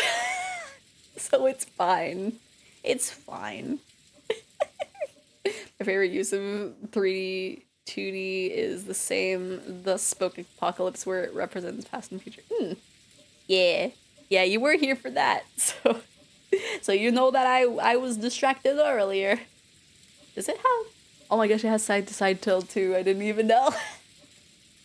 I just magnetized to move, but yes. There we go. Oh no. It doesn't work as well if it's to the side. Let's see. That's right. Battler. Weren't you the one who hit it off with Maria when you were messing around earlier? Got the Live 2D ones that are water doubloons? Yeah. I think that'd be fun too. Live 2D was developed by Hololive's parent company, but it was released as open software. Oh. Oh yeah, I do vaguely remember that being mentioned. Yeah. As we said this, Aunt Rosa smiled, looking truly happy. And then, like VTube Studios just kind of like an indie project, because everything else that was like for this face tracking was just like specifically Hololive. But then someone was like, you know what? Let's have it more accessible. And now everybody's a VTuber. Thank you, everyone. It looks like our meeting will last until very late. And guys, goat right. And they're still doing updates. I'm excited to see like which direction the like NVIDIA plugin goes, because like it's a little rough around the edges. I remember we tested it on stream, and like every time I talked, my head would just be like bouncing about. But like they're still doing updates, so hopefully they have it be a little bit better, because I did like the eye tracking with it. The eye tracking was like the main thing for it. And it did have the mouth X movement, which is kind of neat to play around with. But yeah. Goated with the sauce, absolutely. Yeah, VTube Studio and PRPR Live were indie, yeah. I wonder how PRPR Live is doing as a program. I have the software with my iPhone for VTube Studio. Yeah, that I just have a lowly little webcam.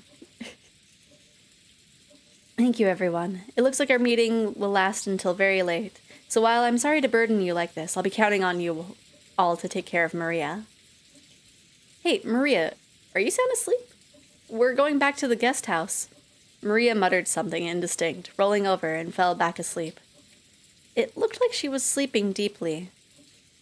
So the tracking is very smooth, but I can't tell I'm talking half the time because I don't move my lips a lot while I'm talking. I think there's a few settings in VTube Studio. You can in the settings thing, when it shows like what parameters control what, you can toggle it to have it be mouth open and also mouth or voice volume. I think that's a little tricky, though. It might make your mouth move like too much, but I don't know. Might be something to try. You can also change like the input values. So like if you open your mouth really wide, but like, I don't know. Already helped me with that. It's true. I don't know. I've used it last night to see how I got Evo 1 to have eye tracking, but from what I saw, its tracking is a hair better, but has more default models. Yeah, my character now barks because of my dogs. Sometimes I go feral. Oh yeah, just bark. She's really out cold. I'd hate to wake her. Right, I'll carry her. Maria's body was much lighter than it looked. I lifted her up and put her on George Anaki's back. It was raining hard outside, and Anaki couldn't hold an umbrella and carry Maria at the same time. It looked like Aunt Rosa would come with us as far as the guest house to help out. I'll stream again. Yeah, someday! Hopefully, fingers crossed for you. I know, like this time frame of, like, the year is usually very weird. But hopefully you can start streaming again soon. It's funny when you have audio tracking on and slap your thigh and it looks like you're screaming. Oh my gosh. However, when she heard Uncle Krause's voice call out to her, she had no choice but to return. Lost my gas a lot because of just multiple not great things happening all at once. Yeah. But it's just a matter of getting back on there. Just finding that niche that you like. I don't know. Holiday season, yeah. Where just everything is happening all at once. But then once the holidays are done, then you'll have some free time, hopefully. Now that's a problem. I have to go back now. Is everyone returning to the guest house? After we left the hall at the end, on the way to the entrance, the door to the servant room opened and Shannon Chan stepped out. It has grown very dark, so allow me to guide you. That would be great, Shannon-chan. George-kun is going to carry Maria there. Could you hold an umbrella for him? Yes, certainly. Shannon-chan brought umbrellas for each of us, and the flashlight to guide the way. I want to collab again. I want to do more. Right, man. It's been so long since like my last collab. Like technically, like I've done impromptu collabs on Peach's channel, but like I can't remember the last time I did a proper collab. Need to do another one of those someday. I will stream. Yes. Maybe if I have free time, maybe I'll do a little something for you. I don't know. That or Peach can make you a little PNG. One or the other. Because I don't know when I'll have free time to actually do something like that. Because I still have my own to rig. But we'll see. As we opened the front door, the downpour was quite terrific. It looked like we wouldn't have any spare time to take a pleasant walk and enjoy the nighttime rose gardens. I mean, if anything, would you be interested in a little Yukuri model? I can get one of these out in a week. My only collabs were impromptu. Anaki, is she too heavy? Want me to carry her? It's okay. I can at least carry Maria-chan. I'm truly grateful. Please, take care of Maria. Sure, you got it. Then I guess this is good night, Aunt Rosa. Then I will see them over there and return there.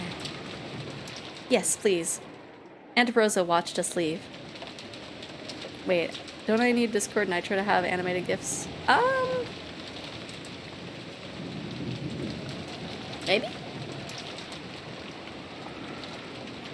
I think? I'm not sure.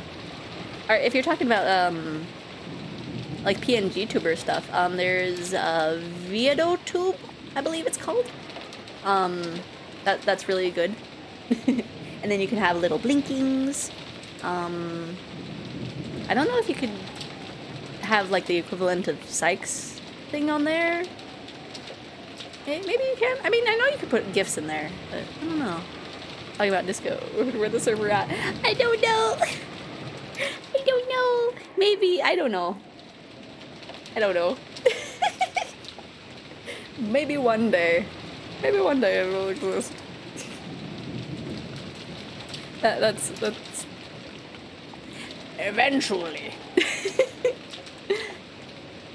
Especially with like Twitter in like a weird fire state. Who knows? Maria, I'm sorry for everything. Rosa's mumbling voice didn't reach the person in question, nor any of the kids, but disappeared beneath the sound of the rain. I need to sit down and attempt to set up my server. Yeah. I need to, like, I don't know. Because it's still me and my bots, but I will slowly add people as mods probably. So once I invite you, Bailey, it'll be soon to be released to the public. But I will probably slowly, because I don't even have Peach there yet. Don't let your server be dreams. I know. Maybe when I like do a debut, when I debut my 2.0 model, maybe it'll be like, okay, I have my model, I have a server, I have this and that, let's go. Don't go to Hive. Yeah, I've been seeing a lot of people, like, I saw like a big wave of people going there, and I'm just like, but why? Twitter is in a weird state, but don't go to Hive because there's only 3 people running it. Yeah, because they literally just had a security breach. Oh gosh, of course. I'll take what I can get with models, be it the round one or PNG. No complaints here. Yeah. After cutting through the rainy rose garden, we arrived at the guest house. If only I had applied for the position of Maria carrier. Then I would have gotten a chance to have Shannon-chan's huge boobs rubbing all over my arm. That's not why I did it. It's a misunderstanding. Seriously, all private info is available if you made an account with them. Yeah. Thankfully, I have not. No time to burn my plan B. No. I thought if I didn't walk like this, George-sama would get all wet. Come on, quit babbling and go on. Or go in. After being urged on by Jessica, we folded up our umbrellas and went into the guest house. Has anyone gotten their clothes wet? I can bring some towels if you want. You don't need to worry about us that much. Thanks, Jan and Chan. That's right. We were planning to play cards or something. Would you care to join us for a bit? Huh? Who had the night shift on today's schedule? I believe we had a special schedule during the family conference. Also, I think a few alterations have been made, so I will go and check. Wait, if you have to go all the way back to the mansion to find out, don't force yourself. Oh, that's all right. I can find out from the servant room in the guest house. Please excuse me for a short while. Chen and Chen gave a quick bow and went into the guest house servant room. The rest of us headed for the cousin room and decided to put Maria to bed for the time being. Maria was sleeping very deeply, and there was absolutely no sign of her eyes opening. For now, we'd get some soft drinks out of the room's refrigerator and drink those while playing cards or something. Are we gonna get detailed card playing? Or... nope, probably not. Oh, or Kanen-kun? Are you here, or in your tier too, Genji-sama? What's happened with tonight's shift? Klaus-sama has given an order. He made some sizable changes to the shift schedule. Indeed. Goda-san now has the night shift at the mansion. Shannon and Kanen have the night shift in the guest house. Kumasawa-san and I have been ordered to sleep in the guest house. Just now, a phone call came, saying that once you arrived, you were also to remain here for the rest of the night. Huh? That certainly is a sizable change. The shifts at the guest house and the mansion have been completely reversed, haven't they? Originally, Shannon and Kanen had been assigned to the night shift in the mansion, while the night shift in the guest house, where all the relatives were staying, had been assigned to Goda, who had an abundance of experience in entertaining. Kumasawa should have been sleeping at the guest house, while Genji should have been sleeping in the mansion. However, it seems that Klaus had suddenly ordered that the schedule be modified. The shifts at the guest house and the mansion had been reversed, and Genji was spending the night in the guest house. It's probably because of Beatrice-sama's letter. Why probably? After such a mysterious letter appeared, it was only natural that Klaus-sama would suspect one of us. We served directly under the master, so Klaus-sama tried as best as he could to keep us far away from the family conference. Genji, Shannon, and Kanen were all permitted to wear the Ushinomiya family crest, the one-winged eagle, as the servants who served directly under Kinzo. Of course, since they were working for the Ushinomiya family, they had to obey everyone's orders, but their only boss was Kinzo. Since only Kinzo held the right to employ them, even Klaus could not have them dismissed of their own accord. And because of this, Klaus and the others often viewed these servants as Kinzo's underlings and shunned them.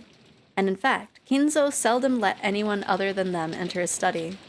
This sudden change was probably a clear expression of the sense of mistrust that had caused. Considering the time Kinzo had left to live, this would definitely be the last family conference before the problem of the inheritance came up. On top of that, the mysterious letter that claimed to be from Beatrice had dropped in out of the blue.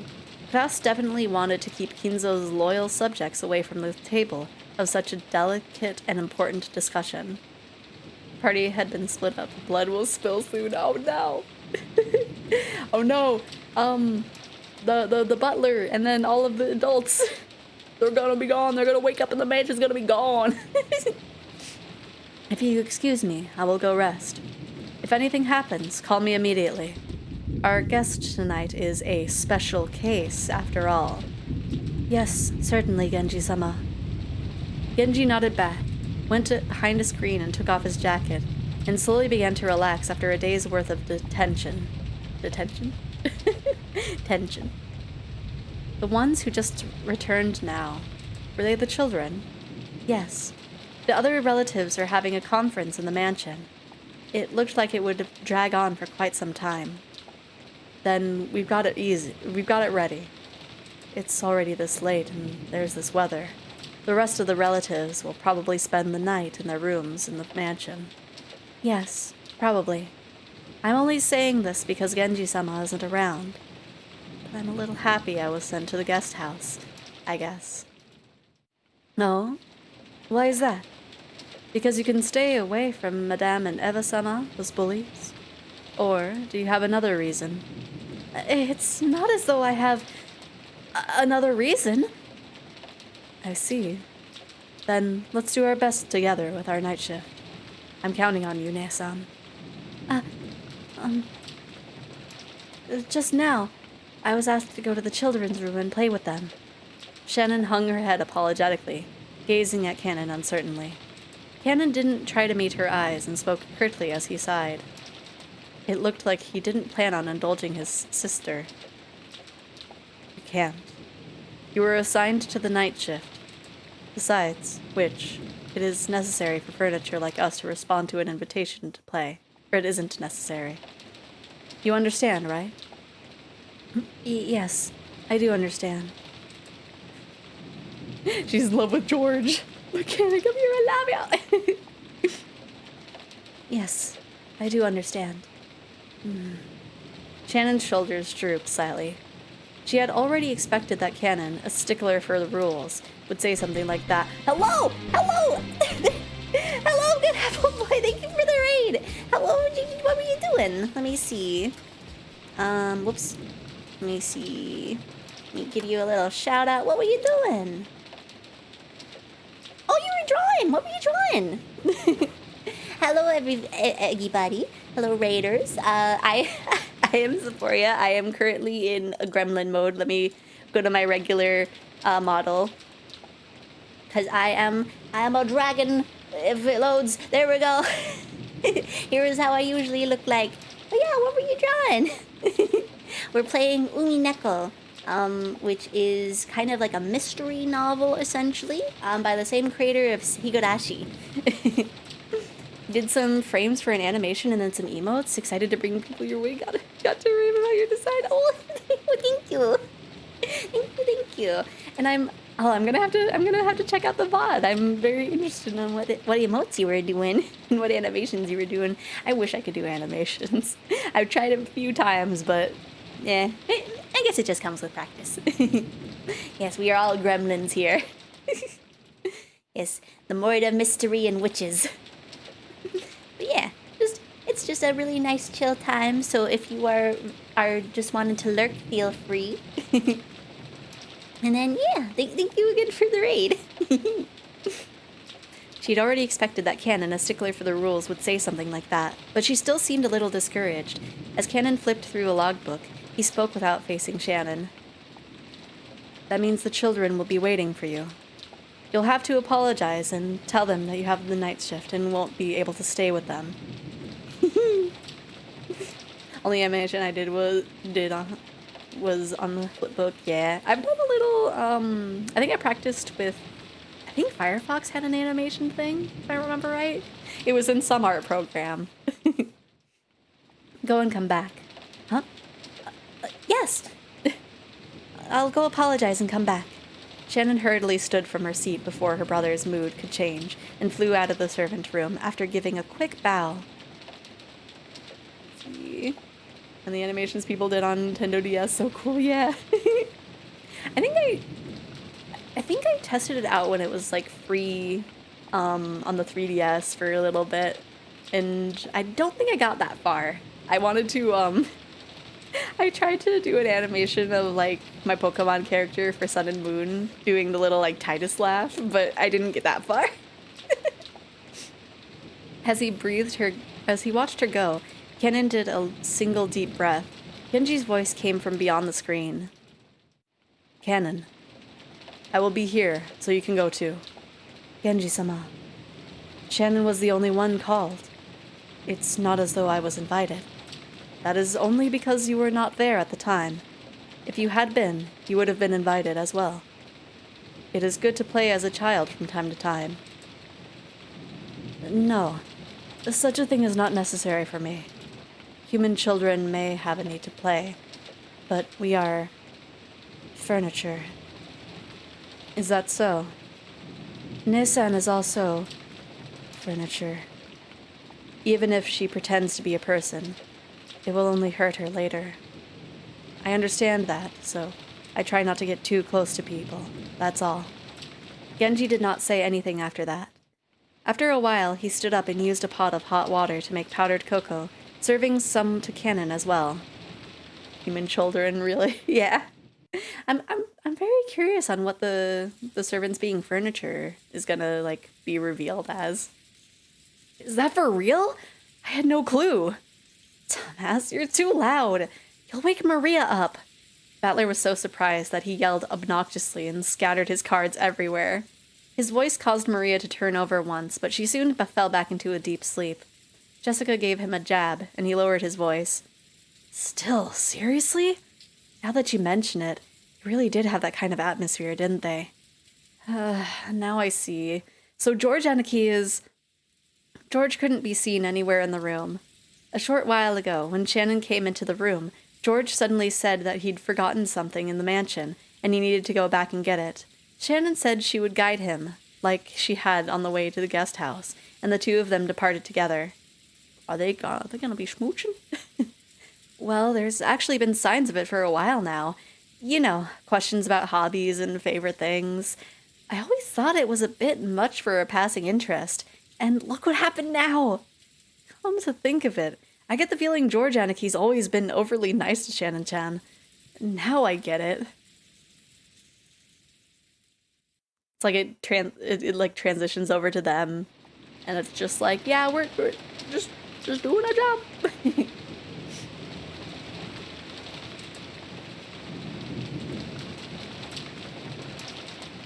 I hope they're gonna be okay, honestly.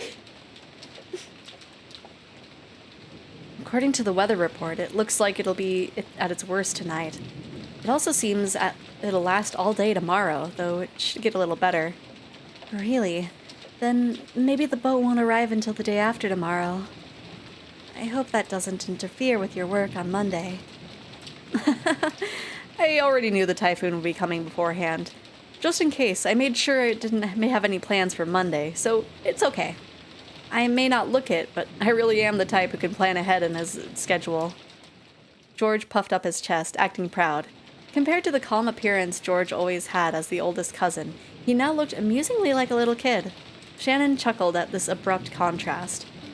It's no surprise you're so well prepared, as someone who will bring prosperity to his company someday. Oh, this music is nice. Also, it gives me, like... It's giving me Maple Story vibes for some reason. Well, making a company prosper really is a tough job.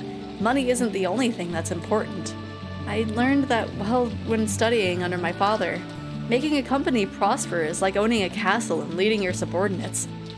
My dad really loves reading about great leaders during the warring periods of Japan, a hobby that's probably influenced by the fact that he shares Toyotomi Hideyoshi's name. Much of his philosophy is managing businesses coming from talking about them. Did you know? Takeda Shingen, who was feared as the leader of the strongest cavalry corps in the warring period, started out as his troops in complete disarray and didn't have the kind of leadership necessary to utilize them well. In Beauty and the Beast, Princess was 21, but the curse was 10 years old in the movie, but Chip claimed to be 7. I just saw a TikTok talking about that, and it's like, okay, either Chip has been frozen in age, or he was born as a cup. And it's just like, I feel like being frozen in age would make the most sense. Because, you know, I don't know. Is that true? That's a little unexpected. In order to unite his troops, Shingen showed his excellent leadership in many ways. But wait, no, it probably...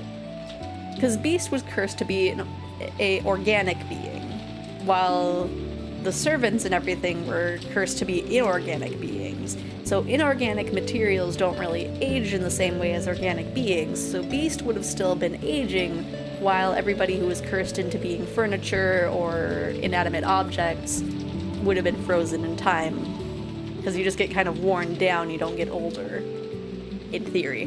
That's my, like, just spur of the moment theory for that. So he was cursed when he was 11. Yeah, but I'm thinking, like he would have still aged, because he was a organic being still. He was a creature that could still age. I don't know. In order to unite his troops, Shingen showed his excellent leadership in many ways. For example, when a soldier succeeded well in battle, he would immediately honor them with a medal. Normally, that kind of thing was put off until after the war, and they were all awarded at once. He continued this diligently while on the field of battle, and immediately showing his appreciation for his troops' military exploits motivated them in an extremely significant fashion. Also, whenever one of his troops was brought down by an illness, he would be the first to rush up to them and care for them, and so on. Takeda Shingen wasn't just a man who led the strongest cavalry corps in the warring period. He was the person who cared the most for his troops throughout that era. And because he was that kind of person, all the troops went along with him. The truth was, Shannon had already heard the story several years ago. But whenever a discussion of his father led to this sort of topic, George would always glow and look like he was having a great time. So Shannon just smiled without interrupting, urging him to continue. Of course, in a capitalist world, money determines both your strength and weight of your fortifications, yeah. But you can't build up a castle or succeed in war by yourself.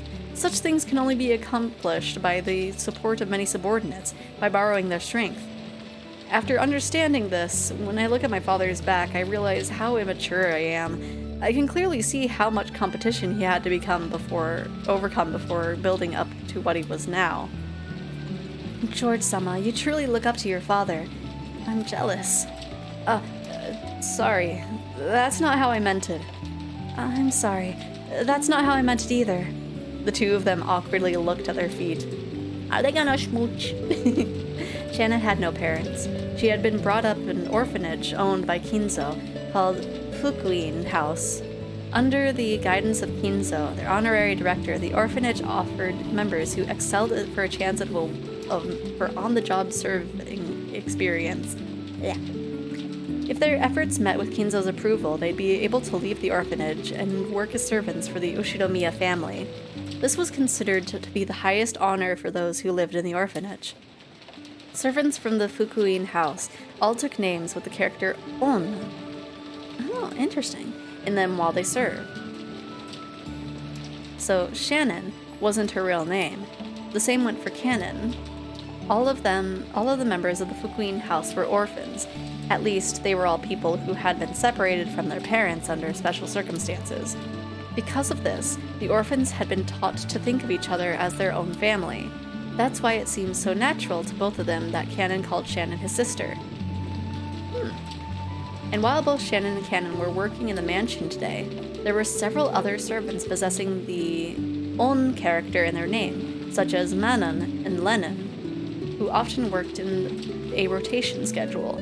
However, there were not many servants who stayed with the Ushinomiya family for long. It was standard for them to quit after 3 years. So you could probably say that Shannon, who had been working for 10 years, was a notable exception to the rule. Working as a servant for the Ushinomiya family was a heavy burden to bear, but the pay wasn't that bad. Working for a full 3 years would earn more than what was needed to enter mainstream society. That was why, even though the orphans realized what a harsh task working for the Ushinomiya family was, they still hoped to be accepted. Maybe the fact that Shannon managed to continue working for 10 years wasn't because she had more willpower than the other servants. Maybe she'd gotten stuck working for 10 years because she didn't have the courage to say she wanted to quit. That is a mood. Kinzo couldn't even trust his own blood relatives, and those excellent servants sent from the Fukuin house were the only ones he could rely on. Because of that, Kinzo would sometimes allow them to wear the family crest as servants under his direct control and have them work close to him. You've been working here for almost 10 years now, right? I want to work for the old man now, right? Probably wouldn't be too bad other than his alcoholism. He must have saved up a lot of money by now. I wonder. It's not like there's anything in particular I'd like to buy. After all, a few million yen isn't enough to live off for the rest of your life. So the reason you've been working all this time wasn't to hit some target sum? Yes, that's right. I have nowhere to go outside this mansion, and I have been getting along well with the lady and the other young servants. Madame does scold me sometimes, but caring for the roses and cleaning the mansion is fun. But that can't be your entire life, Shannon-chan. No, Sayo-chan. Shannon cast her eyes down when she heard her real name. She understood what George was trying to say and fell silent. There's something I've learned as I continue to study even after becoming an adult and a full-fledged member of society. A human's life is not as monotonous or short as we thought when we were kids. All school-aged kids have certain fears they can't shake. They wonder whether they'll live the rest of their lives like sleepy classes after a monotonous and boring school day, spending their time in a carefree laziness without anything interesting happening until it's all over. However, life's only like that for underage students. Compared to a human's life, the time they spend as students is nothing more than a blink of an eye, the period where they break through the shells of their immaturity. The inside of the shell might be a hot, suffocating, and boring world, but the world beyond that shell is vast and filled with limitless possibilities. So far, your life has been trapped inside the shell called Shannon. I think you're under the mistaken impression that your life will continue like this forever. That's... Shannon couldn't deny those words. She'd been unable to harbor any clear doubts about her lifestyle, and since she never had any hope or goals for changing herself, she'd lazily continued living the way she always had. And if asked whether this life was satisfying, she wouldn't have been able to nod. She may have been intentionally averting her eyes from the truth. Without George's admonishments, she would have continued pretending not to notice as her real life slipped away bit by bit, neglected. George-sama, is it wrong for me to continue living this way? Yeah, it is. Oh, and by the way, didn't you break one of our rules just now? George immediately gave a strict answer, then broke out into a mischievous smile. Shannon already knew what she was being chided for, and she hung her head again, apparently embarrassed. Didn't you promise not to use Sama when the two of us are alone? I couldn't obey that as a promise, but if it was an order, I would have to obey it, because I'm... furniture. Then it's an order. Yes, certainly, George-san. As Shannon hung her head, her face red, she said George's name again, this time following with san. Yes, that's fine, Chio-san. George smiled at Shannon. No, Sayo, to praise her small act of bravery. The short exchange alone made it clear how far back their relationship must have stretched. For a long while, the two talked as if the weather raging about them didn't even enter their thoughts. They talked about the many memories they'd built during their relationship that no one else knew about. Every once in a while, the flash of lightning would attempt to interrupt them, but this would sully neither the roses nor the time they spent blushing at each other. That's so sweet. That's so cute.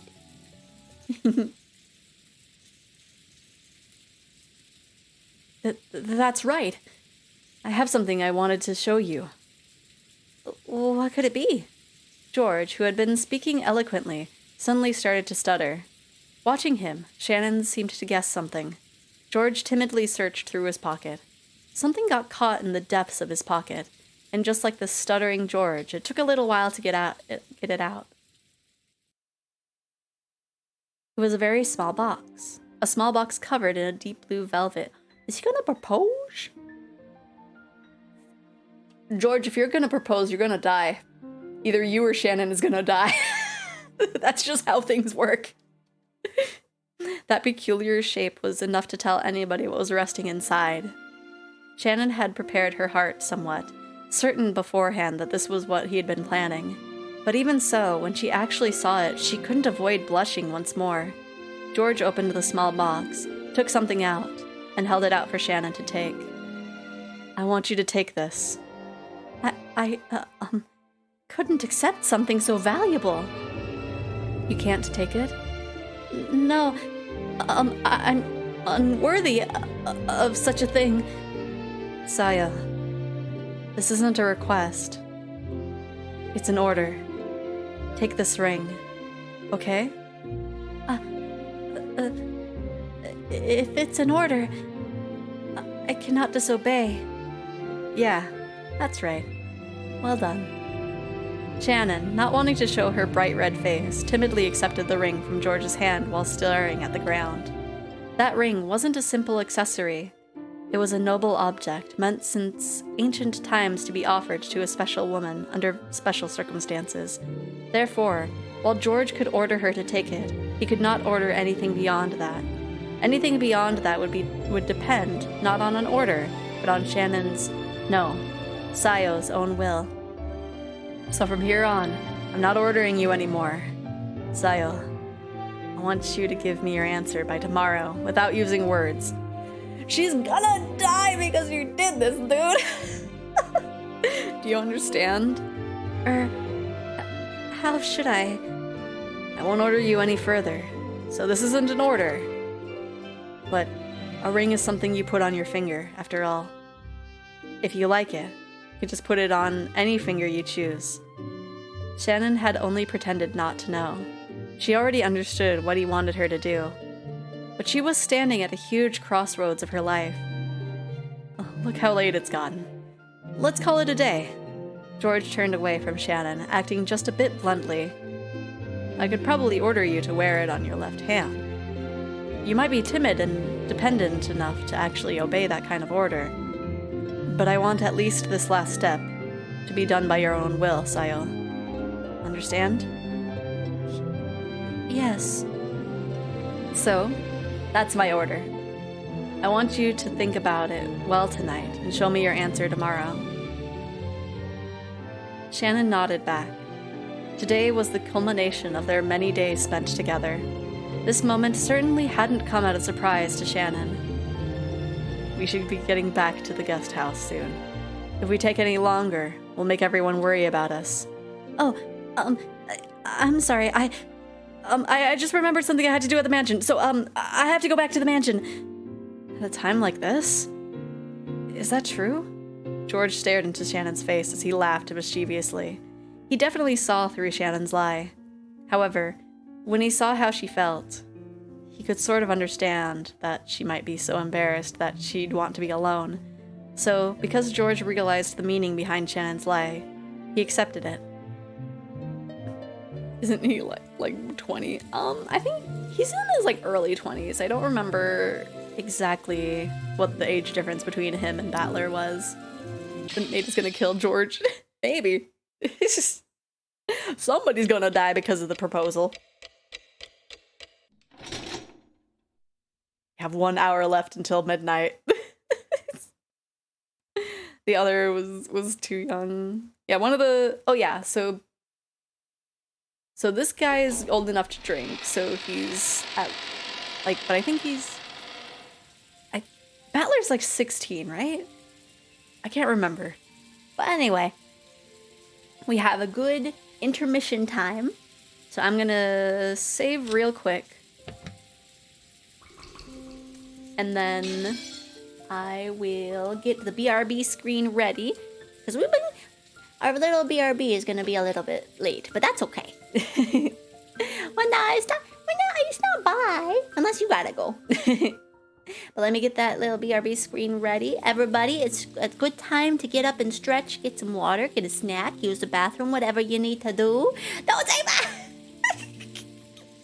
And we'll be back in 10 minutes, okay? Okay. What? I'm waiting for the clips to start on the screen. It's taking a while. There it goes. Bye! See you guys on Friday. I promise. If you guys don't see me, bonk me. Beat me up. After defeating Birdly, a certain scent hangs in the air. You are filled with the power of chicken nuggets. Yeah! Chicken nuggets! What was it? Oh. Eh? Ah! Oh. It's so cute! And the humane nature of it made it the ideal drug. 'Cause it's quick. It's clean. It's pure. been around for about 6 years. They developed it from the extracts of several different roots. It could change your life. Rest assured. This doctor sure is yummy. Well, I don't know. I don't know the relationship between this guy and the doctor. They could have had a fling. Okay. Scrumptious peepers. No! Not the peepers! Time to find that medicine. Oh. Okay, everybody. Be prepared for the worst.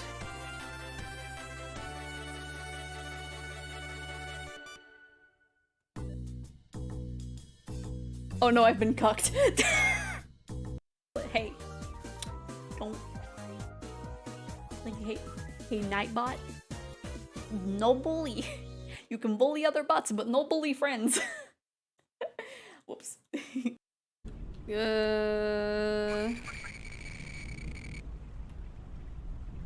Okay. Do not perceive. Do not perceive. Do not perceive, I said. That was a really tricky move. Oh jeez! No! No no no no no no no no no no no no.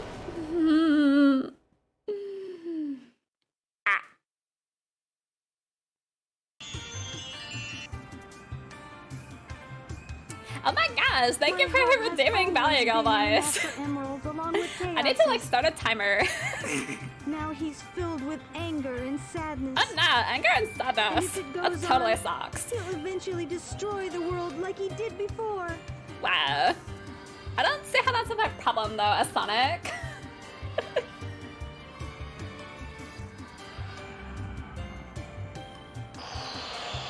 Okay, I did start the timer, right? Yeah, okay. So yeah, here's the Valley Girl Voice. Wow. Look, he's absorbed the Emerald's power. Oh my gosh. gosh. Sealed in the Master Emerald now. Okay.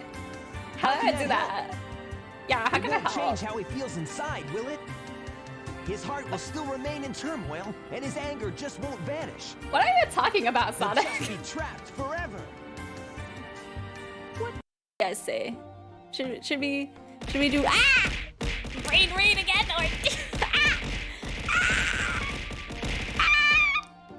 Oh, the meat's kind of staying on my head.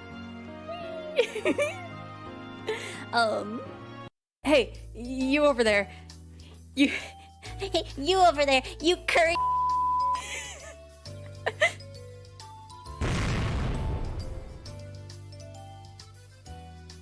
I was hoping it was gonna do a scene change. Just no dialogue at all, just title.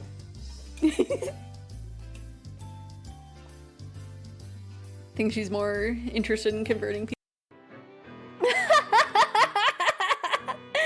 Kit-chan, are you trying to kill me by drowning me in your own in my own tears? And twice in 3. They were like, yeah, we're gonna like go and do this thing. And then Goofy and Donald were like, you're dumb, Sora. And he's like, what? and like, I remember it showed up and I was like, wait, didn't we see this before? Like, I swear they like played a similar scene before that. They like played 2 similar scenes when they were like in Master Yen Sid's.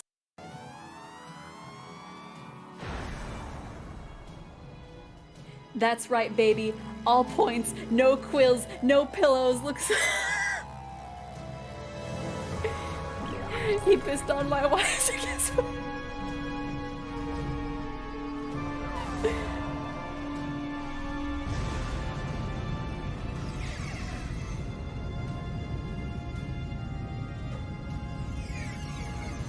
I'm going home. How do you like that, Obama? I pissed on the moon.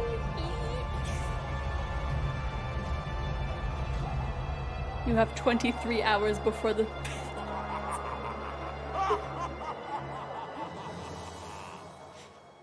Then a quick stretch, like the second. Okay. Oh. Oh, no! No, I'm stretching! I look so disappointed.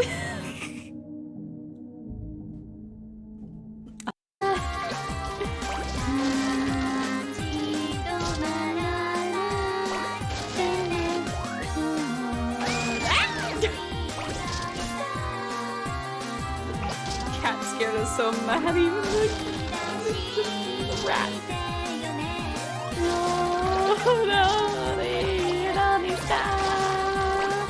Oh no, my cucumbers!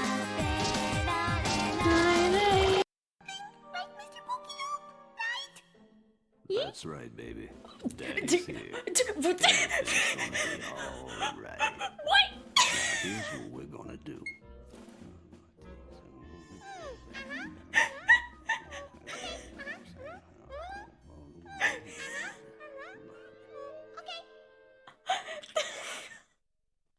Dr. Lovato, we have a new brain for you.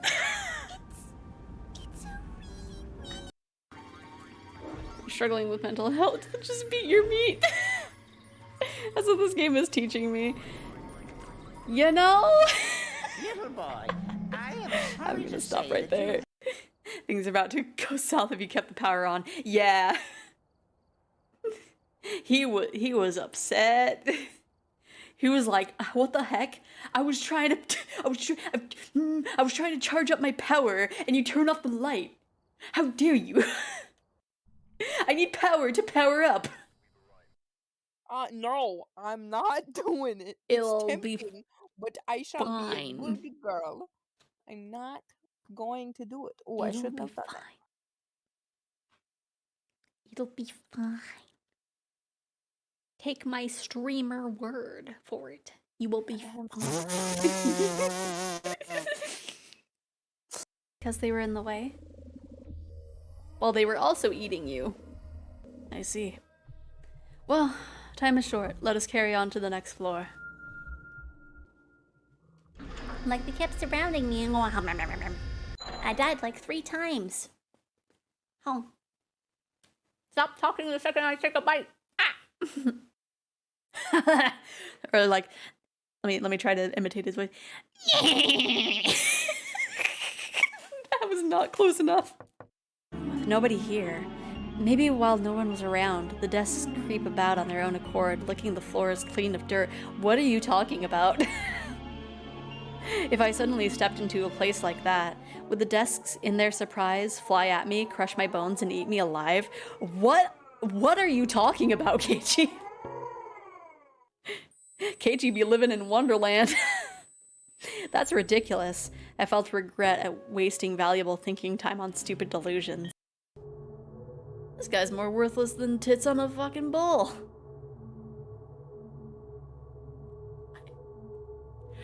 What? What was that expression you just used, Zach?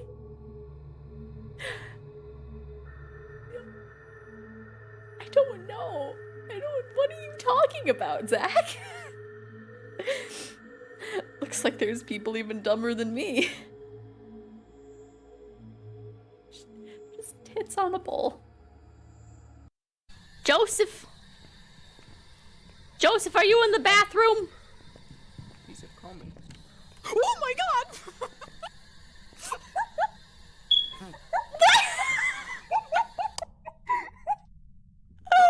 Oh my god! Oh my god! I guess he's in the bathroom. Somebody clip that!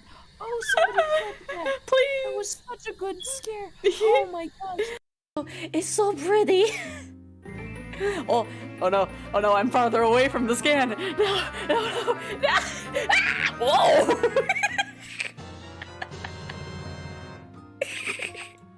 The first scan of the day, everyone. And we are back. Hopefully everybody had a good little break. Okay, let me get everything moved back around. And then, here we go. Hopefully, Bailey, If you recently got into the Charizard raid, hopefully you can catch him. okay. Shannon entered the entrance hall to the mansion with a tottering gait. mixture of exhilaration and uncertainty gave her a feeling that she couldn't possibly describe. It swelled up in her chest until it felt like she was about to burst. After stopping for a second in front of the servant room to take a deep breath and calm her heart, she opened the door. Inside, Goda, who has been ordered to take the midnight shift at the mansion tonight, was absorbed in a worn-out crossword puzzle magazine. He looked up for an instant to see if one of the family had come, but when he realized it was a fellow servant, he returned to his puzzle as if nothing had happened. Genji-sama told me to come and help you. Ah, is that so? That's a relief. I was just about to go check that the mansion was fully locked up, but I felt uneasy about leaving this room unmanned. After all, Klaus-sama and the others' meeting looks as though it will continue for quite some time. They might request some tea at any moment. That's true. Then what shall we do? Should I watch over... In that case, forgive me, Shannon-san, but I'll ask that you patrol the mansion. I will stay here, awaiting the family's orders. Yes, Shannon was slightly disgusted. Even though she's come here to help out as a favor, she was casually being forced to do the job of the person who actually was on duty. Furthermore, after one-sidedly forcing that task on her, Goda returned to his magazine once again and became immersed in his crossword puzzle. Shannon bowed her head as a token sign of respect for her elder, then left the room to patrol the mansion. Oh, welcome back, Lisa. The second flight got delayed. I have to make a 15 walk and turn it into a 5 sprint to make it. Oh no! Oh no! I hope you make it in time! Shannon bowed her head as a token of respect for her elder, then left the room to patrol the mansion. What you have missed in the little bit, George proposed to Shannon, and I'm pretty sure one of the two is gonna get unalived tonight. Because that's just a bad sign. Thanks to her being a bit ticked off, she managed to suppress that floaty feeling she'd been having until just now. Anyway, she couldn't let Genji or Cannon see her looking like this. Hello, I've returned. Hello, Sensation. How are you doing? We're playing Umineko. She wanted a little time to herself until her heart calmed down, so maybe going on patrol wouldn't be so bad. She began to hear the tumultuous voices of the family discussion coming from the dining hall. Oh my gosh, we're gonna hear more about, like, money. Someone was speaking at great length, only to be interrupted by someone else. Second person also began to speak in a very long, drawn-out fashion, until yet another person interrupted. That kept on repeating. It was as though their displeasure was seeping out through their voices. She'd been told to go to the guest house, so it would be bad if Klaus discovered her. Thinking this, Shannon dashed past the dining hall. Then, she went along a pre-arranged route through the dark mansion, checking that all the locks were secure. She walked down the hall, checking each window. There were no humans on Rokkenjima other than those connected to the family, so locking up didn't really serve so much of a purpose. Oh, thank you for the hydrate. Oh, did it scan? Oh my gosh, didn't... Is my mix-it-up broken? Something... Wait. No, it would be the... Why is stuff broken? I think... Wait, it's not... It's Mix-It-Up that triggers the audio, so it's not Mix-It-Up. It must be... Trigger Fire. Is Trigger Fire broken?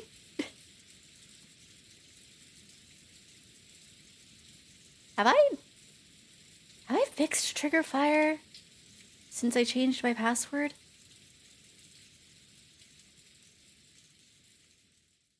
Yeah, it's there. Why didn't it work?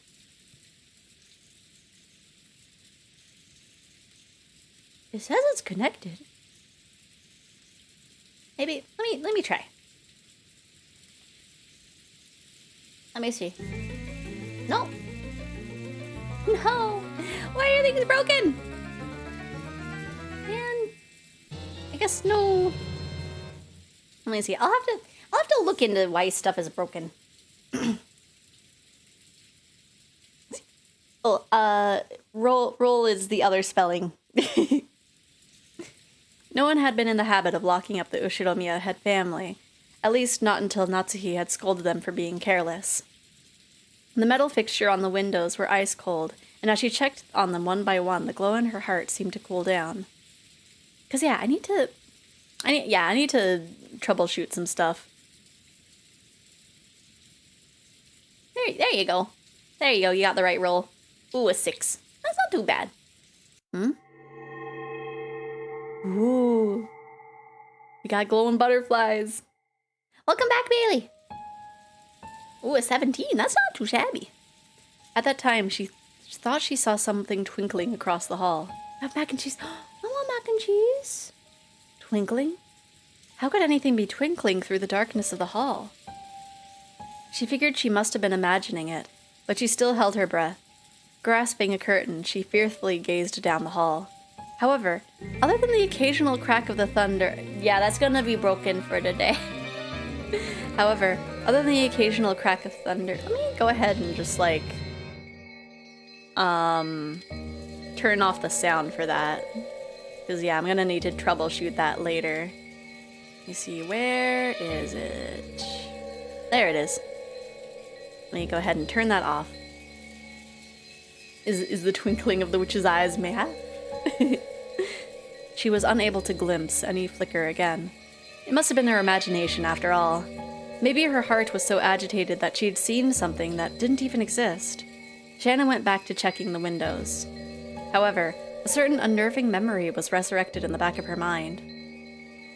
It was the ghost story, which had been passed down amongst the servants who served the Ushiromiya head family. The mansion had 2 different masters, one of the day and one of the night. Magic noises for the thing, yeah.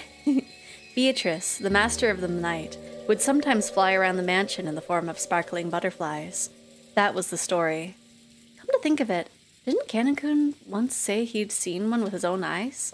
Though he got sulky when I said he must have imagined it and refused to believe him. Could it possibly be true? The roar of the thunder gave no answer. But yeah, I'm gonna have to troubleshoot things because it's like... This was stuff that just worked recently. And it says that it's connected. Oh, maybe I needed to refresh the thing. That might be what I need. Let me go ahead and see real quick. Let me see, refresh trigger fire. Let me just do a silent scan, just in case that was all I needed to do. Yep, that was all I needed to do. Well, that's fixed. Okay. Let me fix the sound. Okay. Silly trigger fire needing to be refreshed. Oh, whoops, I changed the size of the window when I didn't mean to.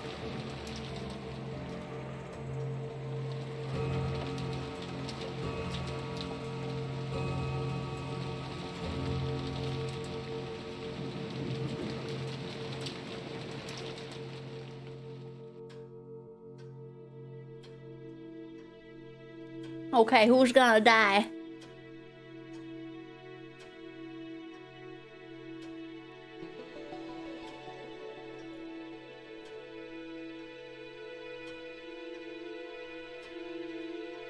Everybody's so nervous. All of the tension.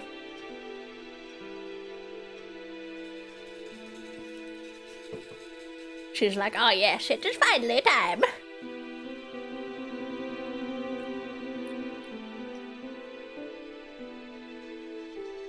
I wonder if they probably didn't even hear the clock go off. They looked like they were having such fun. Is it the lovers or the parents? The parents are probably dying first, and then the couple that's getting split is probably gonna be George and Shannon. So they're gonna unalive tomorrow. Ooh. I'm rubbing my little hands together. We're in it. We're in it for real now.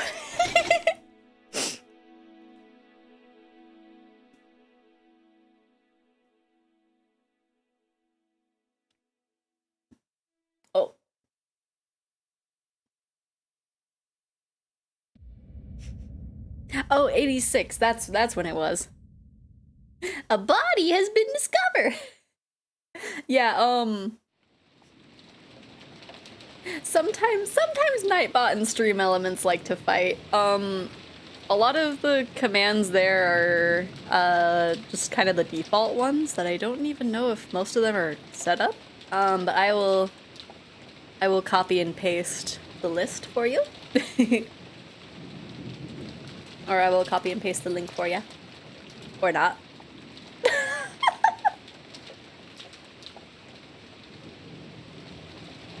Oh gosh. Now Stream Elements is gonna be muted for so long.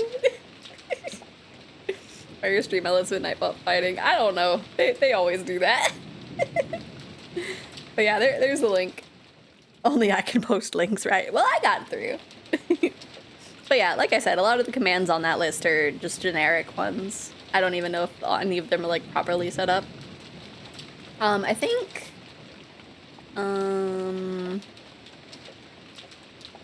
me see, was this the one for trigger fire ones? Yeah. I think I need to update that actually. Genji tightened his bow tie and looked outside through a crack in the curtains. Maybe the rain had died down a little bit since the previous Look what you did. Maybe the rain had died down a tiny bit since the previous night, but the thick rain clouds didn't seem like they'd be letting out any trace of the morning sun get by. The morning was dim and far from refreshing. Oh no. What a dim and not refreshing day. It seems it will last all day after all. Sorry for keeping you waiting, Genji-sama. Kennen finished checking his appearance and exited the washroom. On their normal schedule, it was rare for anyone to have to suffer going straight from the midnight shift to an early morning shift. Oof. They were on a special schedule for the 2 days of the family conference. Oh, I need to move her. Oh no.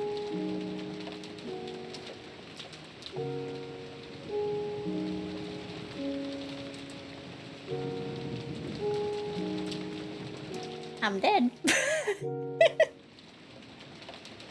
Okay. However, unless the typhoon passed today, the relatives' stay on the island would last until tomorrow. Kennen thought it would be best to be prepared for the special schedule to last an extra day. The two of them left the guest house, opening their umbrellas. The rose garden had been devastated by the wind and the rain on the previous night. Even though they'd spent several days making it beautiful to welcome the guests, one stormy night was enough to ruin it. Kennen sighed. The two headed for the mansion. They were supposed to meet up with Goda and prepare for the breakfast. Goda was such a perfectionist that he had probably already woken up and was probably already preparing a breakfast as exquisite and elegant as glasswork. Hey, Vsauce. Oh, please stop, isn't there? Oh no, I need to fix that. I know it's in there, though. Oh, it's not in there because I changed it into a redeem instead. That's right. Which I think I need to change the timing on that redeem. I'm not sure. They reached the overhang by the entrance to the mansion and folded up their umbrellas. Genji took a bundle of several keys from his pocket and unlocked the front door. Genji did not like what he saw. The Ushinomiya family mansion was the only thing on Rokkenjima, so in the past, they hadn't been in the habit of locking up. However, Natsuhi had ordered that the mansion be locked up from midnight to early morning. Ever since then, unlocking the door in the early morning had become part of the servants' morning shift.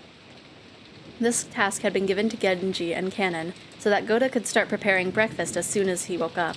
Silence had fallen in the mansion, giving the impression that the mansion itself was still asleep. Well then, let us begin the morning chores. Yes, sir. The two of them split up and began opening the curtains throughout the mansion. If the curtains stayed closed, the mansion would remain enveloped in faint darkness, as though it was still trapped in the previous night. Following a well-rehearsed procedure, Cannon went around the mansion, opening the curtains for one window after another without having to retrace his steps once. Even with this horrible weather, drawing the curtains made it feel just like a little bit like morning. Why don't you have a safer version of that and not the cropped version of the spy? See?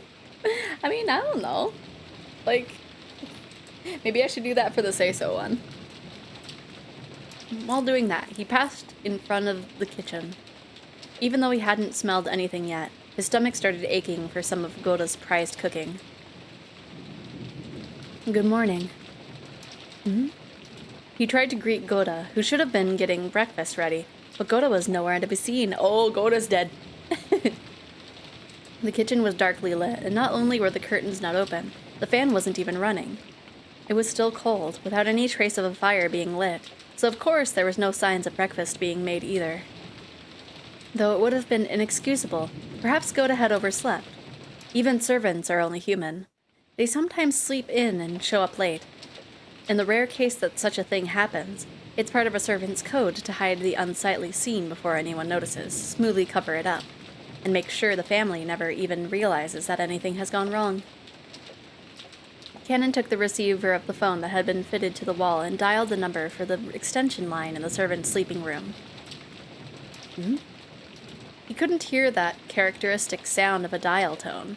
Cannon tried picking up the receiver again, but even so, he couldn't hear the usual dial tone. He tried dialing again, but it had no apparent effect. Could the lightning last night have damaged some machine, breaking the extension line? The equipment in this mansion was all worn out.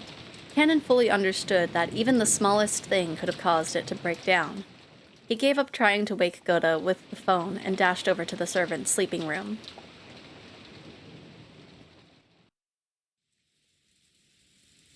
He did. He gonna be missing. How long has it been since I stopped sleeping and started lazily staring up at the ceiling?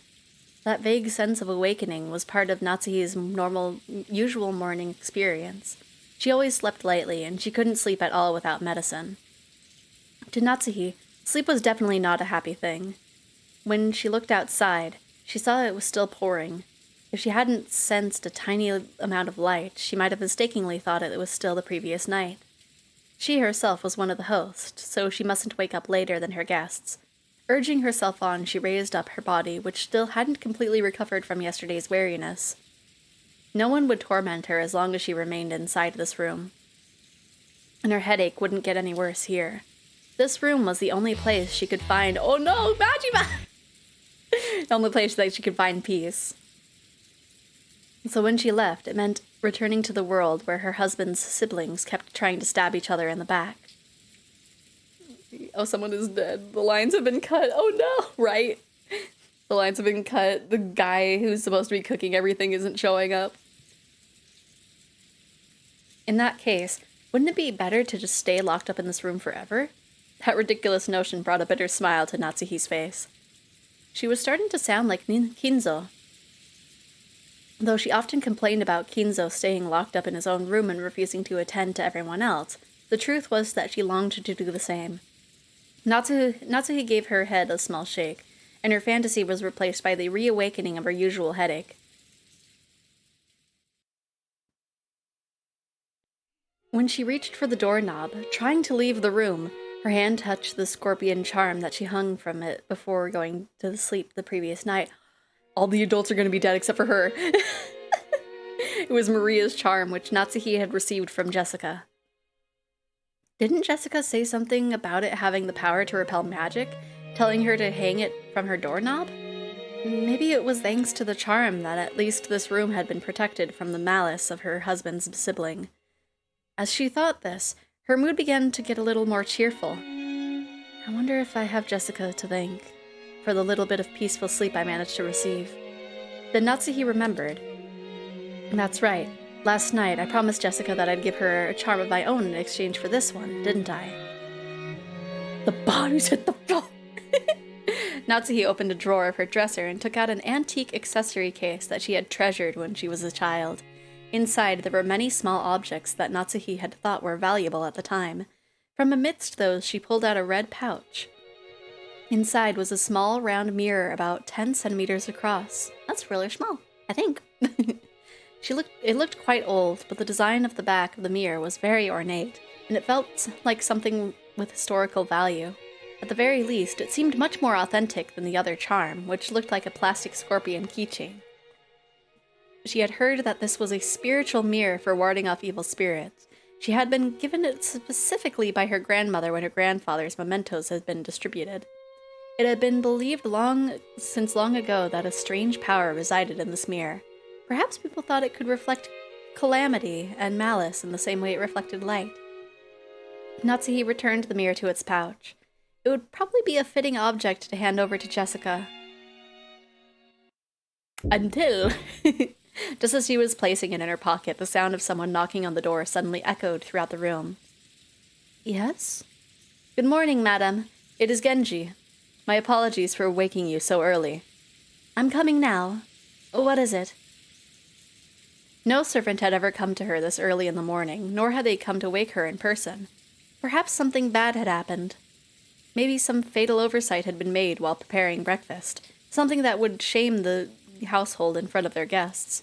Natsuhi took a deep breath in anticipation for whatever trouble she was about to hear of.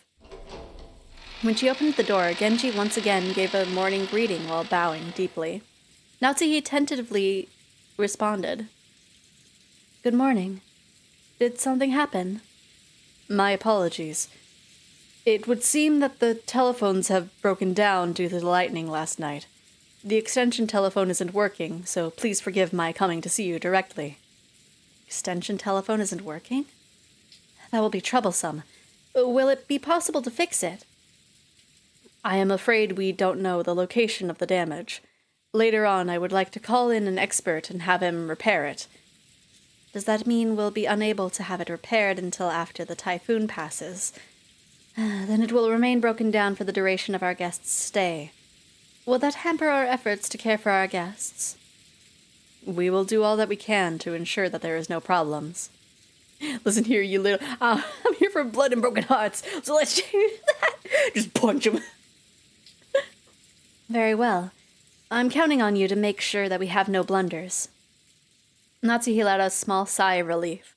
She had been prepared for the worst, but damage to the telephones wasn't the kind of trouble she was worried about.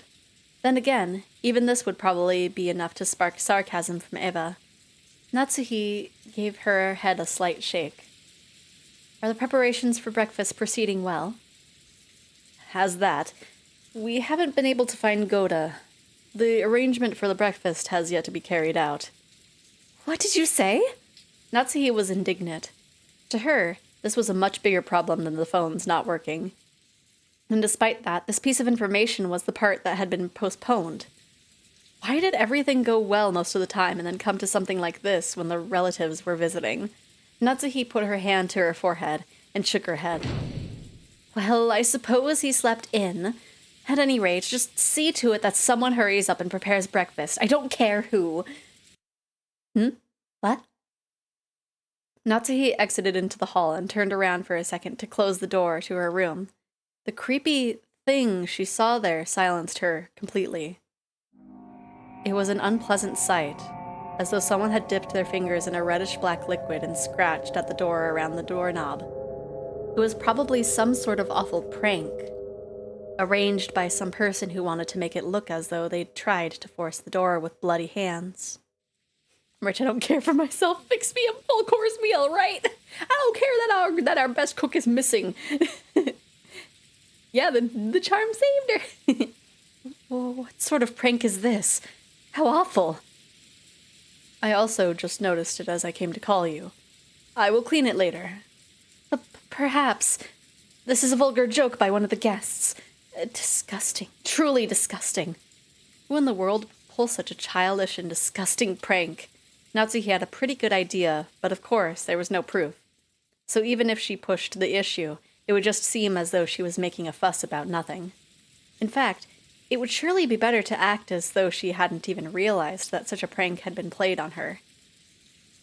What did I miss? Okay, so it's the morning. One of the butler guys is missing. There's a lot of blood on Natsuhi's door. But she had a charm, that was why she was protected. We're pretty sure the butler guy's dead. And everybody's still waking up, so we don't know any other casualties. We know that Cannon is fine, because Cannon is the person that found the missing... Well, he didn't find the missing guy, he found that the guy was missing. Damn, Daniel. Yeah. Did you catch the Charizard? Natsuhi gave the order to have it cleaned, and headed off to the parlor with a squeak of her heels. Playing plant game? Are you playing like Plants vs. Zombies, or if it's a wish issue, draw a salt line right? Oh, you didn't catch it? Oh no. Maybe next time, hopefully. When Natsuhi and Genji arrived in the parlor, Eva and Hideyoshi were already there. Good morning, everyone. Morning, Natsuhi-san. I heard Goda-san would be making us breakfast, too.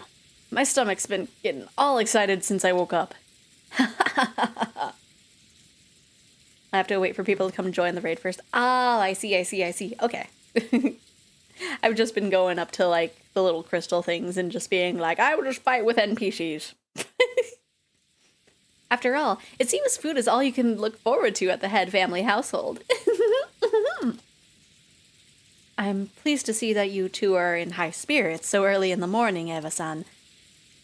With a weary expression, Natsuhi returned Eva's gaze, which was fiercely competitive despite the early hour.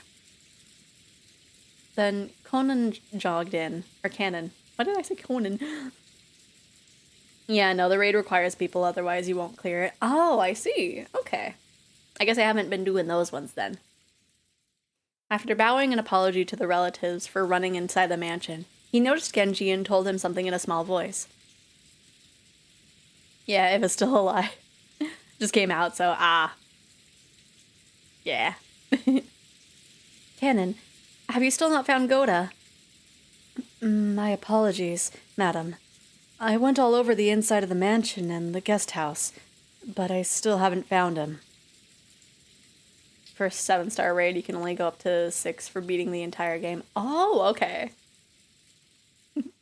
Hey, listen here, rich folks. There's a person worth of blood, and we don't know who it's from. Oh no!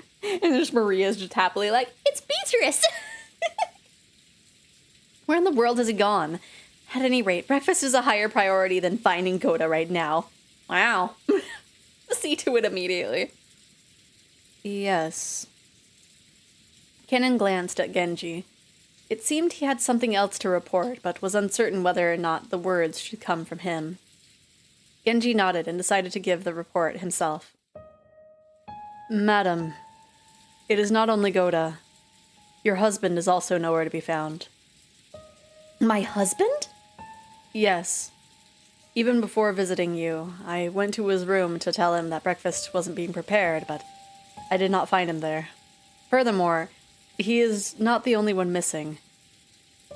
Right, we got Goda, we got Klaus, Rudolph, his wife, and Rosa. Yeah, get Rosa out of here. Not in the guest house. Nor the mansion?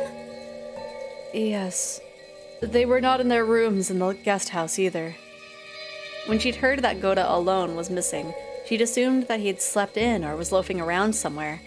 However, now that she'd learned that several of the relatives were also nowhere to be seen, she began to take a slightly more optimistic view. Last night's family conference had continued all night up until the present moment? If so, they might have wanted to cool their heads after being shut in a stuffy room, going out for walks on their own through the rain. The part about cooling their heads really sounded like something Klaus would say. Goda had probably been summoned to accompany them and aid them in some way. Yeah, if we should go to... Right, heck them. Goda was not a man who lost track of time. He had to understand that preparations for breakfast would be hindered if he did not return. However, maybe the family conference had continued until this very moment, with an atmosphere that would make it hard for anyone to slip out. Yes, that theory would be quite convincing for Natsuhi. She remembered the illusion she felt that morning, as though the previous night had never ended. When she learned that the feeling wasn't just an illusion, she once again took a deep, weary breath. After all, that banquet of filthy vultures circling Kinzo's property was still going on. Perhaps they are still discussing the inheritance somewhere in the garden, or maybe the beach. At any rate, if we don't call Goda back, we'll never be able to begin preparations for breakfast. So what are you saying? Are Nissan and the rest still continuing their discussion? She had planned to say it in a small voice, but Hideyoshi overheard Natsuhi and managed to grasp the situation. Nissan and Rudolph sure are tough. Maybe it's just youth in Rose's case. Just a bit after midnight, the two of us were just tired that we headed back to the bed, though I do remember that Nissan and the rest are still having a heated discussion at that point. Men certainly are unpleasant when they all get fired up. Natsuhi snorted, her face still blank. Cannon, search outside. If you find Goda, tell him to return immediately and begin preparing breakfast. Certainly. Natsuhi-ne-san, we don't know for sure that they're outside, do we? Couldn't they also be inside Father's study? I see, that's certainly possible. I don't know what path their conversation took, but there's certainly a chance they moved to Father's study and let him in on the discussion. I can't imagine that Father would willingly let them bring such a detestable topic into his study. You really think so? Well then, there's nothing we can do. I'm sorry, Genji-san and Kanon-kun, but can you search outside? It wouldn't be that strange for Nissan to suggest they go outside for a walk to cool their heads, even in this weather. I'll go to Father's study. Who knows, they might actually be there after all. Eva-san, I couldn't ask a guest like you to exert herself so. I will go. I can also wish him a good morning while I'm at it. Oh then, I'll leave it to your hands. Though I somehow doubt he'll return your greeting. Natsuhi-ne-san, have you always been on such good terms with Father? I don't know whether you could call it that. But I'm sure that I have gained his trust as the wife of the successor of the Ushiromiya family. And I'm sure he'll at least answer you, right? I'd like to at least have breakfast with Father. Do you think you could convince him to come down and join us? It seems that he thoroughly despises the rest of us, but I'm sure he'll listen to you if he trusts you that much. After speaking so boldly, if you're unable to convince Father and come down alone, then I doubt you'll ever be able to claim that you've earned his trust again. I am not confident, but I will try, Natsuhi responded, looking discouraged. However, knowing Kinzo's temperament, she had absolutely no confidence in her ability to bring him out. Eva was clearly mocking her, confident that Natsuhi wouldn't be able to get Kinzo to come down. But even so, Natsuhi would lose face if she gave up, saying it was impossible and letting Eva go instead. Eva's mean-spirited and unreliable demand made Natsuhi clench her fists tightly. When Genji realized this, he softly spoke to her over her shoulder. Watch as he manages to get him to come down, right? That or it's just like, you go up there and it's just like, he did. Madam, please take this, if you would. And this is... Genji handed Natsuhi a sparkling gold key of ornate design. It was the key to Kinzo's study. The study had an auto-lock and couldn't be unlocked as long as Kinzo forbade entrance. However, since Genji was especially trusted by Kinzo, he was allowed to carry a key to that door. But if this key is used, won't you also receive the blame? When the master is sleeping deeply, simply knocking on the door will not suffice. And it would be more difficult to persuade the master to leave his room if you must walk through the door. Please, use this. Genji. Until now, Natsuhi had thought of Genji as a cold servant who wouldn't do anything for her, since he worked directly under Kinzo. But it looked like she would have to alter her understanding of him. She wanted to communicate her gratitude, but by then, Genji had already turned his back on her and was walking down the corridor with Kanon. But as Natsuhi watched them go, the words directed at her from behind were sneering. Well then, you must bring Father with you, okay? After all, it's his son's precious wife who's asking. I'm sure he'll listen to you. We're guests, so we'll just relax here at our leisure. Quit it, Eva. You're taking this too far. Sorry, Natsuhine-san, but we're counting on you to deal with Father. Without answering, Natsuhi forcefully spun around on her heels and quickly left that place.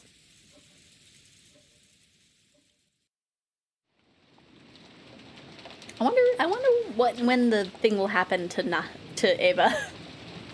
After all that excitement the previous night, there was no way anyone was going to wake up early. George, Aniki, Jessica, and I were snoring loudly on the beds in the cousin room. But Maria, who had gone straight to bed without joining in, was completely awake. As she rubbed her sleepy eyes and looked around, she was met with the loud snoring of the other 3 cousins. For a while, Maria had to think about what had happened. After that, she realized that her mother wasn't with her, and she quickly got lonely.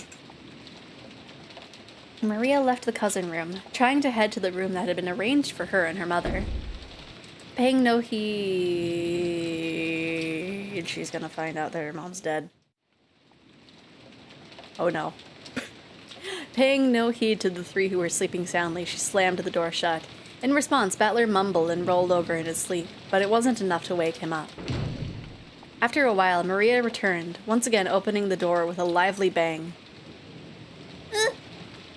When she had left the room, her face had been sleepy, but now she was back and she looked irritated. After that, she climbed up on Battler's bed, which happened to be the closest, and started yelling and jumping on it like a trampoline. Wake up! What? Is it an enemy raid? Surround them! After making sure I was awake, Maria moved over to George Aniki's bed and started jumping on that too. In that manner, the 3 of us were all greeted with an extremely pleasant awakening. Thanks for waking us up, Maria-chan. You stopped us from sleeping in after that late night. If only you could have been a little bit more gentle about it. George Nissan, you really are an adult. I respect that. She's going to need therapy, right? She hasn't found her yet. She's still being super lively. It'll be 7 soon. Well, it's not really a bad time to wake up. Mama's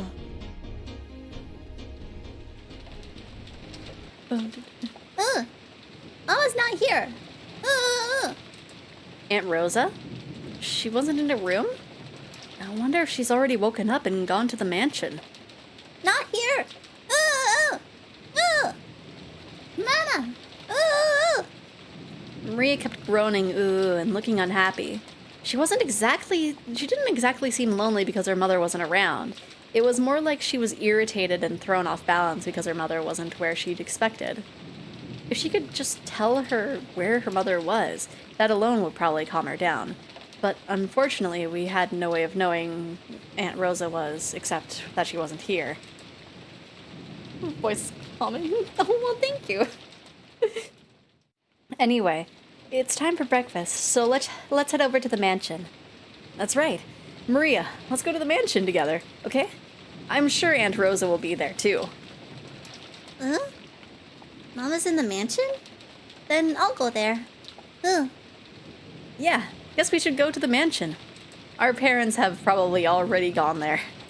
Maria gained her usual composure so completely, her earlier tantrum now seemed like a lie. We got dressed, left the room, and headed for the mansion.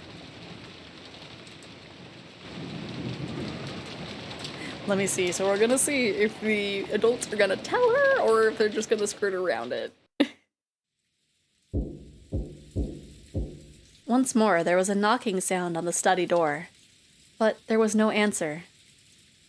He seemed to be sleeping still, and I could not wake him. If she went back downstairs and said something like that, Eva would probably be amused and triumphant. And even putting Eva aside, it was problematic that Kinzo had stayed shut away during this entire once-a-year conference, not even coming down to greet anyone. Even the family head, no, especially the family head, couldn't fail to make an appearance. I wonder if I could convince him myself? Natsuhi readied herself and used the key that she'd borrowed from Genji to open the door. I do like her outfit aesthetically a lot, I will say. Like, I think it might be like the shape of her outfit, but like I don't know, it's nice. Even though she was prepared for the sweet stench, which seemed to eat into one's brain as it poured out through the small crack in the door, she couldn't help but grimace. Thinking that she might still be sleeping, Natsuhi entered the room quietly. They all dead in the study. Oh no, they're all in a pile. Aw, man, he's alive. When she did, Kinzo was already awake and looking down out of the window. So you're awake. Good morning. How did you get in? Kinzo spoke with his back still facing her. His voice was not harsh, but calm, and Natsuhi was slightly reassured. However, though he was awake, he wouldn't have ignored all that knocking if he was in a good mood. Natsuhi wasn't able to relax. My sincere apologies. I asked Genji-san, and he allowed me to borrow the key to the study. Oh, Genji did. If my friend thought it was that important, then I have no choice but to listen. So, what business do you have with me? Oh, well, breakfast will be ready soon, and I would greatly appreciate it if you would join us. I will eat here. Have it brought here like always. But, Father, this family conference happens only once a year. Please, at least let them see your face. Go back downstairs. Are you asking me to join in as they discuss how to chew up my inheritance after I die? How foolish. Let them speak of such matters as much as they please without me. And if that's what they would call a family conference, it's hardly worth leaving my room for it. I'm busy. Do not bother me. His last words carried the threat that any further questions would not be appreciated. Natsuhi realized that adding any further pleas would finally bring his wrath down upon her. She she didn't look forward to facing Eva's sarcasm, but there's nothing more Natsuhi could do. Is that so? Understood. I am sure everyone will be sorry to hear it, but I will tell them. Natsuhi decided to give up. Bowing silently, she tried to leave the room before Kinzo's spasmodic temper could flare up.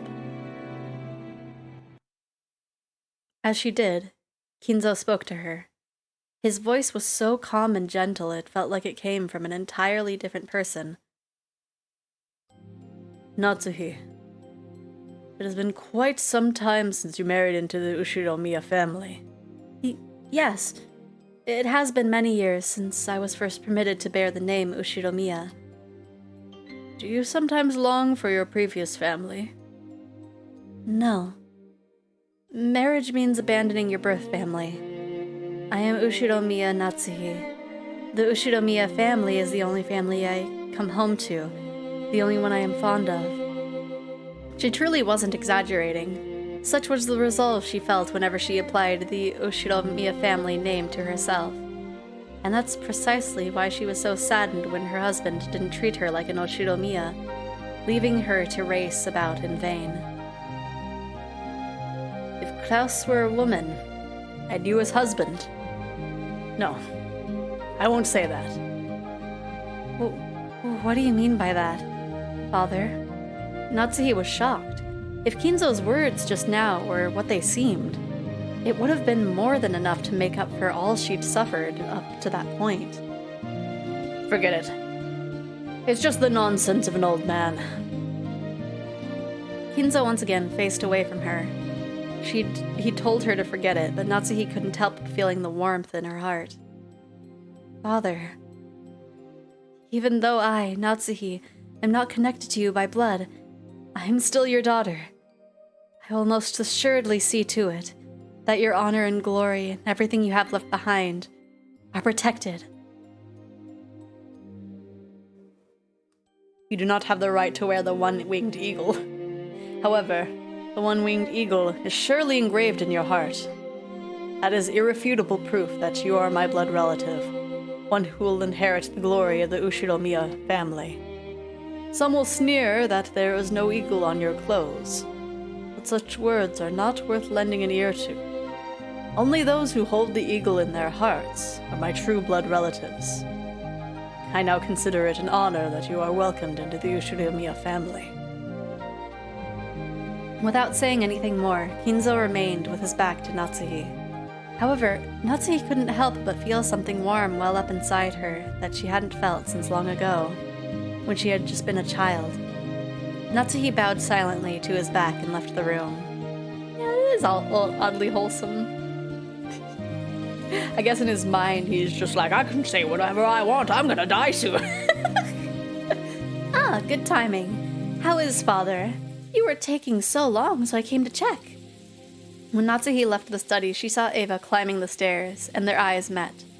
Eva was smirking unpleasantly, thinking that Natsuhi would leave grudgingly after failing to convince Kinzo. However, the way Natsuhi was now, such a frivolous laugh would not disturb her. She was not permitted to wear the family crest on her clothing, but she was permitted to wear it in her heart. So she spoke calmly, clearly, and confidently, with the dignity of the one who would protect the Ushinomiya family's glory. Father said he would not join in on the family conference. He says he has no interest in discussing such obscene matters. I figured you'd say something like that. If you fail to persuade father, just say so. How pitiful. I'm beginning to see why father lamented so. What do you mean by that? Natsuhi did not answer. Just as Kinzo had done earlier, he showed Eva her back as she headed down the stairs. Eva finally realized that she was being made fun of, that something had happened to quickly bolster Natsuhi's confidence. Even so, she apparently didn't have the courage to risk Kinzo's wrath. Unable to even knock on the door, she could only click her tongue, make a motion as though scratching at it, and follow after Natsuhi. Scratching at what? Her tongue or the door? So, were Nissan and the rest there? Did you ask father about them? I didn't get the chance to ask, but they were not inside the study.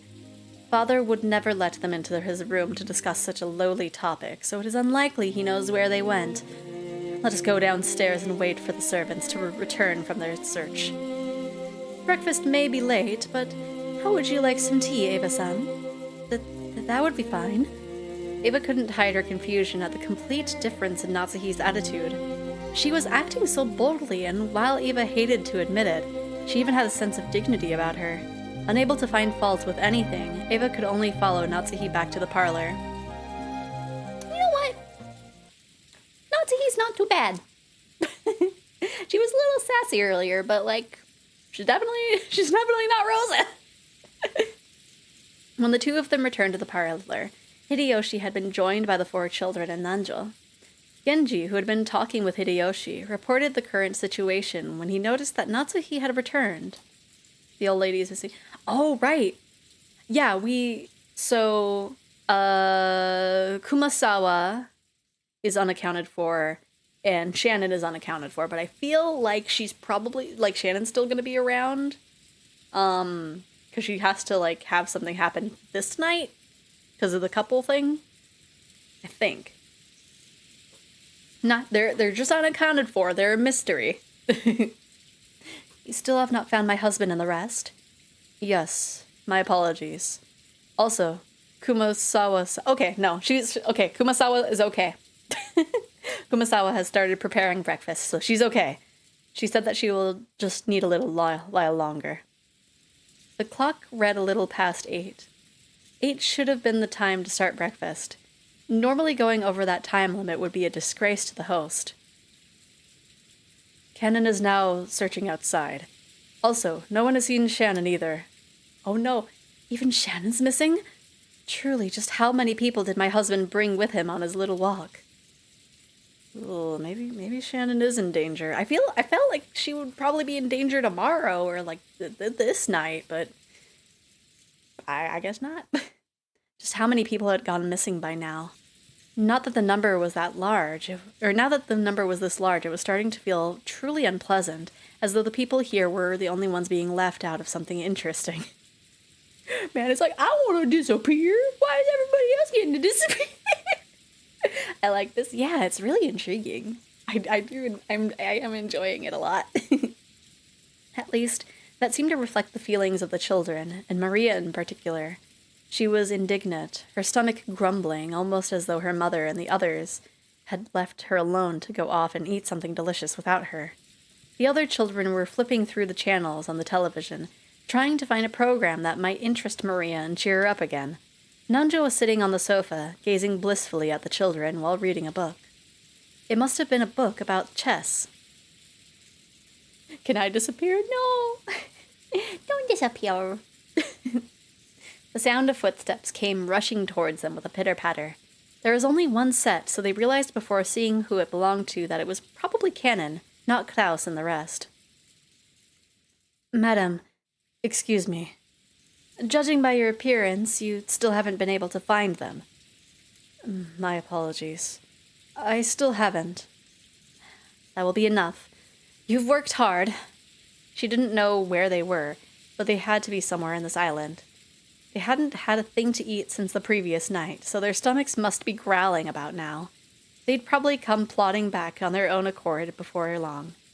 By now, Natsuhi was thoroughly exasperated and started to feel that there was no reason for them to go out of their way in search. The fact that we know there's blood and at least 3 missing, yeah. Like, we haven't found any bodies, but we have people missing and we have blood. So there's something that happened. I will go to the kitchen to prepare some tea for all of our guests. Thank to both of you that you would all have your hard work so early in the morning. Natsuhi left the parlor, acting as though the release and tension had caused a new surge in her headache. I am failing at reading now. Come on, mouth. We got 1 more hour to keep talking. Cannon tried to talk to her back, but Natsuhi left swiftly. What is it? Was there something else? Yes. I was unable to find her husband or anyone else, but... Oh well. Cannon sounded evasive. It looked as though he didn't know where they were, but had spotted something that might be connected to their disappearance. Eva and Hideyoshi noticed this exchange of words and came over. They'd probably pick up on something strange in Cannon's behavior. What's going on, Cannon-kun? Did you find Klaus and Nissan and everyone else? Actually, the Rose Garden storehouse looked strange. What do you mean? It looked strange. It was... how should I explain it? Cannon hesitated once more. His tone wasn't at all what you would expect from this usually fearless boy. Seeing this, Eva and Hideyoshi looked at each other dubiously. What do you mean? Are you saying Nissan and the others were inside the storehouse? No. I am going to inspect the inside now. I just now came back to get the key, but...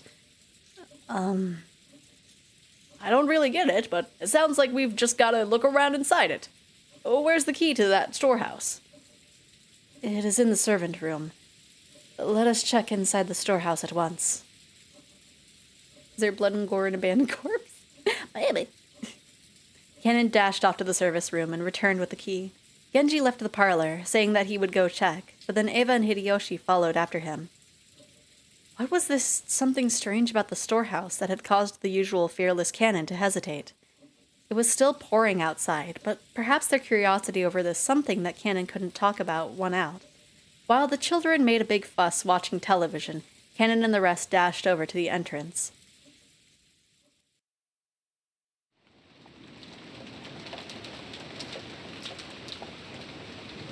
Sorry, I was feeling a sneeze and it didn't happen. The Rose Garden storehouse was a place that housed various tools they used to manage the garden. It was definitely not a pretty building. Because of its appearance, it had been built so that it was hidden in a corner of the Rose Garden. Cannon, Genji, Eva, and Hideyoshi came cutting across the Rose Garden holding umbrellas. They entered a small path just off the Rose Garden, which was normally off limits for those appreciating the garden and only used by those maintaining it. As they dashed down that, the storehouse came into the view in front of them. I'm gonna see all the bodies. Oh my gosh. Menacing. It was quite an old shed, and compared to the flawlessly perfect beauty of the Rose Garden, it was pretty seedy looking. It was easy to understand why it had been built in a hard-to-see place. Eva and Hideyoshi arrived at the storehouse long after Cannon and Genji.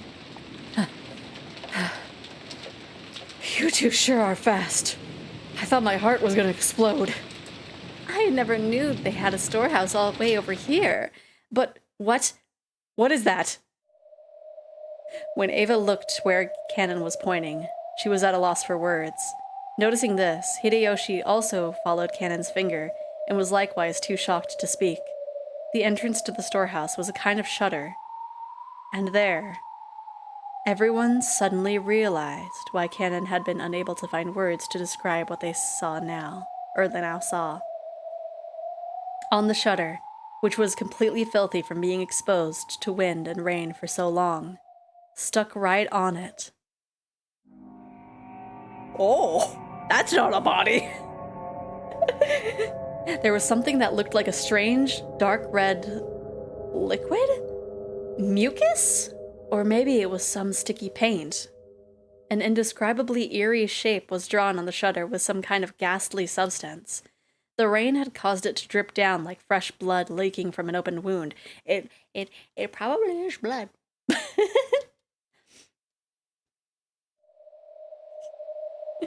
No more beating around the bush.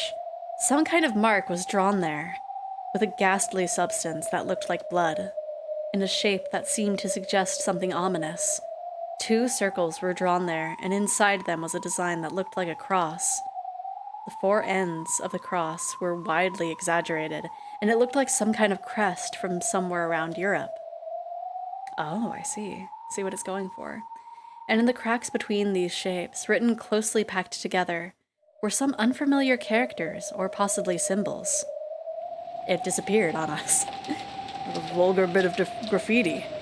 Could this be one of those magic circles used in demonic ceremonies? It wasn't surprising that Hideyoshi would say that about such a ghastly shape, drawn with a deep red dripping substance. Hey, it looks like the one someone painted in the bathroom in high school. Oh my gosh. Oh no. So someone at the high school was very interested in Umineko. When was this made? There was nothing drawn here when I came by yesterday, before it started raining. We must do something before anyone else sees this. If they laid eyes upon it, it would cause them great discomfort. That's right. Even though it's just a shed, I wouldn't want to leave such an unpleasant piece of graffiti alone for even a second longer than I had to. There is some paint inside the storehouse. Let us paint over it temporarily as an emergency measure, then repaint it again someday when the weather is good. Genji remembered that he had recently seen another scribble, and that it too had been made with a strange dark red substance of the same color as this. That must have been... That's right. He had seen it on the door to Natsuhi's room. Kanon-kun, let's remove this scribble quickly and go back, okay? Even though it's just a storehouse, it's really irritating to have graffiti around the home I was brought up in. Yes, ma'am. I will take care of it immediately. Cannon squatted in front of the shutter and unlocked it. He then lifted it up with all of his strength. Now the bodies? A boisterous noise resounded, and the eerie shape drawn on the shutter began to get sucked in through the top of the shutter, as the shutter was raised. At least for the time being, that ominous drawing disappeared from their direct gaze, and they all breathed in a sigh of relief. Probably no corpses. Where are the corpses? They have to be somewhere, right? Thanks to a kids program they came across, Maria was feeling much better. Battler and Jessica were poking fun at the kids' show, at every turn, cackling together. George was enjoying the program with Maria from her perspective. Why, we demand the bodies! We gotta see them! We gotta see them! As in high school, there was a group of kids that were way into the occult, and that would be socially acceptable. Oh no! Nanjo sat on the sofa by himself, passing the time by reading quietly. They heard hurried footsteps coming from the hallway. They were the footsteps of a single person. Did that mean it wasn't the group of 4 that had just left? It was Genji.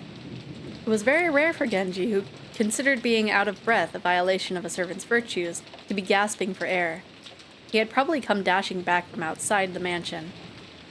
His shoulders were shoulders, not shoulders.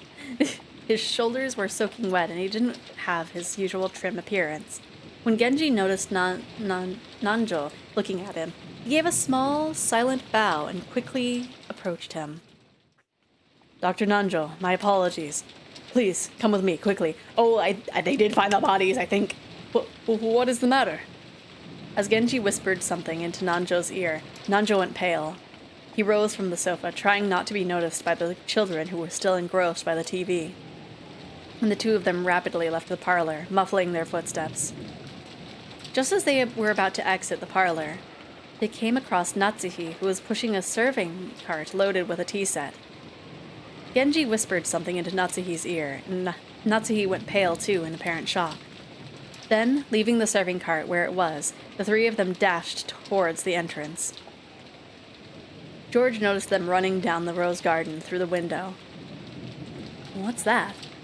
Isn't that Genji-san and Dr. Nanjo and that's Aunt Natsuhi, isn't it? What's up, Aniki? Maybe something happened. They looked terribly flustered. When Jessica and Maria saw that Eva, Hideyoshi, and Nanjo were no longer in their seats, and that the serving cart had been abandoned in the entrance to the parlor, they also realized that something was the matter. Could there have been some kind of accident? Let's go check it out. It's no fun if we're the only ones left out, right? For some reason, what Battler said sounded extremely indiscreet, but they couldn't deny that they were a little insecure and concerned after seeing the adults run off into the rain without regards to their appearance. Let's check it out, okay? I'm worried something might have happened. Jessica's uneasy words spoke for all of them. Hey, Maria, are you coming too? Don't bring the child! Don't bring the child! She's gonna see her dead mom! Or will you watch TV? Ooh, wanna watch TV. Let's go on without her. Maria-chan, we'll be back soon. You keep watching TV, okay? Okay, she's fine. By the time the kids made it outside, the adults were no longer in sight. But Jessica seemed to have a pretty good idea where they'd gone, judging by the direction they'd been running. Following Jessica, we ran through the rain-soaked rose garden. The wind seemed to suddenly get stronger. The malicious sound of thunder began to rumble like it had the previous night. It felt like an eerie something had surrounded the island and was trying to stop us from moving forward. Jessica, is there something over this way? I'm pretty sure there's a shed for gardening tools or something. What in the world could be going on in a place like that? Just as Jessica had said, they began to see a storehouse in front of them. They could also see the adults there. The shutter to the storehouse was open, and several adults looked as though they were searching for something. For some reason, only Natsuhi was outside the storehouse. Without even holding an umbrella, she looked like she was hanging her head, and her back was facing them. There was Genji, Nanjo, and Natsuhi, who had just left the mansion. The ones who'd left earlier, Canon, Eva, and Hideyoshi, were also there, making for a small crowd of people. But there was absolutely no bustle of activity. When Natsuhi realized that the children were approaching, a terrible expression rose to her face, and she ran at them with her arms spread wide. You mustn't come any closer! Go back to the mansion!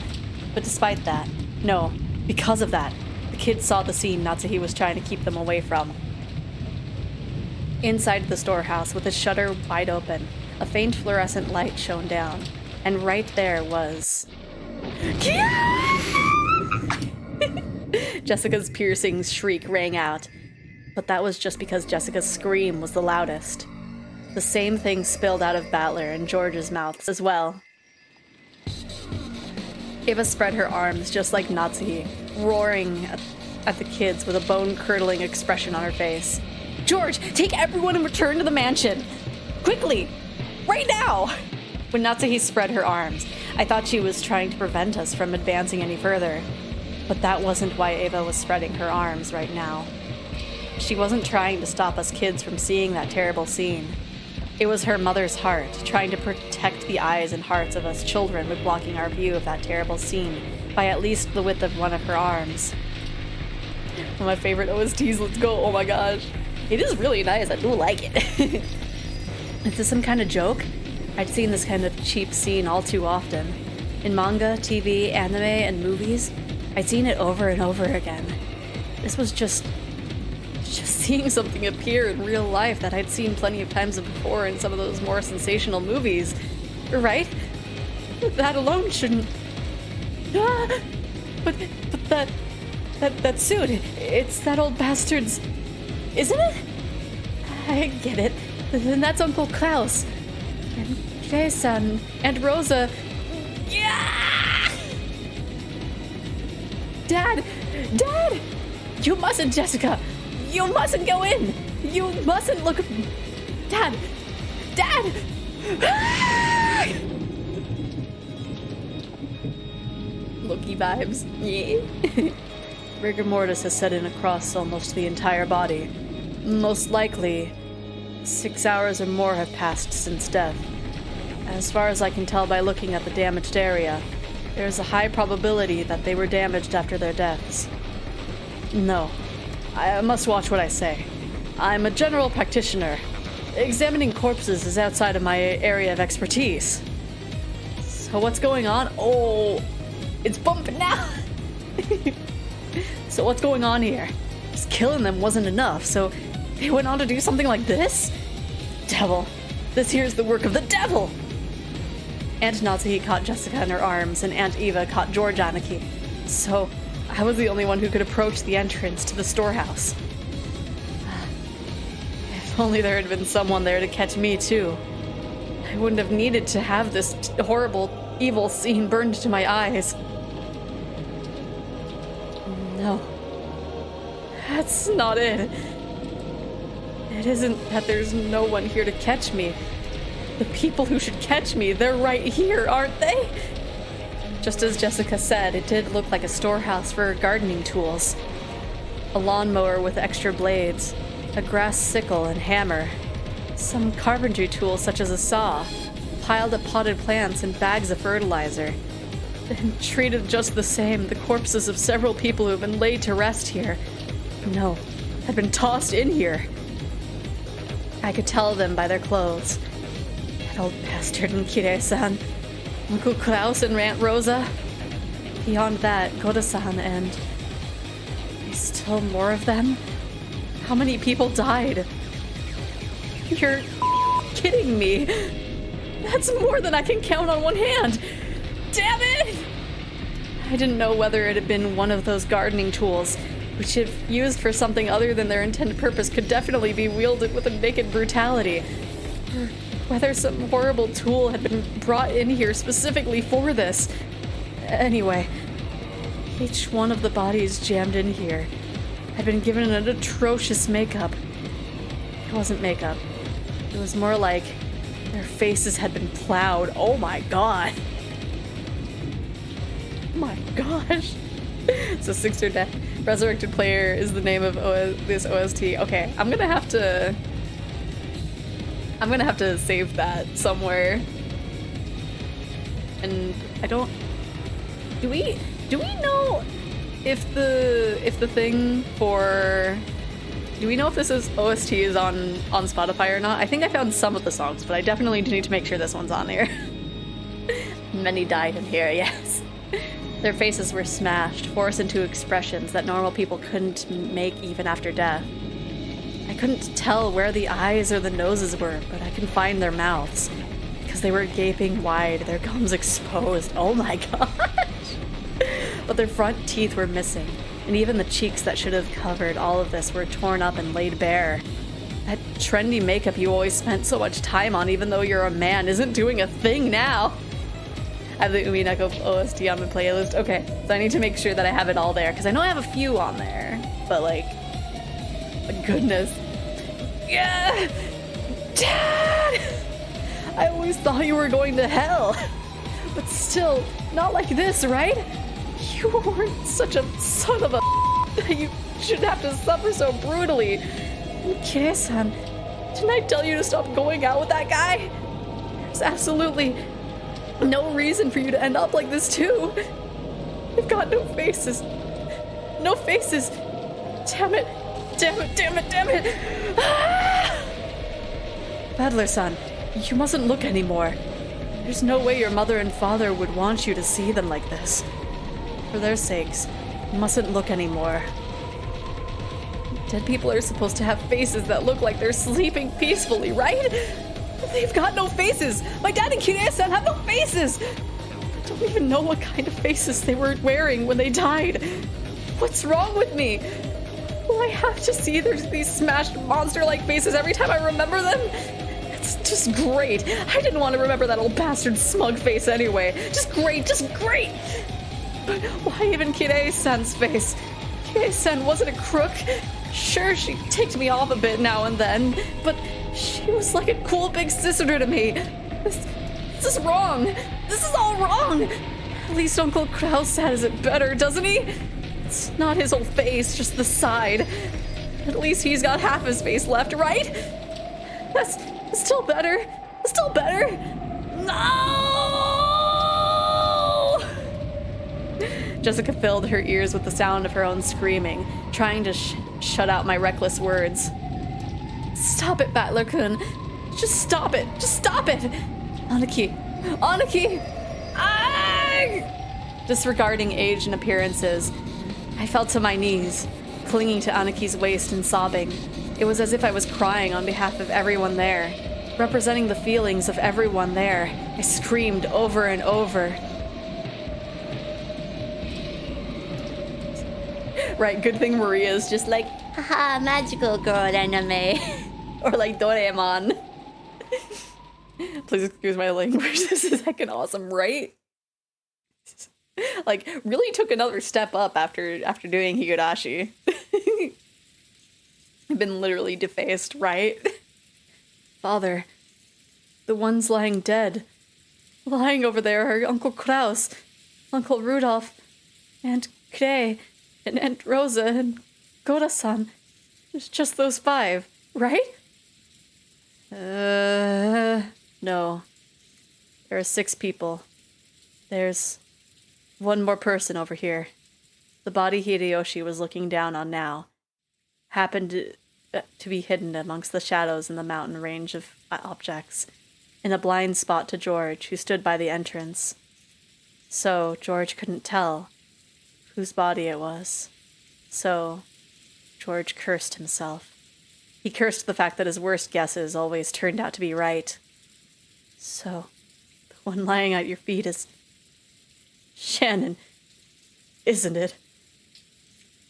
Yes. It's Shannon-chan. Man, I thought she was gonna die tomorrow. Why would Maria be watching Attack on Titan? Not Attack on Titan. Trauma 100, right? After proposing, I knew it was gonna happen. I knew one of them was gonna die. George fell completely silent. He shook slightly, his lower lip trembling. Normally, he would have wanted to run to his beloved's body, screaming and crying. However, before rashly moving forward, he worked to keep his composure and asked his father, Shannon, same as Uncle Klaus and the others? Hideyoshi deeply understood the meaning of those words, so he couldn't give George an immediate answer. Or, rather, he felt that silence was the only sincere and loving response he could give George right now. When George asked if Shannon was the same, he meant to ask whether her corpse was in the same condition as the others or not. Since Hideyoshi hasn't denied it, it meant her corpse was in the same brutal state. This is the hill I die on Attack on Titan. Well, she's not watching Attack on Titan. She's watching like Doraemon or like Precure. Can I look at Shannon?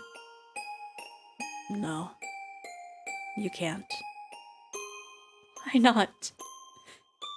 After all, I won't be able to see Shannon's face again. Right? So, why won't you let me see what her face looked like at the end? The last time you met Shannon-chan was yesterday, right? Yes.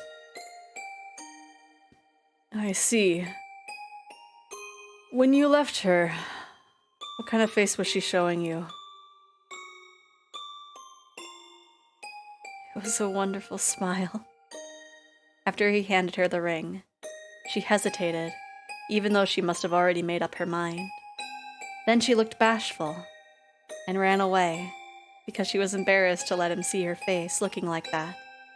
That's the expression that was revived in George's mind. I see.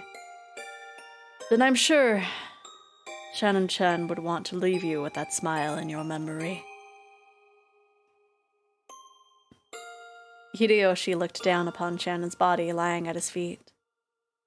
Just like the other bodies, it was in such a horrible state that it'd make anyone want to cover their eyes. Shoot, what was that super dark magical girl anime, not Attack on Titan? Madoka, I know there was another one that came out after Madoka Magica. I love Madoka Magica. I still need to watch the movies and like the new series. But like, Madoka Magica was so good. But I know there was like another one that came out after it that was like magical girls just straight up unaliving each other. Her head had been smashed in from the side, and no more than half of her expression remained. If the remaining blood-soaked half of her expression had been wiped clean, would that graceful smile of hers have peeked out? But only half of it. Without thinking, Hideyoshi slapped his hands over his eyes. How brutal. Oh yeah, Rising Project was what I was thinking of, yeah. I don't know if that's what Rocket was thinking of. If her face was going to be crushed anyway, then if only all of it had been crushed, he might have been able to temporarily distract George from his pain by making the pathetic suggestion that it was someone else wearing Shannon's clothes. But half of her face had been left untouched. It caused the body so much humiliation, while still proving beyond doubt the body was Shannon's and no one else's. How inhuman. How brutish. And there, trying his best to burn the image of the remaining half of Shannon's expression into his eyes as she lay at Hideyoshi's feet, was Cannon. Cannon was not crying. Tears had risen to his eyes, but they did not drip down. But that didn't mean he wasn't feeling as much sadness as everyone else. Losing Shannon, who had lived with him in the same orphanage, whom he had loved as a sister, must have been just the same as losing a blood relative. George. I'm sure Shannon-chan is saying thank you. She must be glad you didn't end up seeing her in such a pitiful state. I'm sure she's thanking you for holding strong and showing restraint.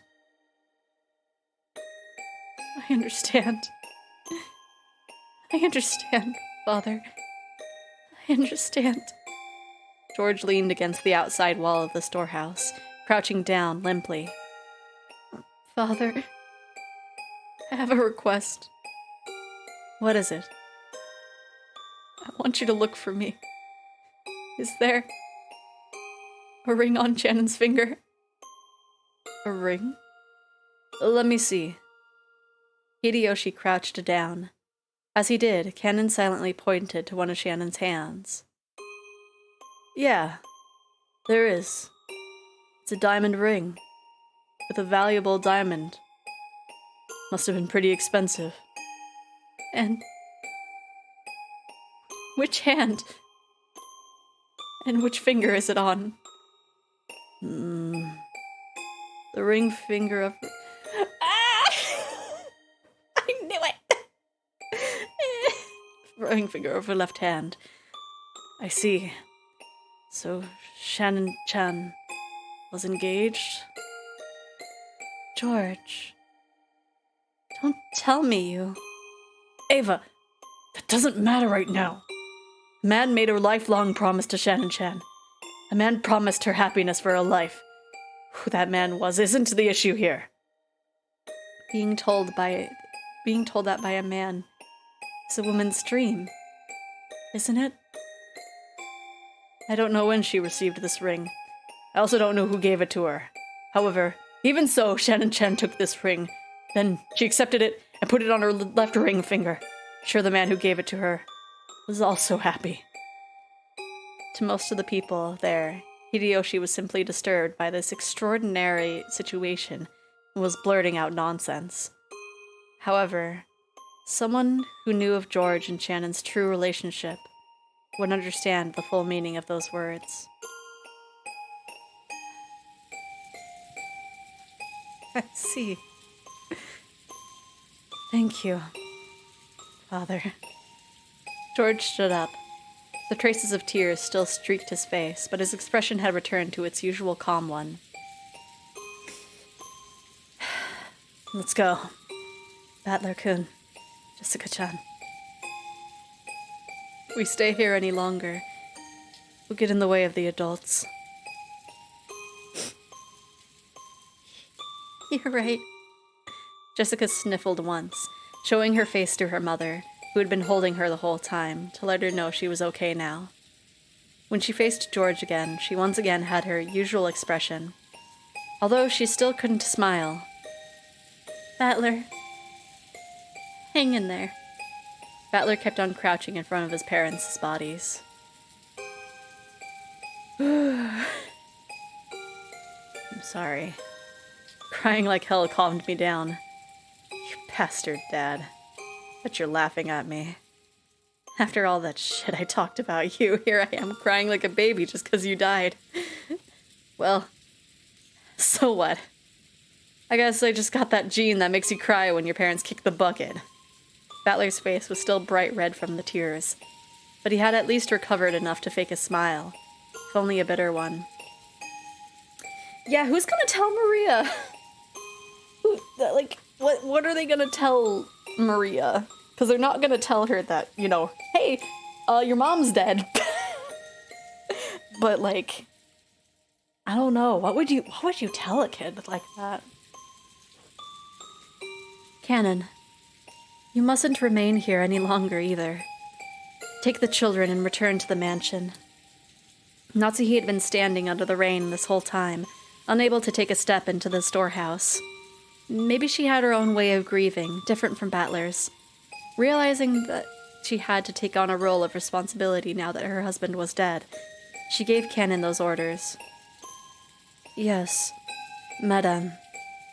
Cannon rose silently and turned to face me. His face was pure white, almost as though his own heart had died along with Shannon, and that there was no life in his expression. On an ordinary day, if he had been told to guide the children through the beautiful rose garden, Cannon might have led the way. But now, there is no distinction between Cannon and the children. They were now just kids about the same age, suffering the pain of losing those close to them. After making sure the children were leaving, Natsuhi started giving orders to Genji. Genji, contact the police immediately. They probably won't be able to come until the typhoon passes, but they should be able to tell us what to do next. Understood. There is an emergency radio, so I will use that to contact them. They're gonna be cold about it. It's like, hey, you're an orphan now, have a minute. Oh no! You would have a new job. Oh no. After she heard that, Natsuhi remembered. That's right. The phones were out today, weren't they? However, they also had a radio, since they couldn't necessarily rely on phones all the time while living in an isolated island. At any rate, they should start by contacting the police and receiving their instructions. Everything else could wait. Dr. Nanjo, is there anything more you can do here? Unfortunately, there is nothing I can do. Understood. Genji, could you at least cover their faces with something? Exposing them like this is humiliating to them as well. Yes, ma'am. Genji picked up several dried-up towels from the inside of the storehouse, when Ava stopped him with a shrill voice. Wait a second! Stop! This is the scene of the crime, isn't it? Then we mustn't disturb it. We all panicked and walked in here with our shoes on, but even that will surely get in the way of the police's investigation, right? Natsuhi glared at Ava, offended. Objectively speaking, Ava was right. Even so, she glared at Ava as though accusing her of refusing to do those tragic corpses which would have been humiliated even after death, the simple kindness of covering their faces. However, Ava had spoken both calmly and correctly. This horrible situation definitely wasn't an accident. It was a crime. Someone had killed them. It was a murder case. So they needed to be careful to avoid disturbing the site any further. They had to do what little they could to aid the police, preserving clues that might help catch the detestable culprit. So they were going to have to leave the symbol there as well. I agree with Eva-san. Until the police come, we should leave everything be. What do you say, madam?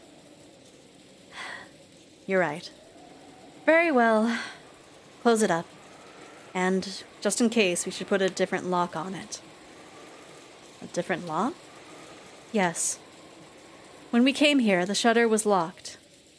That means the culprit used the key to the shutter to lock it. That makes sense. So does that mean the key that opens the shutter will have the culprit's fingerprints on it? I'm sure it'll be worth submitting to the police as evidence, but Canon-kun usually has it, and he used it to unlock the shed just now. It'll probably have Canon's fingerprints on it. Also, that key was handed to Genji-san just now, and he took it with his bare hands. Doesn't look like it'll be very useful as evidence. That was careless of me. My apologies. Genji-san, are there any other keys to this storehouse? No. Only this one. So the culprit walked out of the servant room with that key. That then was nice enough to return the key to where they found it? Hideyoshi's theory sounded plausible, but was actually very strange if you thought about it. Why would they go to all the trouble of returning a key they stole? No, if you think about it even more deeply, there are some points that are even more bizarre. When a criminal hides a body, they're usually trying to delay the point at which it'll be found, so they can use that time to escape. The 6 weren't necessarily killed here, but it was reasonable to assume that they were killed somewhere on this island, carried to the storehouse, and hidden to delay the discovery of the crime. And yet, the eerie magic circle scribbled on the storehouse shutter had eloquently indicated the location of the hidden corpses. Sure, it didn't explicitly mention the corpses, but 6 people had gone missing. In that situation, someone had made such an obvious piece of graffiti and even returned the key to the shutter, almost as though they wanted the corpses here to be discovered. Anyway, we can't put all our faith in a lock that culprit has opened before. If we want to protect this place from the culprit's hand, I think we should put a new lock on it. Yeah, if you find the gold Maria now, at least has a good paying job. Oh my gosh. They were made examples of. Yeah, well, you know, what lovers are still around? Because I thought it would be like, unless George is gonna die tomorrow. I'm not sure. I think that's a good plan. I agree. Genji fished around the inside of the storehouse and unsealed a brand new padlock that had been inside a small box. What should I do with the key? I will take it. I will take responsibility and hand it over to the police. Natsuhi took the key to the padlock from Genji's hand. After that, they all exited and lowered the shutter. And so, the corpses were once again sealed behind the shutter, which was still covered with that creepy magic circle. Genji crouched down in front of the shutter to fasten the new padlock. Shutters often have a place in front where you can attach your own lock, in addition to the main lock of the shutter. This was one of those types. In the midst of the roar of the thunder and the pouring rain, the storehouse stood there, ominously. With its closed shutter still covered in blood-like creepy substance, it swallowed up the bodies of the 6. To Natsuhi, putting the new lock on wasn't mainly to preserve the scene for the police. She might have felt like she wanted to shut that mouth for all eternity, to prevent that eerie beast from swallowing up any more victims. Come on, let's go, everyone. Dr. Nanjo, thank you very much for your work. Genji, hurry and to contact the police. I will do so as soon as I return. The adults left the storehouse. The ghastly magic circle drawn on the shutter kept the 6 bodies in its throat, looming eerily as the lightning occasionally lit it up. Weren't they all in the manor while they were talking about inheritance? I believe Oh. Because Shannon was supposed to be in the guest quarters, but she went back to the mansion, and the one guy was like, "Okay, cool. I'm gonna just throw my tasks at you. You can do them. Cool." But yeah, definitely they were all in there, and then I think they mentioned that the one guy, Klaus, wanted to like cool off his head, and so in theory, maybe I don't know. We might get more details, we might not. All that can be heard was the sound of the rain, the voices from the kids' TV program Maria was watching, and the engrossed Maria's cackling voice. I mean, in theory, we might have to wait until the answers are to actually know for sure. That would make the most sense. In other words, what greeted them as they returned dumbfounded from that horrible, bizarre scene was the voice of Maria as she rolled around laughing at the TV. Those who returned to the room didn't know how to explain to Maria that her mother was dead, and were trapped by a suffocating silence. At first, Maria returned their stares with a dubious look, but when she realized that they weren't trying to blame her for anything, she ignored them and again immersed herself in the TV program. The children wordlessly sat down heavily on the sofa. Their minds were probably blank from their state of shock. Everyone had already cried and mourned so much, but now they just vaguely sat there, their faces seeming to have lost all emotion. Only Cannon had returned to his usual calm expression. However, that probably didn't mean he'd be able to wipe out the shock.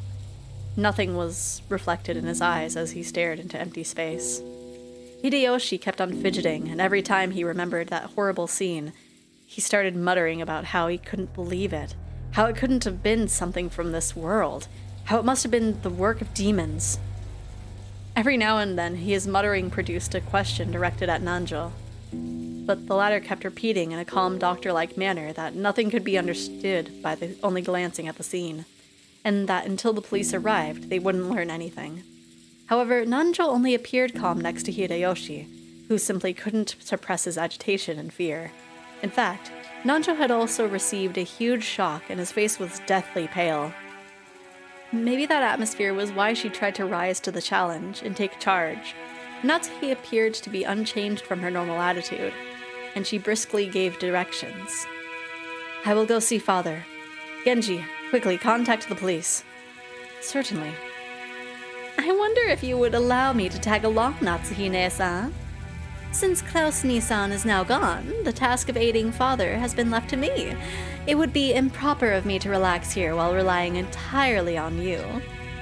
Natsuki was struck speechless by Ava's aggressive move in a situation like this. She seemed to be claiming that, with Klaus dead, the one to take responsibility shouldn't be his wife, but herself, the next highly ranked in the family. I mean, I guess Ava and Hideyoshi are the only, couple that are still here, so maybe Ava will be gone tonight? Who knows? Shonen could have been in the wrong place at the wrong time, but her death doesn't feel like the same MO as the rest. Right, because it seemed like everybody's bodies were kind of together except for hers. Hers was off to the side. So that's very interesting. But she did have the same kind of damage. Ava's very sus, yes. Yes. Whoops. Or maybe she hadn't been at all happy when Natsuki took command without reference to her in such an extreme situation. However, even Ava's mind has been blank from shock until a moment ago. She only came to her senses after Natsuki started just giving orders. So the imposter, right? Where's Psyche when we need his little sus emote? Oh, a free ticket, don't mind if I do, right? Do as you like. Natsuki started walking without saying a word more. Ava followed behind her. As they did, Kumasawa ran into the parlor. She usually wasn't the kind of person to run around, so under normal circumstances, most people would have taken her entrance as a sign that something was the matter. But because everyone was still stricken with shock, they hardly even noticed her. Madam! If you're looking for Natsuki-ne-san, she went to see father. She'll probably be back soon. What happened, Kumasawa-san? Yoshi, in the dining hall, there was Blood! Blood! The ears of everyone in the parlor twitched. Everyone thought the same thing. I hope I misheard that. Any container can only hold so much, and no one here would be capable of handling yet another tragedy. So they all thought it. I hope I misheard that. What happened? In the dining hall? When I went to the dining hall, I set up for breakfast. The first one to start running was George. His harsh footsteps jogged Hideyoshi and Nanjo into their senses, and they chased after him. Battler and the others followed. They flew into the dining hall, one after another, but they didn't find any change that might have caused Kumasawa to go pale. To those who had viewed that gruesome scene in the storehouse, it was a bit of an anticlimax. However, Kumasawa, who had followed them, pointed it out. There really were some traces of blood remaining on the floor. Compared to that terrible scene, it wasn't very impressive. However, if you calmly thought about it, this definitely indicated the loss of a lot of blood. There's another puddle of blood over here. What in the world? It appears that a great deal of time has passed. It's probably safe to say that they were killed here last night. It definitely looks that way. We were talking together in the dining hall until late into the night. After that, someone must have forced their way in. Dad, when did you and Mom slip out of the meeting and go to sleep? It was a little past midnight, so we should probably assume it happened after that. Are you kidding me? Give me a break. Milady, please, stay strong. After seeing that hell on earth in the storehouse, this is nothing. Really? Good for you. I feel like my head's gonna explode. This is the dining hall, right? Every day, this is where I'd eat, complain about school, complain about homework, talk to my dad about my grades. That's what this place is to me. Milady, it wouldn't be good to remain here any longer. Let's return to the parlor. Just took a good stretch. Oh, nice. A good stretch. I agree. Uncle Hideyoshi, I think this room will be really important to the police. Don't you think it'd be bad to trample all over it? Battler proposed this in a slightly firm voice as, along with Cannon, he grabbed the pail and shaking Jessica's shoulders. Oh, thank you for the hydrate. I will do that. And then a stretchy. Thank you. Y'all get a good stretch. Oh my gosh. Got 2 pops there. Okay. Okay. Everything is just as Battler-san said. There is nothing more to be gained from remaining in this room. Another hydrate, okay. More water.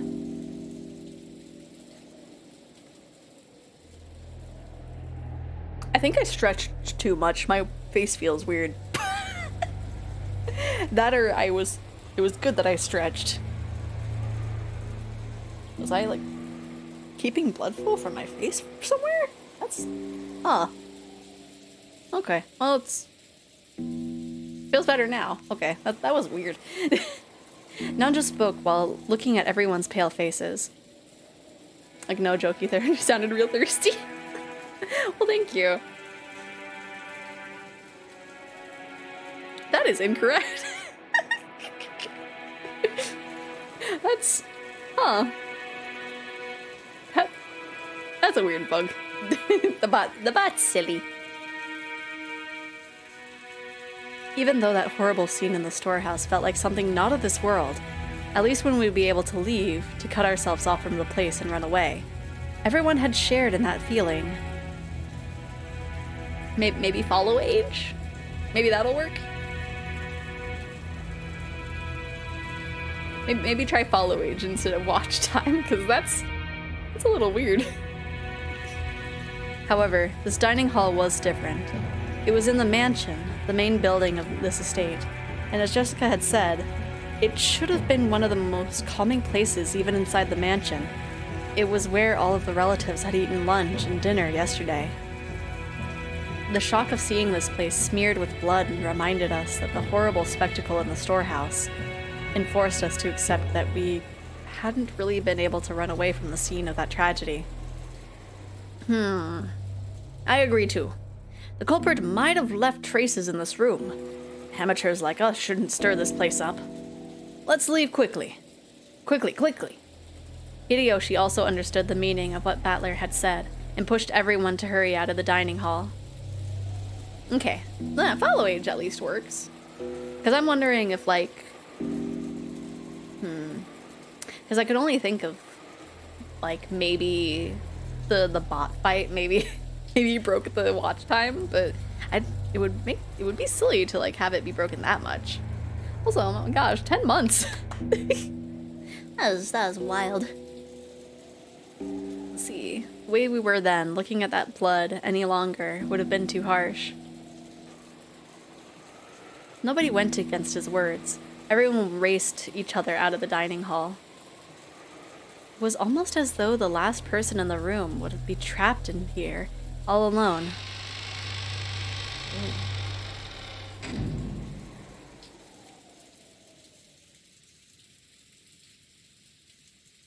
Once in the hallway, we lent a hand to Kumasawa, who had still been trembling and leaning against the wall, and we all headed back to the parlor together.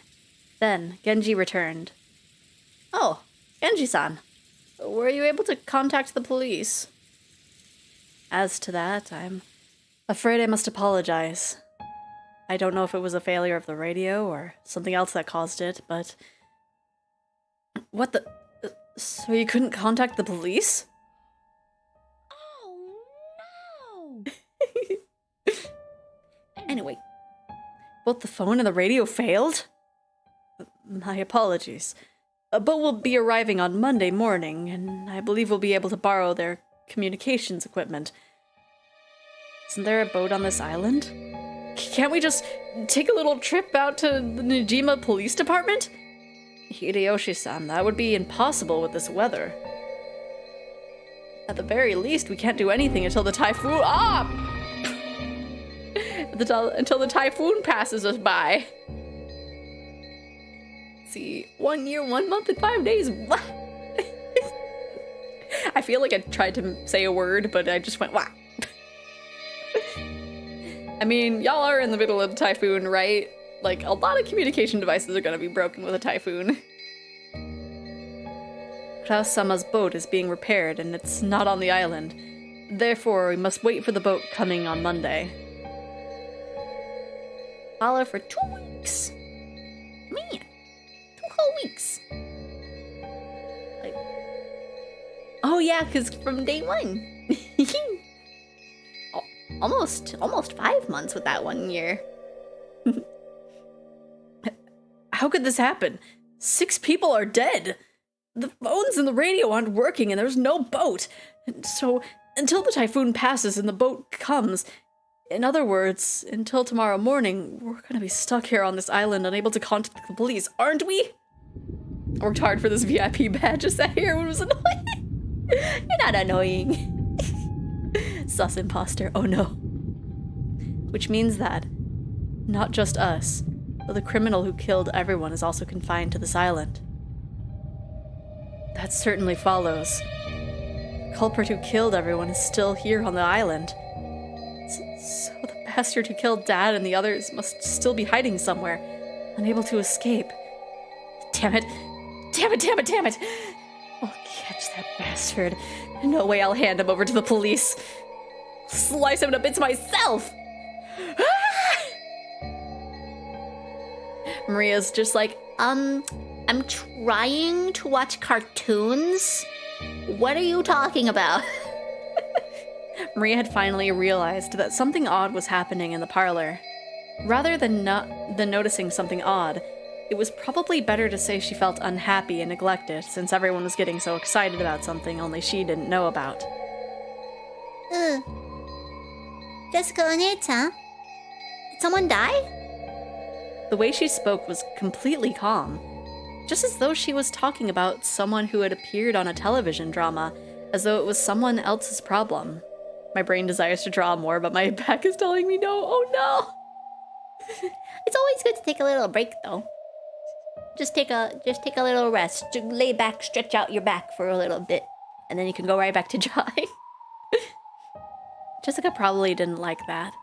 As though trying to say, "Can't you tell," just by looking at me overwhelmed with grief, she flared up at Maria. Yeah, time for a break for your little drawing. They all died. Everyone!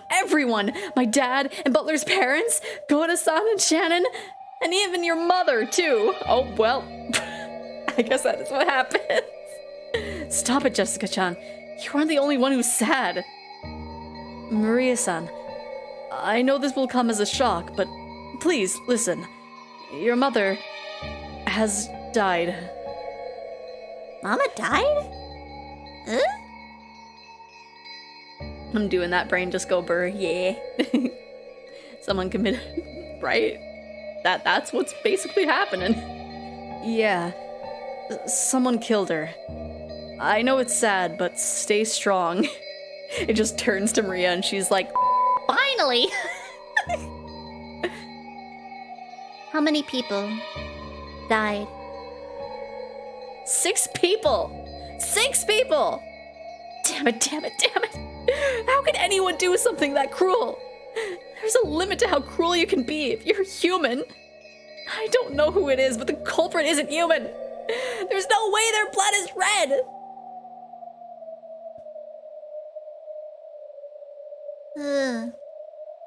Culprit isn't human. It's just the it's just the chosen by the. Huh? Hey, Maria, did you say something just now? Maria had just said something, but since the words were so remotely separated from the flow and context of the conversation, I couldn't understand them for a second. When I tried to ask her to repeat it again, I was shocked by the sudden sound of Aunt Natsuhi's loud voice coming from the entrance to the parlor. It looked like Aunt Natsuhi and Aunt Eva had returned from their trip to see grandfather. You can't contact them, even with the radio? If we can't use it at a time like this, why do we even have an emergency radio? My apologies. It was supposed to have a maintenance inspection every year. Wait, don't you have one of those boat signaling devices that makes the flashing light? Couldn't you use that to contact the next island? We do not have such equipment. My sincere apologies. Just then, Kumasawa arrived, pushing a serving cart loaded with breakfast. Since there was no way we'd be able to eat in the dining hall, Hideyoshi had ordered her to take it to the parlor. She's neurodivergent. Sometimes stress will cause people to act uncannily calm in high-stress situations. Yeah. I feel like every day I'm learning more stuff about myself.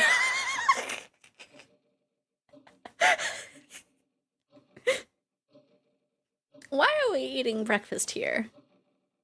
Natsuhi-san, I'll tell you later. More importantly, Eva, how was father? Judging by the fact that he was not with you, it seems he will not leave his room. Not even for a situation like this. He wasn't there. The room was empty. What the? Where could he have gone at a time like this? I know I have experience with that, right? Just every now and again I see like, oh yeah, neurodivergency is like this stuff, and it's just like, that explains a lot.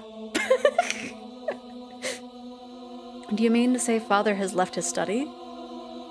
That is correct. I was surprised myself. I wonder when he left his room. Do any of you have any idea? Natsuhi looked at Genji and Kanon as she said this. Maybe she was trying to ask whether the servants who served directly under the one-winged eagle knew of a place he might go. However, it was probably the other way around. Their faces made it clear that those who knew Kinzo best realized even more than the rest how impossible it was for him to leave his room. Kinzo, I'm head out, right? It's like, okay, cool, we got the first couple corpses, cool, I'm just gonna vibe until it's my turn to either see Beatrice's smile or die. I could go for either. Even we have no idea. As you all know, within the study, the master had everything from a place to sleep to a bathroom. I couldn't imagine him leaving that room except for a significant reason. In that case, what? Isn't it natural to assume that one of those significant reasons came up? We still cannot be certain that's the case.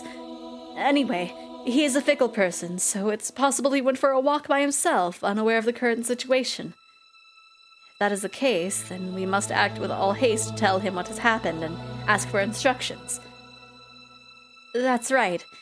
Although I don't want to think about it, it's possible something has happened to him, isn't it? I'd rather not even consider such a sinister possibility. No one had seen Kinzo since the discovery of those 6 terrible corpses. On top of that, the phones were broken, the radio wouldn't reach anyone, and there was no way to contact the police. Apparently, the typhoon wouldn't leave tomorrow, or would leave tomorrow and a boat would come. But until then, no one could rely on anyone outside the island, nor could they escape the island. The tragedy had hit everyone so abruptly that they'd lost all their composure. Everyone felt a heavy silence. Everyone was impatient. Even though they needed to do something, they couldn't think of anything. So some of them held their heads in their arms, while others got irritated. Right now, no one could explain what was occurring on this island, Rokenjima.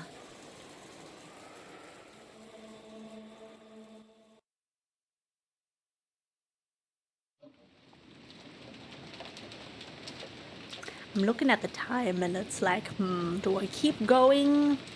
Or is this a good stopping point? It didn't seem like the scene transition necessarily, but like time has passed.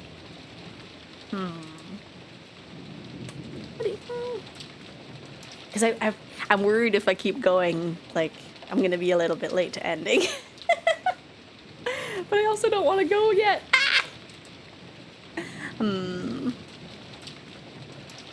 What should we do? What should we do?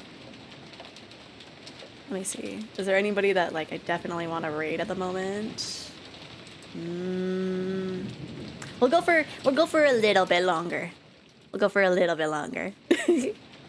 After that, we ate the breakfast Kumasawa-san had made, which felt dry and tasteless. Of course, this was right after something that had happened. No one felt particularly hungry. However, we understood logically that not eating would weaken our bodies. It would also be rude to Kumasawa-san, who had made the breakfast.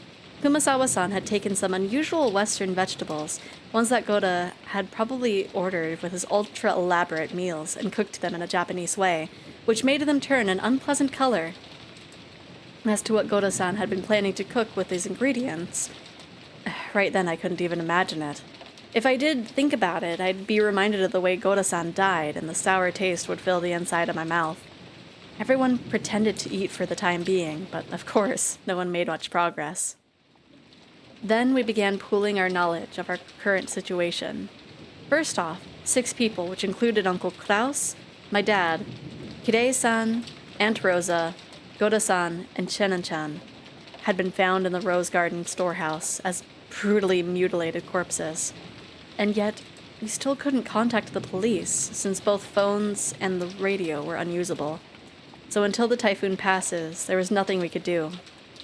Furthermore, Grandfather, who we might have hoped would be able to show a little leadership in this kind of situation, had disappeared some time ago. Goda-san hadn't made breakfast, so Grandfather's stomach must have been empty, and if he had just been taking a casual walk, he would have been able to hear him whining about how hungry he was by now. And despite that, he hadn't appeared. There was more than a small chance that he'd gotten caught up in this crime. According to my aunts, on their way back from Kinzo's study, they searched for him, calling out on every floor, but they were unable to find him. Considering the timing of it all, it's only reasonable to assume that this disappearance had something to do with the crime. We figured Dad and the rest were probably killed in the dining hall, and then painstakingly moved to the storehouse. So maybe Grandfather has already been killed, and dragged to some strange place which we simply haven't discovered yet. No one actually said it out loud, but this theory seemed extremely convincing. We will go check that all of the windows and doors are locked. We must also conduct a thorough search for Father. The children must remain in this room. Eva-san and Hideyoshi-san, I'm sorry, but please stay here with the children. I'd like to ask you the same, Dr. Nanjo. I understand. I will wait here. Aunt Natsuhi followed the servants, Genji-san, Kumasawa-san, and Kanon-kun, out of the parlor. All that was left was Aunt Eva, Uncle Hideyoshi, Dr. Nanjo, and the 4 of us children, a total of 7 people. Let's all stick together and maybe watch some television while we wait. Though I doubt we'll find anything good in the middle of the day on a Sunday. I mean, you never know. Uncle Hideyoshi started acting cheerfully, trying to brighten up this gloomy atmosphere. Good show. Watch it, watch it. Oh, really? You want to watch TV, Maria-chan? Then come and watch it with your uncle. Maria was the only one who joined in. Even though Maria had been told of her mother's death, she didn't show the slightest flicker in her emotions. Was it really normal for a 9-year-old girl like Maria to act so much like a very young child? Everyone else's mood failed to improve, and they each sank absent-mindedly into their sofas. Anaki, can I ask you something?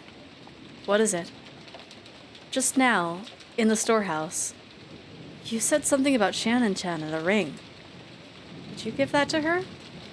George Anaki didn't answer, but he hung his head and closed both his eyes.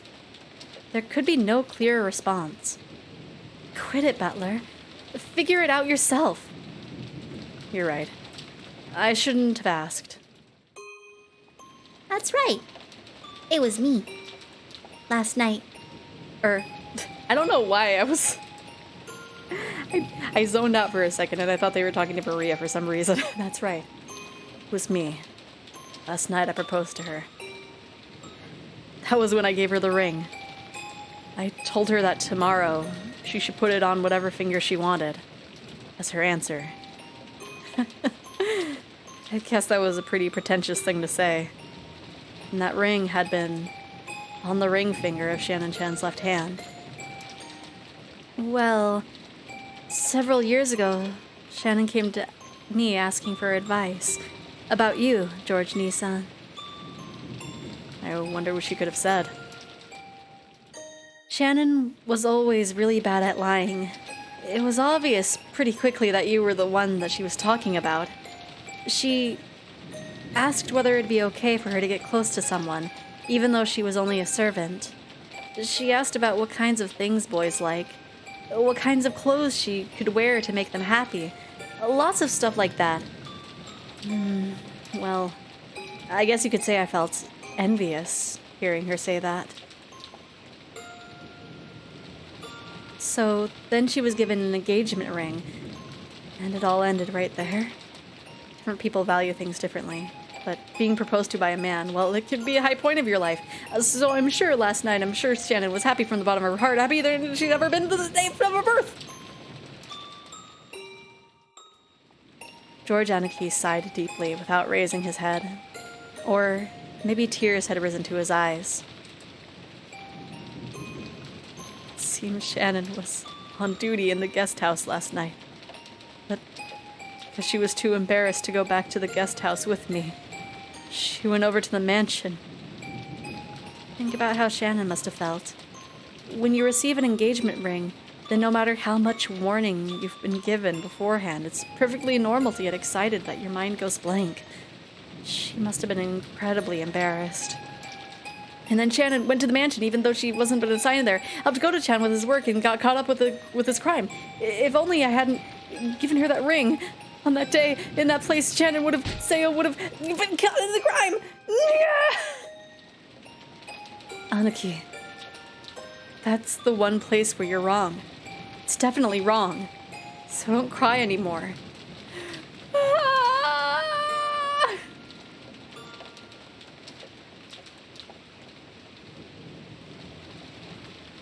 Butler-kun, let's leave him be. After Aunt Eva said that, I stopped talking to him. Misplaced words of comfort might actually do more harm than good. Jessica sat down next to Anaki and put an arm around him. Maybe only Jessica, who had known about Anaki and Shannon's love since the beginning, and who had even discussed that relationship with Shannon, could comfort Anaki now. I went over to Aunt Eva and sat down on the opposite sofa. Butler-kun, you really are strong. It looks like you've kept a good hold of yourself. Well, oh look, the depth of the love becomes the depth of the wound, right? After all, it's not like how that old bastard died has anything to do with me. I feel bad about Kirei-san, but, well, she wasn't actually my parent. My. If that's so, you certainly were crying a lot back then. It's quiet? The rain? Yeah. Well then, I did think that much crying was due as gratitude to the parent who raised me. The speed of that changeover and that dry tone must have come from Rudolph. That kid would always get violently angry, sad and happy and angry, but he'd always regain his cool immediately afterwards. It's nothing like that. I haven't really been able to get over the shock yet. I think the only difference between me and everyone else is the kinds of emotions it stirred in me. What do you mean? I've been acting much calmer than George, Aniki, and Jessica. That wasn't because my sadness was any less intense or because it already recovered. My sadness was simply getting replaced gradually with a different emotion. Rather than sad, I'd say I'm more pissed off. Bastard did this and where? It's kind of been eating at me that I didn't get a chance to smack him upside the face. That was what I really wanted to do. I couldn't forgive myself if I just sat there, overwhelmed with the sadness and hugging my knees. Since the time Dad and the others were killed, this island has been covered by the typhoon, which means the bastard responsible for all this is still somewhere on this island. Yes, that would seem to be the case. I wonder if they're hiding somewhere in that dark forest even now. I felt like I had a very similar conversation with Kirei-san the night before. That's right! After the letter from the person claiming to be Beatrice appeared at the dinner table last night, we talked about whether or not a 19th person actually exists. Aunt Eva, do you think this murder has anything to do with the letter from Beatrice last night? Oh, that one. Oh no!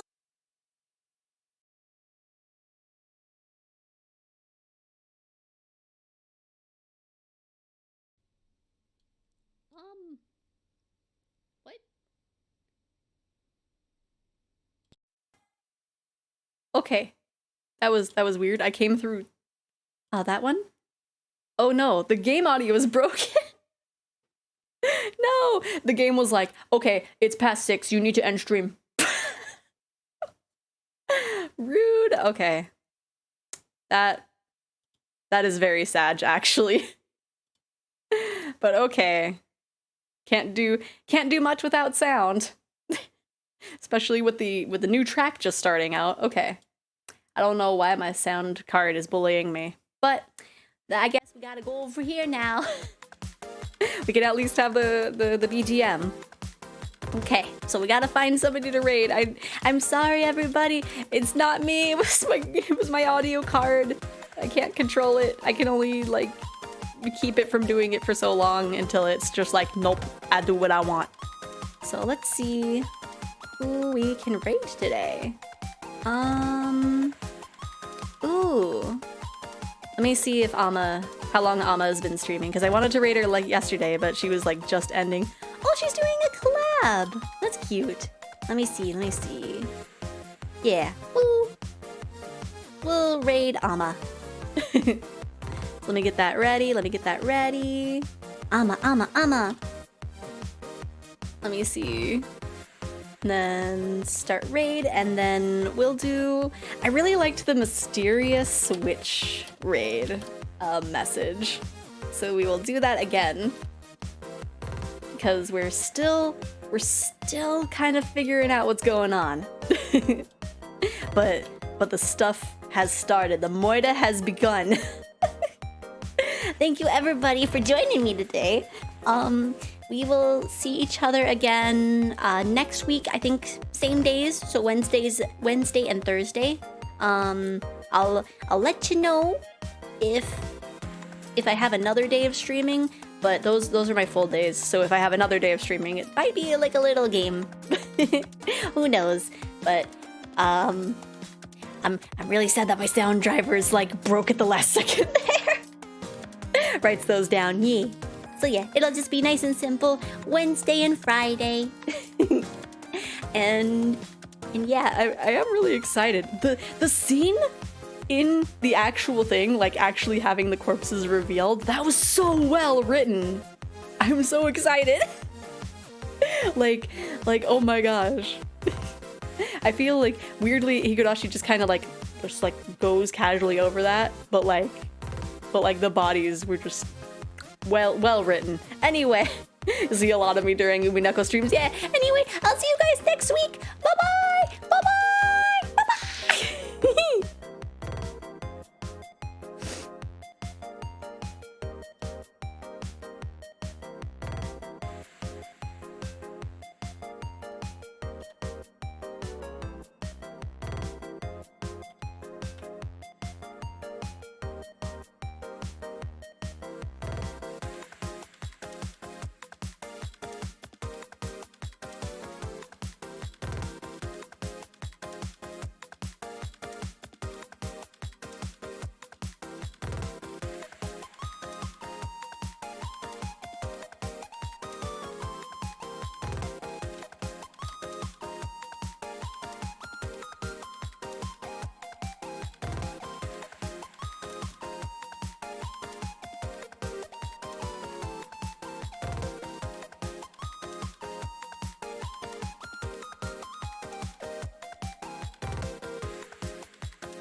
Sorry, I forgot.